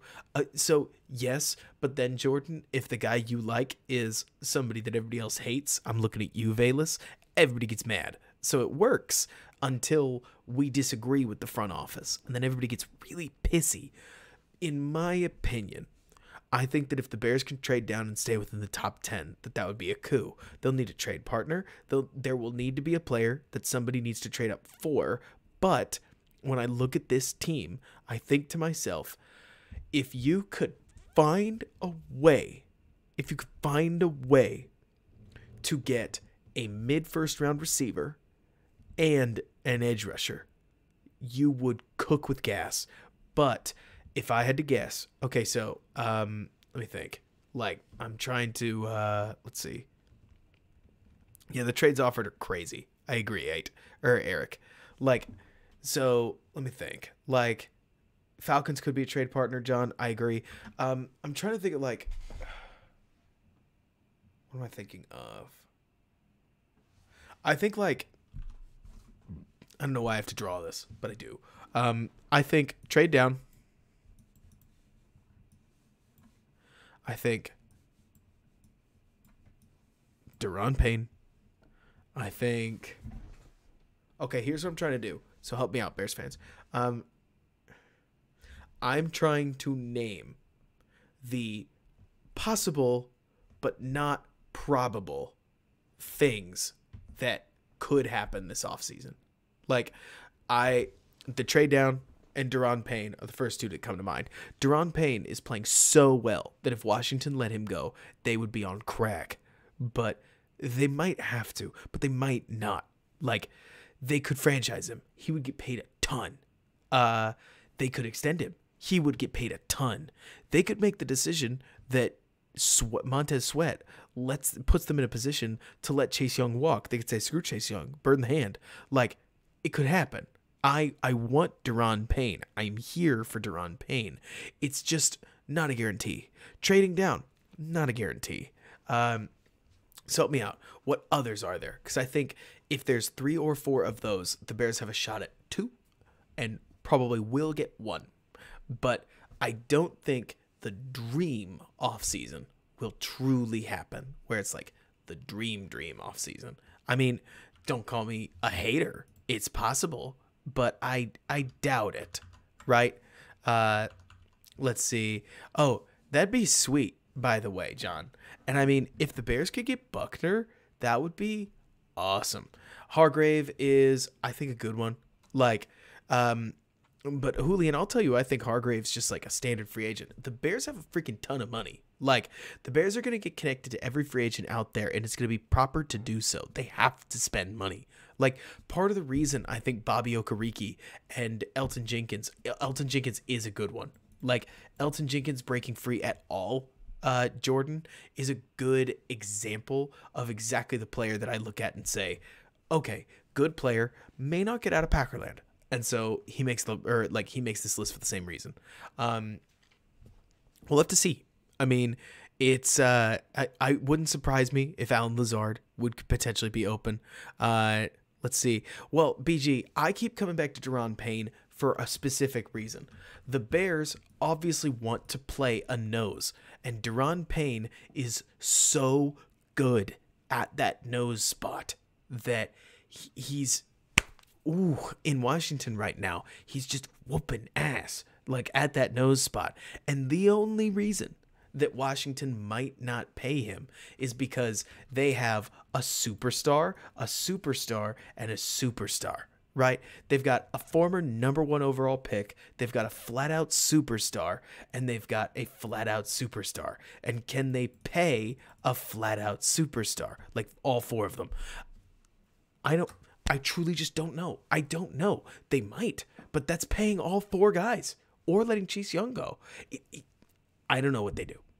Like, in theory, Washington could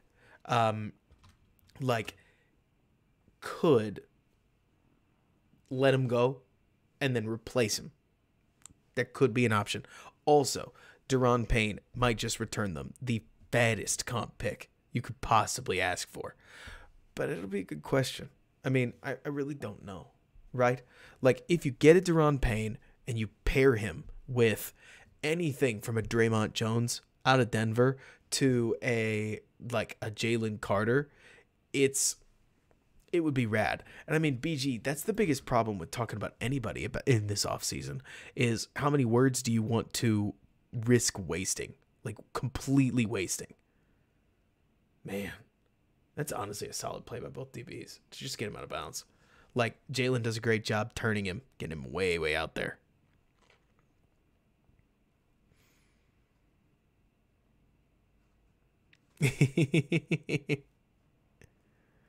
I think, Eric, there's no way to not overspend. Like, that's the other problem, right? And Eric, I hear you, like, on Payne's play. I don't know how much it's actually benefiting. I mean, I really don't. Payne's whooping ass. Like, maybe he gets more one-on-ones than some nose tackles, but nose tackles don't normally pressure at all. And he looks like more than a serviceable, like a legitimate pass rushing weapon at the nose spot, which is surprising in and of itself. I mean, that's just not a spot that you expect to generate defensive pressure from, which is part of what makes him so valuable. He will get too much money. Like, I can tell you that, in my opinion, Deron Payne is your candidate. So let's say that the Bears signed Deron Payne. I'm going to say, hell yes, Deron Payne is an engine piece to this defense. He's freaking great. And then everybody else is going to say, Jesus, I wanted Deron Payne. I didn't want to pay him $20 million a year, and I'm going to be the guy that's like, yeah, like that's more Payne's problem. Is Payne will get paid an impossible amount of money. Like, it will be very hard to get Deron Payne on anything that reflects a value deal if he hits the market. But I don't really care.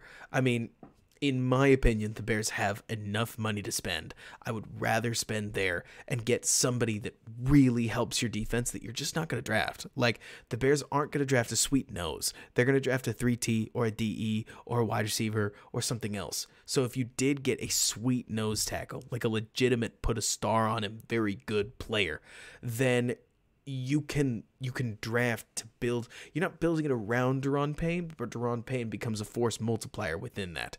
And so I don't know what it's going to be. I can't say I do. Nice fourth down stop. I thought going for this was silly, by the way. Like, I like to think I'm pretty coachy aggressive. It must have been the wind. Like, I just expected them to kick a field goal, but they went for it too. Let's see. Have to overpay for the top guys. Deals are made above average. Regular players who win you game. Right. The big free agents out there, like, I imagine you have to just throw money at them. Like, throw money at them. And for somebody like Payne, I would. But it's mostly because he plays a different position than everybody else. Like, getting pressure from the nose tackle is valuable.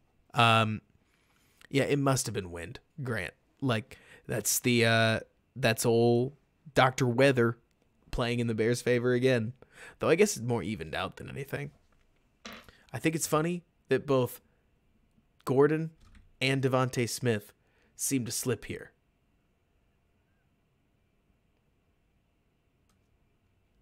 It's just kind of funny. Nikhil, I like the way you put that. If you're always rational about every free agent, you'll finish third on every free agent. I agree. Like, I personally can't help thinking that that the free agency market in particular, like, I think the Bears will be active because also the Bears have to be. Let's remember that the Bears are not at the spending floor. Like, they got to spend some cheddar just to hit the floor. So they will. Like, that's part of why I am so sure Bobby Okereke is going to be a Bear. And, like, Alan Lazard potentially being a Bear, that makes a lot of sense, honestly. Like, if I have to get hyped up over Alan Lazard, I'm going to be kind of sad. But the worst part about an Alan Lazard in Chicago is that I think that at that stage, like, you wouldn't do anything else. Like, if Lazard was your wide receiver move, then Lazard's your wide receiver move, and you're done. And you roll in with Mooney, Lazard, and Claypool. I would be pretty sad. Like, there are a lot of free agents, not receivers though, that I would prefer over Lazard. I'm trying to not get scratched by my cat. I love you, Cosmo, but you're a bit of a loose cannon. Like, I don't really want McGlinchey. Not really. Like, I don't really love guys with major injury trouble. Not really. Is Lazard any upgrade over Equanimeous St. Brown? Like, yes. But it's also worth remembering that, I don't know. Like, that's the thing, Jordan. I look at a lot of it. Let's see. So in summary, the Bears team improved overall again, despite a loss to a team. Hurts earned a win that hurt us a little bit. You know, like the injuries hurt us, Scott, 100%. A disappointing loss to a team with more talent, except our QB1 is better. That's the thing, though, Scott, right? When you look at it, I hate to say this. I hate saying this, okay? Like, I am not a fan of saying what I am about to say. Nevertheless, I believe it, Scott, that in this season, to frame it as a disappointing loss is a bit bizarre. Because am I, the fan, disappointed that the Bears lost? Not really. Like, if anything, I'm kind of excited that the Bears lost with Justin Fields leading them back for a touchdown, and then the defense giving the game away. I mean, perfect. We've said perfect tank loss a lot. This was another good one. Like, where the offense did more than it should have against a good defense. I looked it up. Look, I can't tell you exactly what it is, but I can't tell you exactly how many teams the Chicago Bears offense scored more than, but I know that the Bears, which their offense, hang on, which route, Ben, specifically?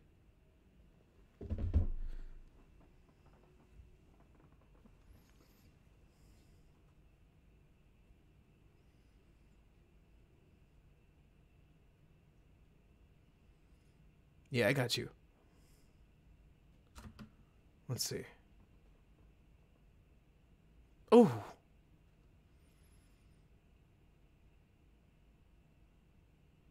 Did they I mean, this is first down. Oh, that's nice. Oh, man. You want to talk about how to run a 7-stop? Look at this. This is nasty. Pop. Pop.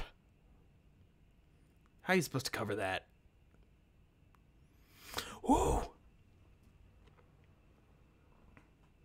I mean, you started talking about it, Ben, and I've started just watching for it. The guys like Garrett Wilson, where you just kind of keep realizing that they're open again, and they're open again, and then they're open again, and then they're open again. And I can't help but thinking that Jackson Smith-Jigba is that guy. Not the same. Not the same. Jackson Smith-Jigba is actually medium slow, but he's so good with his route leverage. Jackson Smith-Jigba is your ultra technician receiver, and I really like him. I mean, am I gonna say that? And it's not the OSU thing. I really hate that. You know what I mean? It's not as simple as, oh, he played for Ohio State, so obviously I want to pair fields with him. No, it's more like JSN is your new school modern power slot that could do all the things on the inside that nobody else is good at. And so like you're talking about, exactly, Jordan. I mean, to put it in words, JSN is your ultra possession receiver. Cause Cody, I disagree. I don't think he's your Sanborn. I think I don't have a good comparison for defensive player. JSN is your guy that when you need somebody on 3rd and 9 to get open, no matter what, he does. When he's not your heavy hitter. That's something that Claypool is better suited for. He's not your, every down guy. He can be, but it doesn't have to be your every down guy. That can be more of a Mooney thing. But Jackson Smith-Jigba is your problem guy on 3rd downs. It's your 3rd and JSN, right? Closer to, not literally Renfro, but or a bit better, you know? And yeah, I agree with you too, Rue. The A.J. Brown slants are really obnoxious. Because he's with size. It's not and the sad thing is, Jordan, is that there are a lot of people that look at the splash plays and they're like, holy moly, I need me a Justin Jefferson. But when I watched the Jets game, I personally thought that somebody like Denzel, okay, I'm not being fair, but a Denzel Mims and a Elijah Moore, who are bigger receivers, they didn't pop to me like Wilson did. I mean, Wilson's ability to just be open for you is huge. A.J. Brown in this game, badass, played a strong game. Devontae Smith was so efficient with his targets, I left the game wondering why he just didn't get more. Preston, I believe it, but that's because there are some teams whose boards are just so weird that we would all be surprised, right? There's somebody out there that had Justin Fields as a 3rd rounder. I'm just sure of it. I have somebody out there was like, oh, he's got epilepsy, 3rd rounder. JSN at this point would be, in my opinion, a 3rd rounder on somebody who has a ton of receivers in their room, like the Bengals. Why would they rate him highly, you know? But to your point, you mentioned somebody out there having him as a 3rd rounder. I think there are a lot of players that are more in that category than we realize. Not of 3rd rounders specifically. But just somebody is way higher on this board. The real crazy one to me, Preston, do you believe the rumors that Will Levis is QB1 on some boards? Because that one stuns me a little bit. Like, look, maybe I just need to go watch more Levis film, but I don't know why you would put Levis over Bryce Young. I really don't. Like,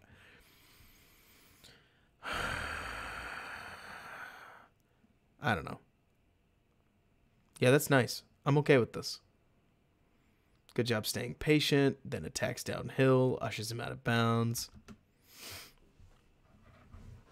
Jordan, you mentioned, like, where would I be comfortable taking JSN? Look, can I be honest with you, Jordan? I am aggressive. Like, sure, I'd love to wait for him to get to 20, but I think you're like, lowballing receiver again. Like, I think if you want Quentin Johnson, you got to take him top 7. I think if you want JSN, you got to take him top 15. I think if you want Jordan Addison, you got to take him top 20, probably somewhere in there. And I think you're just, like, rolling your dice. Like, you can't take Jordan. Okay, to use the free agent thing that we just talked about, right, Jordan? Like, if you want to play it safe with your guy, JSN, or not safe, but you want to play it, I don't know, value-based, like, you're not going to get him. JSN's stock fell, Turu, purely because he got hurt, but not like crazy hurt. More like if Jackson Smith-Jigba opted out of his senior season, he would have gone top 10.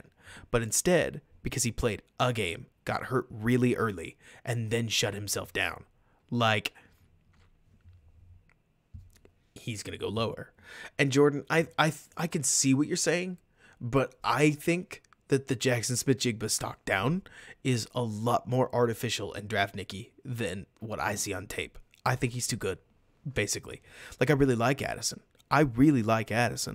I'm very high on JSN. I think that to not be high on JSN is to, I don't want to say you're missing the point. You know what I mean? But it's more like, don't listen too much to Dane Brugler, right? And other guys that absolutely know what they're talking about. A lot of these same guys put together the mock drafts that had Christian Watson in the 5th round this time last year. Take a breath. Think like a GM.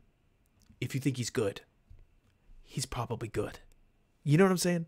Like, I'm trying to make a very real effort to not get suckered by other people's mocks. I don't think Miles Murphy looks good, for instance. I wanted to see it because he's a defensive end prototype. But I don't think Miles Murphy he will be a top 10 pick, and I don't think it'll work, or I wouldn't surprise me to see his stock fall. And suddenly he's gonna be one of those plenty of people, right, that just, oh, I thought I was gonna be a top 5, or not. I thought I was, but like, we have them at a top 10 pick, but then Senior Bowl rolls around, and now they're a mid first, and then a little bit more stuff happens, and now they're a high second, and then the draft comes around, and they're picked at like 45. You know, I don't know. I just think Murphy doesn't have the production. Maybe somebody takes him on frame and twitchiness and like the 15 range or something like that. But Julian, I'm right there with you, where the lack of production really makes me not like, or I'm not excited about it. Preston, I'm with you. Like, let's see. Would I trade the 2nd overall for Brian Burns? No. It's not that I hate Brian Burns. I think Brian Burns is a sweet player, as a matter of fact. But 2nd overall is just huge value. I'm going to use the restroom real fast. Here, watch the rest of the tape.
Oh gosh. Now I'm dying. What is an Austin Powers piss?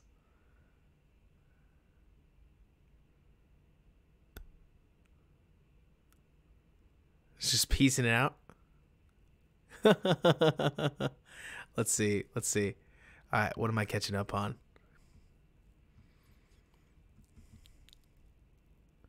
Preston, I'm there. Like, not quite for. Oh, it can't have been that long. But I definitely took a moment to clear my head. Let's see. Second overall is extremely overvalued. To go from 10 to second on JJ, you would need to trade the 11th pick to hit 250,000 or like 25,000.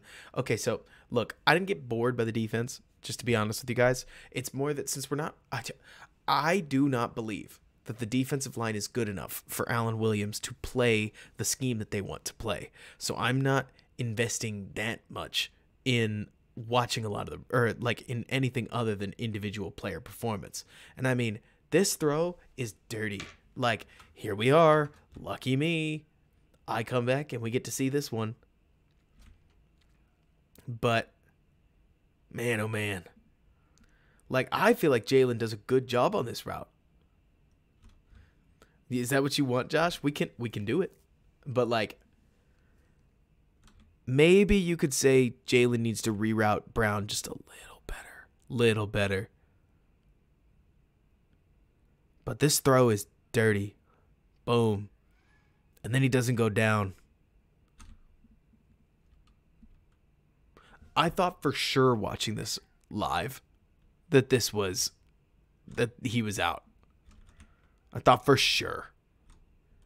But he stayed in. Josh, you bet? Captain will do. You bet.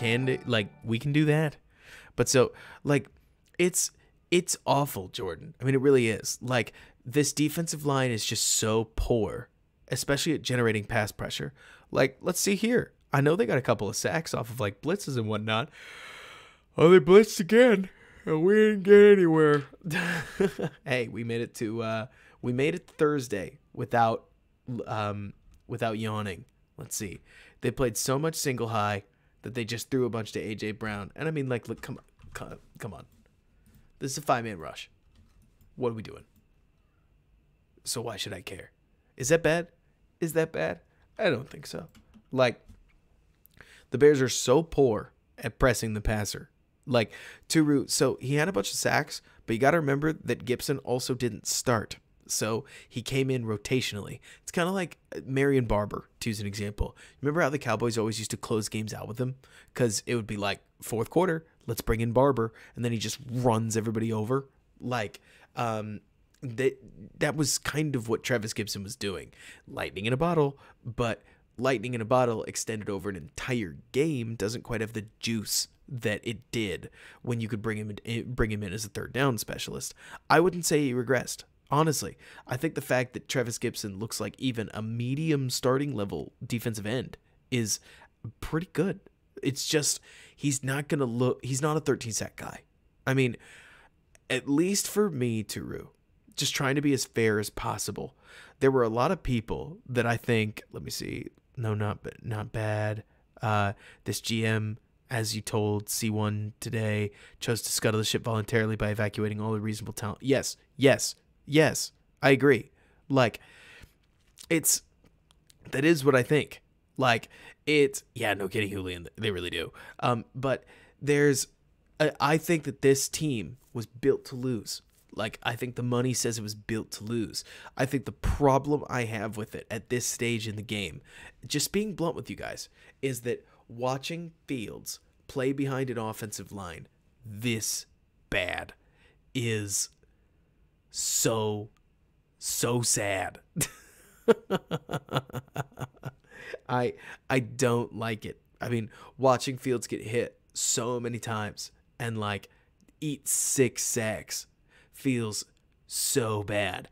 But Jordan, the only thing that I can say, man, that made me feel so stupid. And I'm a fan. I don't actually play the game. But Mike Pinnell jumping off sides in this made me feel like such an idiot. But so let me put it this way, Jordan, and because I kind of agree with Eric, like, believe it or not. Okay, so the way that I would phrase this, Eric, I'm curious to see what you think, because I wonder if you'll agree. When you create such a hostile environment for Fields, and he succeeds anyways, now you just have no question. What I think, Jordan, would have been worse. So imagine you spend a bunch of money in the offseason, right? Imagine you make a really good offensive line. Imagine you get yourself a solid receiver or two. You get some options, right?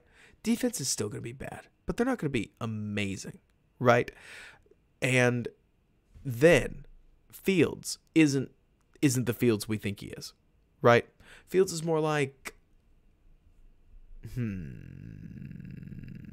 I don't know, another Trubisky, something like that, right? If you build a team that's medium good and your quarterback comes out and looks just okay, now what? Instead, Poles came out and said, all right, here's the deal. Like, so, Jordan, I actually think it's a good thing you ask this. I appreciate every time you ask. And yes, Josh, it is Nick Foles o'clock. Nick Foles, he's about to go 2-1. I don't know. He probably won't, but I can't wait. I love watching Foles play more than I should. He's just like the West Coast guy for a reason. But anyways, so Jordan, you mentioned you don't understand how you could feasibly take a job and have enough arrogance to say this kid needs to prove it to me before I help him, while simultaneously knowing that your job is to do what's best for the Chicago Bears, which is making Fields work is what's best for the Chicago Bears as he's a vested asset. That I fundamentally disagree with. The best thing for the Chicago Bears, in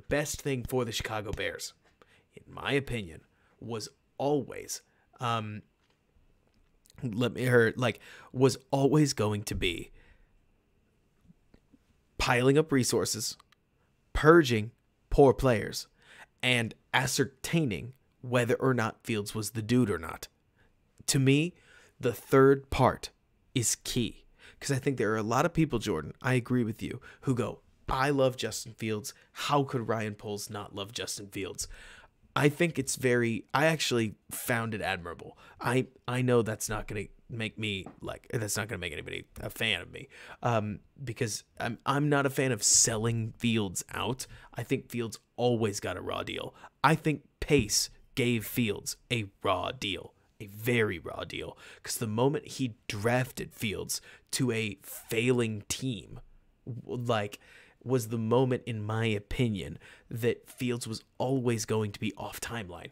And so the fact then, just calling a spade, guys, if the Bears sucked and Justin Fields was bad, you could draft a quarterback. Right now we'd be looking at Bryce Young. We'd be looking at Will Levis. Maybe not CJ Stroud. Maybe CJ Stroud. You would have the resource you needed to draft a quarterback, start over, and trade Fields for what you could and move on. And then Cody, I agree with you. Fields said, I'm better than that. And he succeeded anyways. Josh, I agree with you. Hear me out, guys. I'm not saying good on Poles for saying screw Fields. I'm saying Fields developed anyways. The Bears built a running team with the intent of basically trying to keep Fields as safe as possible. Let me see, Jordan. You mentioned from a macro level, what's best of the Bears is to win. Making vested assets successful to win is what makes sense. So the problem, Jordan, because for the whole season, especially as they made their run to 7-1, you said, oh my gosh, we could have been Dabble. We could have been the Giants. The Giants, to me, are quickly, I'm not saying Dabble did anything wrong. I love Brian Dabble. Watching him win rules. The Giants are in the same spot as the Lions, where they're going to win enough games to get close to the playoffs, but maybe not make it. They did beat Washington, so they may very well squeeze in, right? Same with Detroit. May very well squeeze in. And then, fight me, I think if Detroit extends Goff It will be their doom. Like, let me put it this way, Jordan. My opinion. No, because Julian, that's the thing. The Lions, oh, they're lucky the Rams suck. Now I see what you mean. Here's the problem, though, right? Like, the Rams. The Rams are bad, and the Rams are going to help the Lions. And everybody looks and they go, wouldn't you want to be the Lions right now? And I'm like, I don't know. I still can't help but think that if you extend Jared Goff, if you tie your boat to Goff, which I don't know what other choice they have right now, then you are building the next Titans. Like, you are, because, oh, Jordan, you're asking, what's the problem with that result? What's the problem of having number 18 and a season of confidence proved from pretty decent success? The problem is, Jordan, is that one season doesn't freaking matter. And I can point to the Bears in 2018 as a great example of this. Just because you did it once means nothing. Just because you did, like, the Titans thing, where you extend Tannehill, like, because, okay, in Tennessee, they zagged when everybody else zigged. Everybody was going West Coast, getting lighter, moving to a 3-4, getting lighter. Let me say getting lighter again. And they said, well, we've got Derrick Henry. Why wouldn't we just run the stuffing out of the ball? And as we run the stuffing out of the ball, we'll then hit him with play action over the top. And that worked. And it didn't really work in the playoffs. I mean, they won 2 games, right? But it wasn't ever going to be like a Super Bowl team, you know? And then they did it again. And then they tried to do a couple other things. Like, to your point, Jordan, Robinson tried to give them paths all over the place. But I can't help feeling like there are a lot of teams out there. Honestly, the Rams fell into this, right? Like, you could make a real argument that there are a lot of teams that get good enough to be distinguishably good, but they don't set themselves up to be great. Like, and that's where totally, like, I totally hear you, Jordan. I mean, it's worth remembering that, like, my way, when I look at what the Bears are doing, is to try to be the Chargers, and it is not working for the Chargers, largely due to injury, but it isn't helping. I guess if I had to be specific on what I'm really looking for, I want to be the Dolphins. Like, I do, but not with Tua. Like, I want to have that high pick. I want to sell that high pick high. I want to benefit from it and go from there. I want to, yeah, it was the Dolphins. The Dolphins were, like, awesome. The Eagles, another decent example of, I guess, what I want to be. Though the Eagles are way further down the timeline than we are. Like, I think the Giants are building it. The Giants are a good example. I think the Lions have a real shot. The problem is that the Lions aren't, like, I don't think the Lions are going to get a difference maker at quarterback, and I think that will cut them. I think that will cut them off in the in the long run. I can't help but think that Jared Goff will limit them from winning a Super Bowl, which, hey, I bet Lions fans would take a playoff win, right? And the Lions look noisy right now. Crazy noisy. Like, awesome. And Censored, I would agree with you, but you have to remember Devontae Smith is a first-round pick, and A.J. Brown is a first-round pick, and their offensive line is loaded. Like, yes, but they have a lot of heavy value that is, like, really, or it's all over the roster, and the Bears just don't have that. Like, that's the big thing for when I talk about, like, the Eagles. Yes, he was for a first-round pick. So maybe if the Bears theoretically, for instance, got a first-round pick and then traded for T. Higgins, then, like, hell yeah. But we'll see. I don't know how the Bears, quote-unquote, get the Stephon Diggs if they're like the Bills from 2019. But the problem is, Jordan, is that there's, like, a bunch of ways to try to build a team, and I think that there are a lot of people that unintentionally cap themselves, basically. But, like, because I agree with you, Jay, the Lions' O-line is running laps around ours. The Lions have built a hell of an offensive line. They built a hell of an offense. Like, I mean, just wait until they get Jameson Williams. Oh, gosh, I hope that was right. The Alabama receiver. Like, that guy's sweet. Favorite receiver from the class. Like, injury and all. Favorite receiver from the class. I thought Williams was just freaking rad. Like, the fact that the Lions took him is awesome. And Josh, like you're saying, the Lions did get to suck for years and stack talent. Hey, there was a while where a lot of that talent wasn't coming to fruition. I mean, to use an example, Josh, like, I still hate the Okudah pick. I hate the Okudah pick. I cannot believe they picked Okudah where they picked Okudah. I don't know if any corner is worth a top 5 pick to me. Fight me. Like, sure, I get it. But to me, I would take 2 Jalen Johnsons everywhere and spend the top 5 pick on a quarterback, an edge rusher, or trade down. No matter what. Or I would, like, I don't know. If I was the Lions, like, if I was the Lions, I would have probably taken Tua, flipped the rest of the league off, and said, trade for him. What are you going to do? Like, I mean, like, I don't know if that would have worked, to be honest. But I think that there are more teams out there that should play hardball. Because there's an amazing amount of these times where people go, you won't take not Burrow, but like, you won't take him. We're taking him. And I wish teams would just, play poker. Win it. Like, you can. Having a good player is a good player. It's, I don't know. It's tough, right? Because you mentioned Ramsey was worth it. But if Ramsey's worth it and nobody else is, like, you get wrecked. Because Julian, like you're saying, I mean, Aaron Donald is well worth it. I mean, how many top 5 D-line busts do you really get? Like, you get the Clinton Farrell, you get the Solomon Thomas. Don't get me wrong, they're there, right?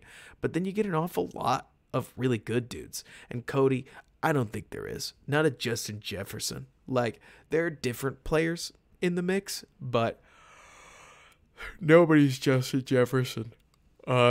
And Jordan, I think Sauce is totally worth it. Hear me saying, like, they're there, but when you average what a corner is, and you average, well, that's the other problem, right, Jordan, is that, like, the Jets are this weird team that just seem to have impact players everywhere. Like, when you already have Quinnen Williams, do whatever you want. Draft whoever you want. Who cares? Like, not literally who cares, but you get what I mean. You've already got a good, nasty defensive line. Okay, draft a corner. Like, you've already got nasty receivers. You've already got a high-pick quarterback. Draft whoever you want. For most teams, you don't already have juice at all the other positions of importance.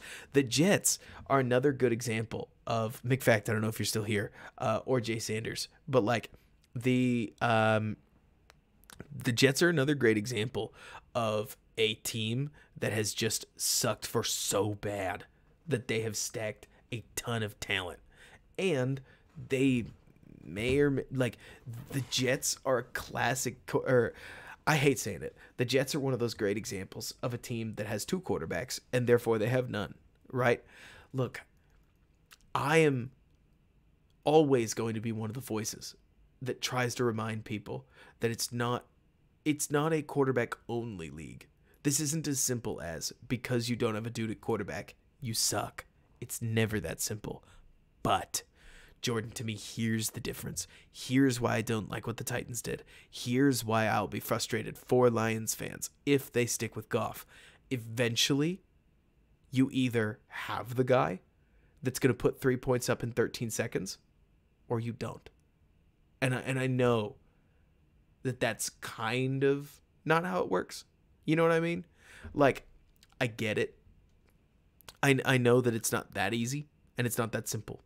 I know that Tom Brady and his Buccaneers turned the ball over, was it 5 times or was it 6? I think it was 5. And only because of that did they barely lose to Matt Stafford's Rams. I know that, for crying out loud, Joe Burrow was exactly the kind of dude, or like, everybody remembers Joe Burrow's epic comeback and run to the Super Bowl. 100%. Patrick Mahomes and the Chiefs smoked the Bengals so bad that it practically looks like they got bored and the Bengals kept playing the game and won on account of it. Now, I am a massive Chiefs homer, if you haven't figured that out by now. I love like the Chiefs. So I am one of those crazy people that would suggest that the Chiefs basically said, yeah, we got this. We're done. And suckered themselves the same way teams had unintentionally suckered themselves against the Chiefs. And Jordan, I'm there. Like, I hear what you're saying, that there's only so many alphas at quarterback that can get it done in 13 seconds. And my honest thought is, to use an example, while a Kirk Cousins gives you a technical chance at a quarterback, or not a quarterback, sorry. While Kirk Cousins gives you a technical chance at the Super Bowl, while Matt Stafford gives you a technical chance at the Super Bowl, while all these guys out there give you a technical chance at the Super Bowl, I think that their teams and their odds of winning it are just rare. And I hate saying that because it does sound reductionist, but it's just a weird game, football. It's why we love it. Josh, why do you need to know? But I don't know. I know it's not as simple as that, and I know that the playoffs make unlikely heroes out of all kinds of people. I mean, Cody, it can't be that simple, because I hate words like winners, to be honest with you. I think Justin Fields is the dude. Justin Fields has quite a few seasons to go before his win-loss is at a 500 mark, because he's losing a lot. I don't think it's his fault, but oh Josh, I get you. But it's like, I do think that when I look at a guy like Fields, I think of a guy that it depends. You look at the Ravens, you look at Lamar Jackson. Like, Lamar Jackson and the Ravens have not, as much as I like Greg Roman, because I do, they have not built an offense that will win them playoff games, let alone a Super Bowl. It's a lot to do with the guys that are on it. Like, I get what they want to do with the run game, but I feel like a heavy run attack with so little like dynamism within the passing concepts is always going to lead to getting stuffed by a good playoff defense. That's where I'm so excited about Fields. If in theory Fields shows in his second year that he can break the rushing record and then he returns to being a passer, like, badass. I mean, it's a huge if, right? It's a huge if. But if Fields becomes that guy who can kill you any way he wants to, then like him and Trevor Lawrence and Pat Mahomes and some of these other guys are going to be like this era's Rushmore, which is crazy to say about a Bears quarterback, for crying out loud. What am I talking about? Like, what am I talking about? Like, if Fields becomes Allen-esque in his third year, where he's just chucking dimes to solid players, like, you've got potential for one of the most dangerous teams in football. I mean, think about this, for crying out loud. Like, think about how the Bills have been earmarked for a Super Bowl the entire season, and 15 games in, we are not backing off of that. Like, Josh Allen looks like he's there. Like, just, he's there. And Pat Mahomes should win MVP. I mean, like, Pat Mahomes, in my opinion, I don't think there's a question. There shouldn't be a question, right? Like, I understand that I'm a Mahomie, but Eric, I like it. It's to hear the dings for donations, believe it or not. But let me see. Timothy, you mentioned it feels like it make two off seasons to plug all the holes in the team, this and the next. I heard Alex Brown mention this. What were my thoughts on this? I think, Timothy, some people are thinking that there are more holes on the roster than there are. And I'm saying that. Like, I can't believe it. The main thing that I look at is, within one off season, you should feasibly be able to collect a bunch of stopgaps to get some quality free agents at important positions. But you can go into the off season understanding that you have corner. Honestly, you have corner too. Like, I'm not trying to make Vildor out to be more than he is, but the Bears don't have to spend $15 million on a corner. They have two safeties, they have a nickel, they have a second corner, they have two safeties, they have three corners, they have one linebacker. Okay, that's like half a defense. On offense, they have quarterback, they have two running backs. Well, I guess they have one, because Montgomery's a free agent. So they have quarterback, they have 2 receivers, they have a running back, they have 1 lineman, maybe 2 if you want to count Braxton. But that's half an offense. So it's a lot of holes. Don't get me wrong. But Fields is helping this offense get to 19th in points per game, like with nobody, with half an offense. And even then they're hurt. So I can't help but think that what I think Alex Brown is correct is that it'll take 2 off seasons for the Bears to maybe asterisk. Can I asterisk this enough? It'll take 2 off seasons for the Bears to become the Bills if everything goes right. The current Bills. Like, the Bills the Bears will take a little while to hit that just etheristic like level, that crazy level, right? The level where people go, oh God, we're playing the Bears. Oh, geez. Like, and Bradley, I'm with you. It's a huge if. It's a huge if. You know how many teams have sat where we are right now, where you got a lot of promise and you got a lot of resources, and then you underdeliver a ton. Like, I mean a ton. Teams always go from, they're going to be really good. No. That happens all the time. And the Bears, honestly, could easily become one of them. But I really appreciate the way that the Bears are building a roster that gives you a chance to look better. Like, wait, let's see. Oh, the Broncos. Yeah, Julian. Perfect example. But I don't know. I'm optimistic. I mean, Bradley, what I think of is that I think of the fact that the Bears basically did everything that they could this offseason to make no bets at all. Jeff White, how you doing? As much as I know a lot of people are looking like Justin Jones. Okay, Ogunjobi was bad, in my opinion. I don't really like Ogunjobi much, even as a Steeler. So I don't know what happened there. But, I look at this Bears team and I think to myself, while a lot of the execution was really flawed, I think that just being blunt, I think that Poles' head was in the right place with a lot of things. I hope that they can build on this. I do. Because for as much as people would trot out Braxton, there are picks like Velus Jones. It's hit and miss, right? Byron Pringle cost a 3rd-round pick, to use an example. And Turu, we'll have to see. I mean, it's worth remembering that Ryan Poles had to deal with Ryan Pace's scouting staff, which isn't a bad thing. Ryan Pace's scouting staff did a lot right. They did a lot wrong. But we'll have to see. I mean, we just won't know till we know. And the hope is, so the main thing you got to leave with is this Bears front office is forced to spend money, right? They don't have a choice.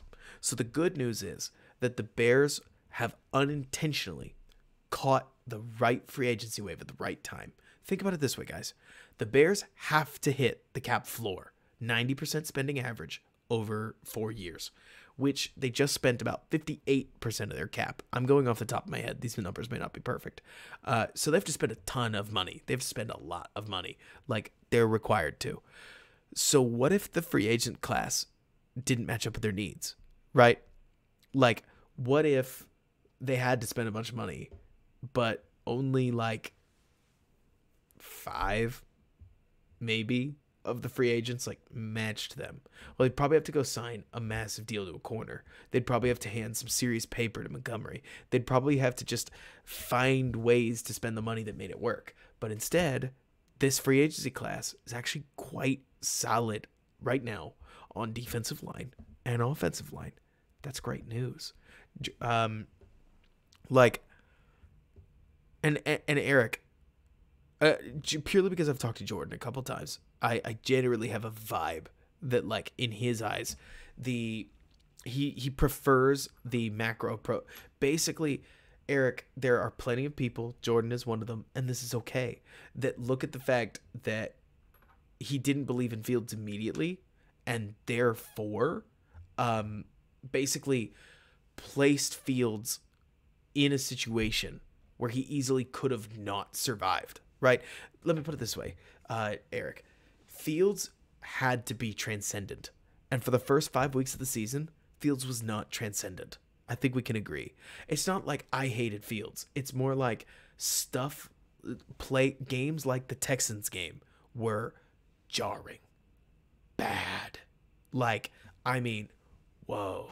And you saw a little bit of it, but they were like earth-shaking, I think, in the eyes of the most confident Fields people. Because sure, it looks like one bad game, but also it was like kind of the third not great game, and you're looking for a step in year 2, and where on earth, what are we doing here? Like, yes, it was a lot of worrying, don't get me wrong, but I think that there are a lot of people that basically just as fans wanted to see Fields succeed sooner in a situation better built for him. Instead, they get what I think, Eric, has been the perfect season. Like, Jeff, I don't know how familiar you are with this channel. I hope you're enjoying it so far. Everybody who is still enjoying it here at 12:38 Central Time, give this stream a like if you're enjoying it. But this season has been perfect in a sense. Like, Bears won a couple games. Okay, Dan Wiederer said at the very start of the season, or not the start of the season, three weeks ago, Dan Wiederer on 670 The Score started a fight because he said the Bears need to look for their signature win, right? And my argument would be that the Bears have them. Like, the Bears have a signature win. It's New England. If you want to go back further, the Bears have a signature win. It's San Francisco. Like, would you, if you were a Bears fan, feel better if they beat San Francisco next week and then they were 3-13? Like, maybe.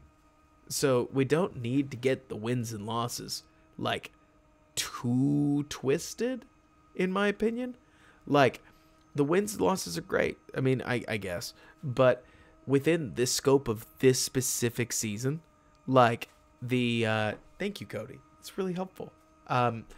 Within the scope of this season, I personally think that like, yeah, no, it's bad, Turu. Like, the winning culture thing. I mean, like, I do get it, but I realized a little while ago when I was worrying about it that, like, I think I was taking it too seriously. You're gonna bring in a whole bunch of people. Jay, you mentioned the real question was, could Fields, showing this in training camp, the type of player he is, could only show his ceiling in real games opposed to practice? Yes. Plus, I mean, Jay, it's also worth remembering that, like, this offense is bad. So if you went to a training camp, would you have seen a good Fields? No, because the offense is bad. Like, is it bad schematically? There's a little bit of that. Guys, it's worth remembering that you have an entire team that was, or like an entire new set of coaches that was reteaching apparently a relatively complicated offense, and it was focusing on the running game. So how good were the pass plays going to be? Like, I mean, do I think Claypool's a part of this offense's future? Bradley, I do. I mean, 4'4" speedsters that are also 6'3" and 220 pounds just don't grow on trees. Like, and Jordan, I'm with you that, like, oh, okay, let me put it this way, Jordan. There is a path where the Bears, okay, I know, right, Cody? Like, there's a path where, to draw it out, where the Bears in 2022, let's go, 2023, let's go, 2024. There's a path where the Bears could have, Jordan, I think, won 8 games this year. Then, next year, they could have gunned for 10 wins. Maybe 11. And then the year after that, they could have gunned for 10 wins, maybe 11. And then, I don't have 2025 here, but I actually think the wheels would have just likely started to fall off there. Maybe they build up from there. Maybe they go full Chiefs, like going from Alex Smith, slowly making the team better, get Mahomes, like, pop off. I just doubt it, right? I think that the plan you're talking about, the, like, Giantsy plan, I think that these just generally cap themselves out, and then they get into cap hell, like the Colts. Like, I mean, that it would have been very what we've seen. This team has a chance to go from 3 to,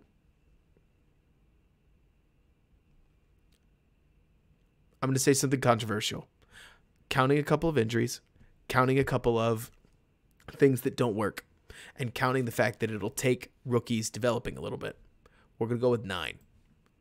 And then 13. And then staying there. Like, the goal is, in my opinion, that next year the Bears look like, do we have the Jags? That's kind of what I was sitting there thinking. Like, honestly, the Jags. I mean, it sounds weird because the Jags are 6-8. But, and then yes, Jim Bradley, then the vegan Super Bowl. But like the Bears are going to invest and then push forward. And so Jordan, the Giants just have to. So, okay, Jordan, to me, here's the secret sauce. To me, here's the difference. Like, this is, in my opinion, the like main thing I look at when I'm talking about this is that I have not seen a team win games and not commit to the quarterback. So there's all this conversation in New York. Does Brian Daboll believe in Daniel Jones? Does Brian Daboll not believe in Daniel Jones? And if there's anything I learned, it's that this looks to me very similar to Matt Nagy inheriting Mitch Trubisky. And what did Matt Nagy do with Mitch Trubisky? He won. And what did that do? It doomed him. Like, I understand Mitch looks okay in Pittsburgh. Mitch looks as good as Mitch ever does, right? Good enough to keep people interested. Maybe not quite good enough to score 3 points in 13 seconds. Apparently not good enough to score 3 points in 121, right? Like, and that's the thing. Like, I personally think that there's nothing wrong, by the way, with this first way of doing things, I guess. My only problem is that I think every GM, okay, this is really the ultimate way I'd put it. A GM pictures moves in terms of, okay, we're gonna get Deron Payne, and then we're gonna draft Jalen Carter, and then we're gonna grab we're gonna get Hargrave to play defensive end. Ooh, yeah, nice. And then we're gonna grab, I don't know, some other rookie. I'm just gonna dot this one, right? And then we're gonna get Okereke, and then we're gonna get Sanborn filling in. And ooh, yeah. Then everybody's gonna come back, and our defense is gonna freaking rule, right? And then what happens? What happens in real life, right? Jalen Carter tears his ACL and is never the same. But Deron Payne is still good. Deron Payne's everything you ever thought. Like, everything you ever thought he'd be. And then Hargrave just isn't the same. Past 30. And then this D2 rusher, kind of sweet. And then Okereke, he lives up to billing. And Sandgod, he falls off. Like, I mean, I'm saying this to point out that GMs like Pace, just to call it what it is, because Bradley, you know this is the case. Like, GMs like Pace plan on everything going well. Like, it's not as simple as everything might go well. It's everything has to go well. And then when it doesn't, Sam Mustipher's not an all-pro? Well, we don't have a backup plan at center. Like, I mean, it's just all the time. Like, you're not going to hit on all your bets. And so the really smart teams, in my experience, like the really smart teams stack picks and they hit on what they hit on and they work with what they got. Like the Eagles. I mean, the Eagles are the killer example of a team that they didn't plan on everything to work. They took a shot on Hurts. Hurts earned it. Here they are. You know what I mean?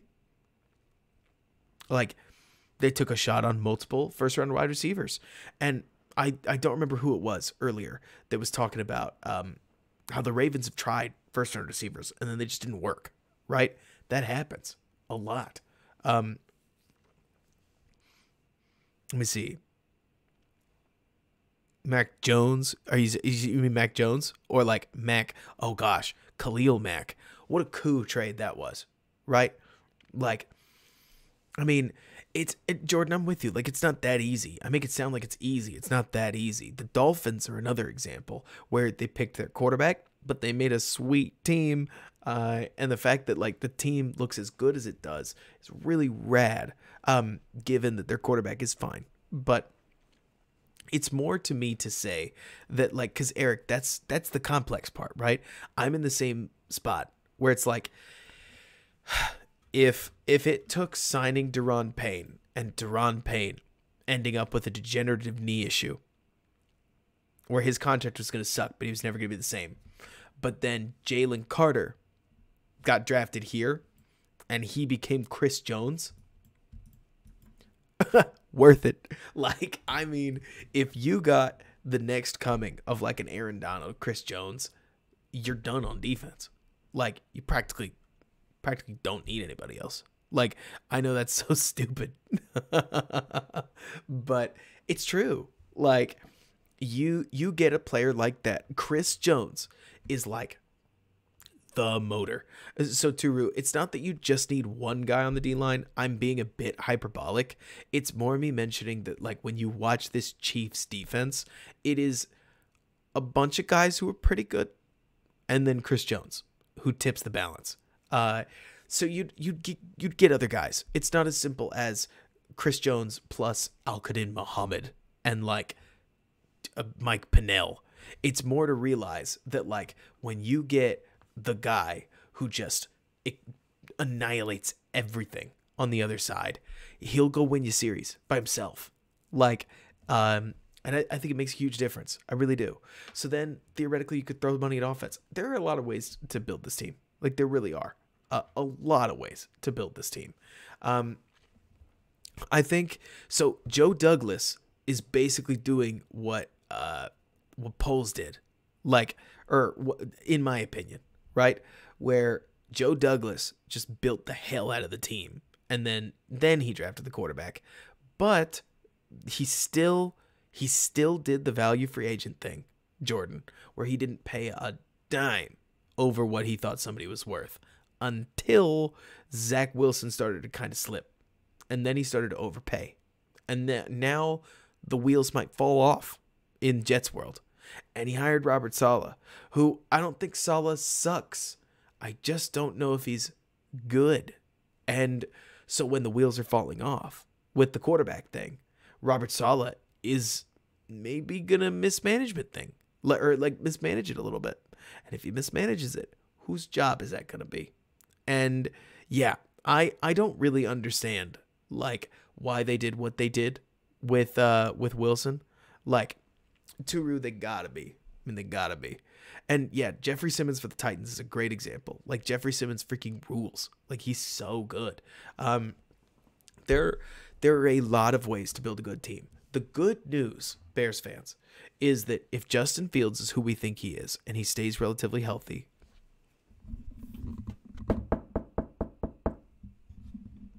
just so everybody heard it, if those, then the Bears have a lot of paths to being a good football team. Will they be a great football team? I don't know. I don't know at all. I mean, I would be what I want the Bears to have. I'm just going to start playing this tape because you'll see it eventually. What the Eagles did was that they built an offense with weapons that were better than Jalen Hurts' legs. And if I was going to worry about anything, I think you guys would agree with this.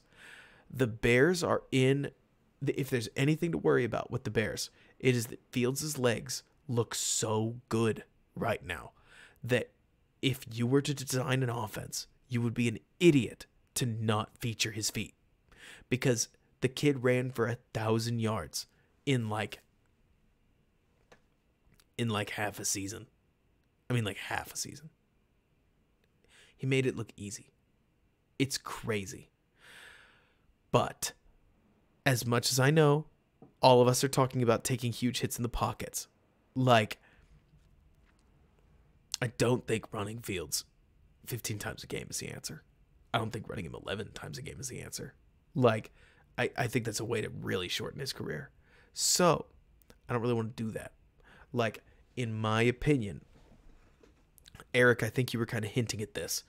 I would rather the Bears gamble on sweet receivers, especially if they're able to get some sweet defensive linemen in free agency. It would take some doing. But if, for instance, you came into the draft with Draymond Jones and Deron Payne and Hargrave, all three of them, where you got all three of those on the defensive line, you got Elton Jenkins and maybe a couple other guys on the offensive line, like Turu, yes, is the short. If you built that, then yeah, you don't have to take Will Anderson, as good as Will Anderson is. Like, if you get a defensive line that's just markedly better than what you got, if you get the Colts to trade you DeForest Buckner, doubt it, but if you did, like, they'd be sweet, you know? And you could theoretically take another receiver, and my favorite part about doing that would be that you might just have an offensive piece that's better than Fields' legs. And if you like that piece better, that gives Fields a lot more flexibility to not choose himself. And I think that's really what I want. Is right now, if Fields tries to throw the ball to Velus Jones, it is less efficient than him running the ball. Like, that's the sad truth, isn't it? Why throw? I say this with love. Why throw to Cole Kmet? Why throw when you could just pull the ball down and pick up God knows how many yards? Like, I have the Bears. The Bears have more runs for 50-plus yards. Fields has more runs for 50-plus yards than I think he has passes for 50-plus yards. Or is it the same? Like, he's got the deep one to Pettis in Washington. He's got the... There is a deep ball. Well, I guess the Pringle deep ball is pretty long. But exactly, Jay. Like, that's really what I'm pushing for, or what I'm kind of pushing towards verbally, is a lot of this Fields magic could just be a lack of receivers. Like, basically, where it's just a matter of he can't throw, so he doesn't. But we don't know. And that's frankly a lot to assume. But that's my inkling. But we'll have to see. Either way, guys, we weren't going to go past midnight, and now it's 1. I'm with you, Cody, where I could do this all night, and that's the problem. So we got to call it at some point. Everybody liked the stream. If you liked it, I got to put... I wish I could make some kind of incentive. We'll have to see. Of course, Jay, I'm happy to do it. Like, we will... Let's see. Is this O-line better or worse than the 2018 one? Worse. I think so. I mean, feel free to chip in. I think the 2018 offensive line was low-key super underrated. Like, not as a run-blocking unit, but as a pass-blocking unit, they were kind of great. Great is stretching. They were very good. Like, especially as a unit. So, of course, like, I think the big... we will have to see. Like... let's see, what do I have to play Santa? Yeah. Exactly. Oh, I need to find something, but let's see. Was it great because both teams wanted Trubisky to throw the ball? Turu, maybe a little bit, but I think that there were a lot of teams. Okay, so Turu, I'm going to say something awful, but it's something I believe. I think a lot of NFL teams are not ahead of the curve when it comes to, okay, I'll tell this story. I've thought about this a lot, okay? Why is Fields just running all over everybody?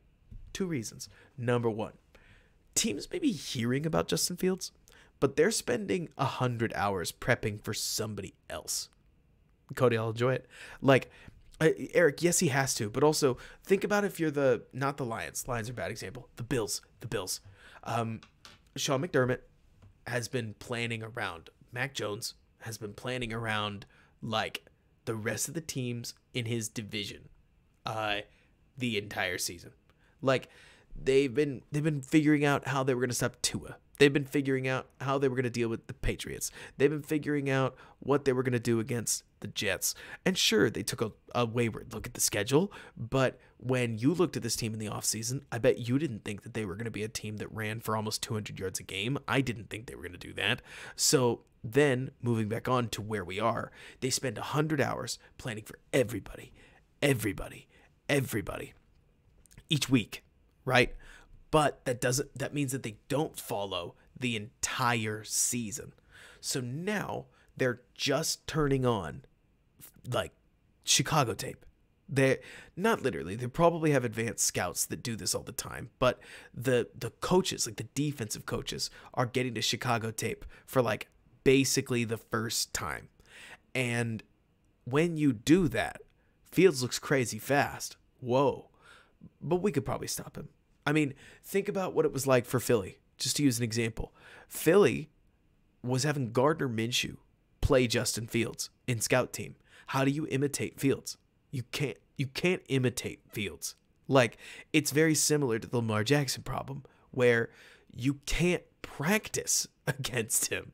Like, there's no reasonable way to practice those angles that Justin Fields will put you in, because nobody else can do half of what he's doing.